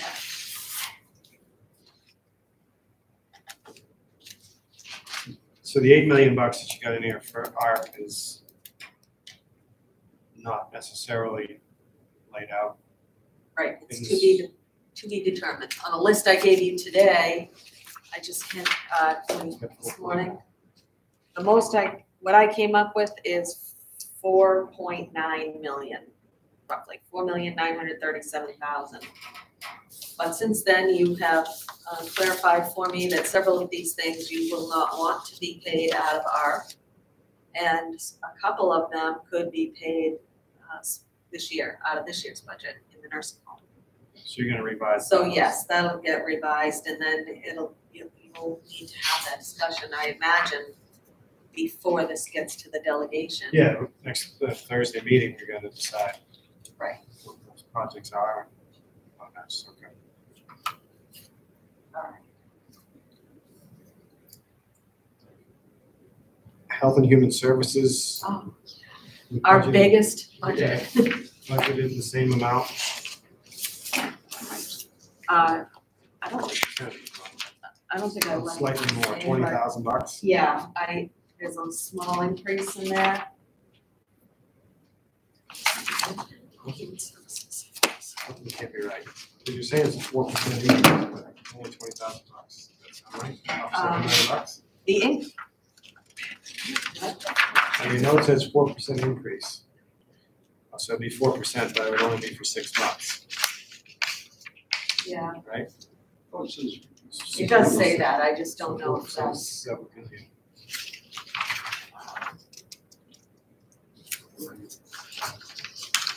For 6 months, it'd be like $1 million.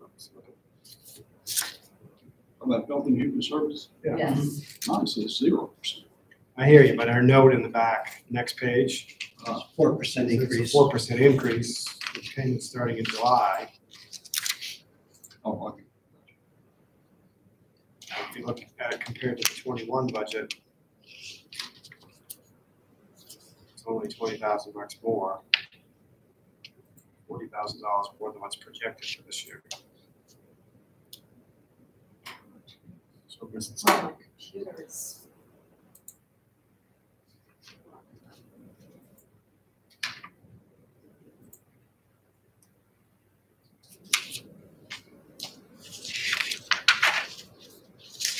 Where is, Jamie, do you remember where is that, where are you maintaining that? DHHS bills. I thought it was in admin, but It should be, yes, admin, and it's cost per patient. oh, then that's probably not something I'm looking for.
So how do we reconcile, Debbie, that 4% increase with that number?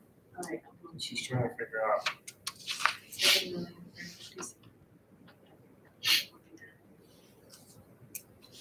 So I took the total, we know the first 6 months payments. Will be here, 2022. I think that's,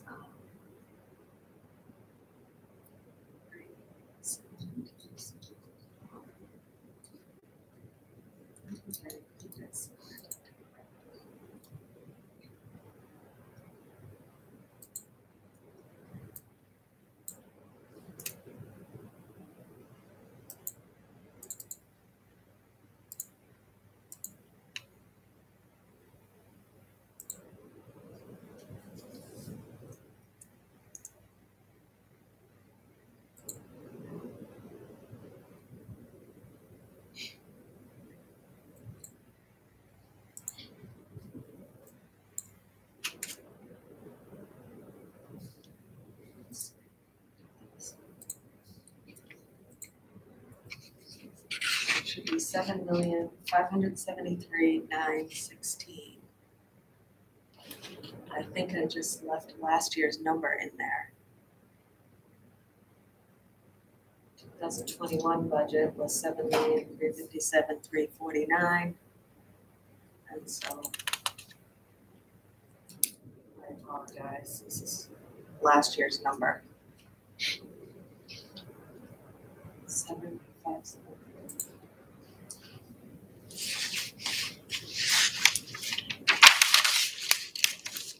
I am using a 4% increase. 7,357,349.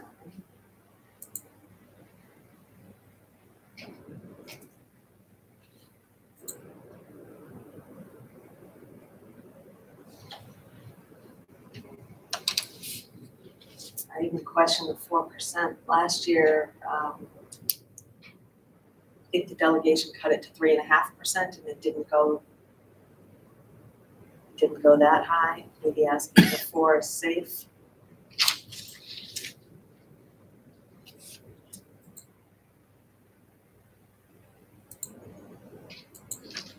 Okay.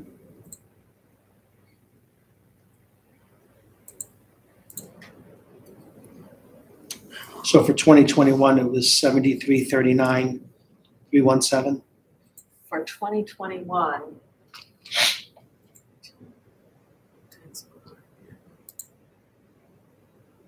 yes, for $7,339,317. oh, that was the budget, yes. Okay. For 2021, that was the budget. We're actually gonna spend 7,319,245.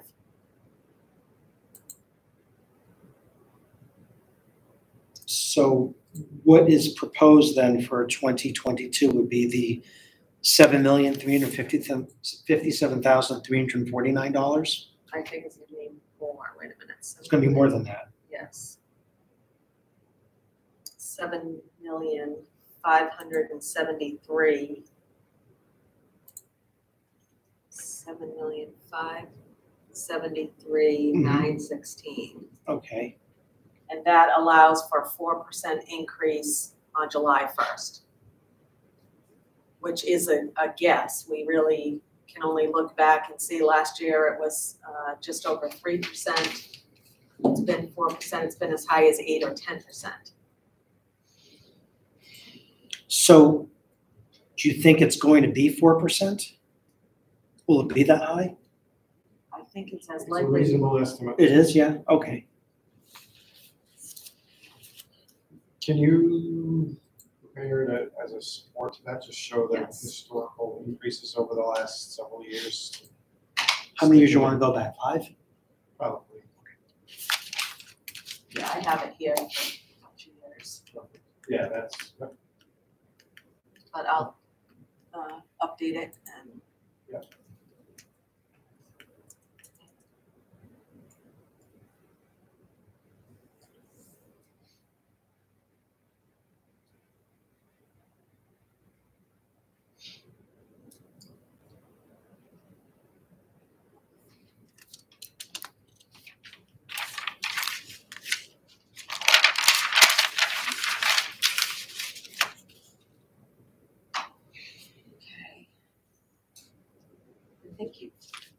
outside agencies. Oh, outside agencies.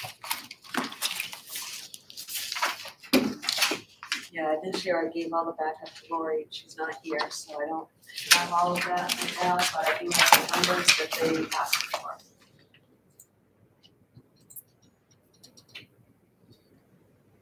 They pretty much asked for what they received last year. With the exception of CAP, that's for. Yeah, a little more, yeah. Did Community Action justify the increase? They, I think they all did. Is that They just- usually send,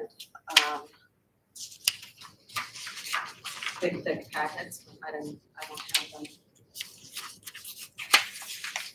The one thing I do have is Lakes Region Mental Health Center, who said, they're not gonna bother asking anymore since they keep getting, they put a lot of time into it basically, and they keep getting, I can't blame them for that. yeah. I'm sure they all sent their audited financial statements for Representative Silver to review at great length. I think we do have them. I know some of them I remember seeing Made a come point to through. make sure he had those. Yeah.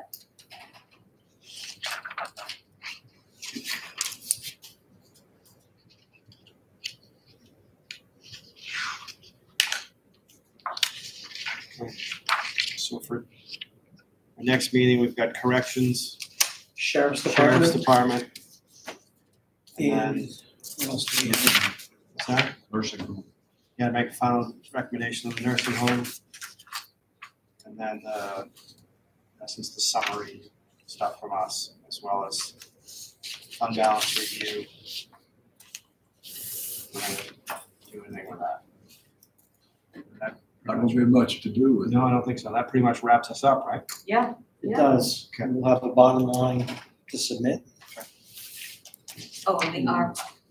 Right, and the ARP projects. It's not really affecting the tax rate No. amount, but Will you have the town tax rates by then, do you think? I should have them. I did talk to DRA about it. First, I asked him if he would just put all of the counties' MS-42s on their website so we can compare them, and he just said no. He was, nice about it, but he said basically we just haven't ever done that. We haven't had a need for it. I said, can you keep it in mind, please, that we would like to have it? He said yes, that he would talk to the director about it. I can't understand why they would not. Well, what's really interesting, when I asked the other counties, can everyone send your MS-42s to the Association of Counties so they could put it on their website? They don't want to. You're kidding. No, they do not want to share them. And they are public information, so That's the part that I don't I understand. don't really know why there would be any resistance to. Carroll County does not have it's, you can't get it off. Oh, really? Not the front. Yeah, I mean, I know that if I ask, they'll share the information with me. I just hate to always, I don't like to keep getting these requests all the time any more than anyone else does. It seems like if they were all together in one place, it'd be really easy. I also asked them if I could have access to, because of what I need to predict tax rates is the equalized assessed value for all the towns in the county. And so I just have to wait until they set all the rates and then update their spreadsheet. Right. And so I don't know, it was last done October 29th. Hopefully he's gonna do it again soon. As soon as, I check it every day, so as soon as I see it, I'll get those.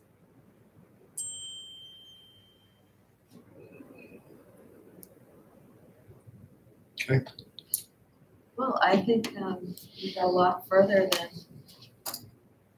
even though the nursing home was a whole different discussion, I think it was really helpful and the discussion that needed to be had. Now I know you guys always look so drained when you go before the delegation with your proposal. Will you, if he was willing to assist the sheriff in going through his numbers? Please do. Because I really want to think that I'm missing something, but I don't really think that I am. No, I think he realized, I think he is willing to. Yeah, he I don't think he thought of it that way, and it was just such a, so like under his, what was that expression, under his bra or something? Yeah, Like, yeah, he lost that 42,000, he just wanted it back. Right. But I think, so while he really wants that 42,000, you're right, it's the other 62 that maybe doesn't need all that. Correct. Especially if he's gonna get 120 additional labor hours. And I don't think he thought of 40 of that. Right. Yeah, you're right. Pretty sure I'm not gonna forget. There's some question about how much difference it really is gonna be. Right. Right. And it's gonna be a hard sell for him. Well, at least I think, just based off of past years, there's been an unwillingness on the delegation side to grow the sheriff's department. And it seems like he's really looking to grow his department. And I think that. And if there's- change it. If there's support from the delegation as well as the community. There may be support from And the the rest of delegation. the police agencies throughout our county, if there's support for more assistance at the county level to help their departments, I'm certainly all for it, if it makes sense. It just costs money but if Hunter's correct, and I think he probably is with a 6% growth in Belknap County population, well, then maybe a larger department, Hunter is justified. Right now, I would say from what I'm hearing, the local police departments don't like the idea of the sheriff's department increasing. And I'm hearing that both out of Guilford and out of Alton. Debbie, are we on? We are on, if you're I'm waiting done, for you you to can adjourn. adjourn. Do I need a motion to adjourn? So moved. Second. All in favor? Aye. Aye. Motion carries. This work session of Belleville County Delegation is adjourned. Are we offline yet, Jamie?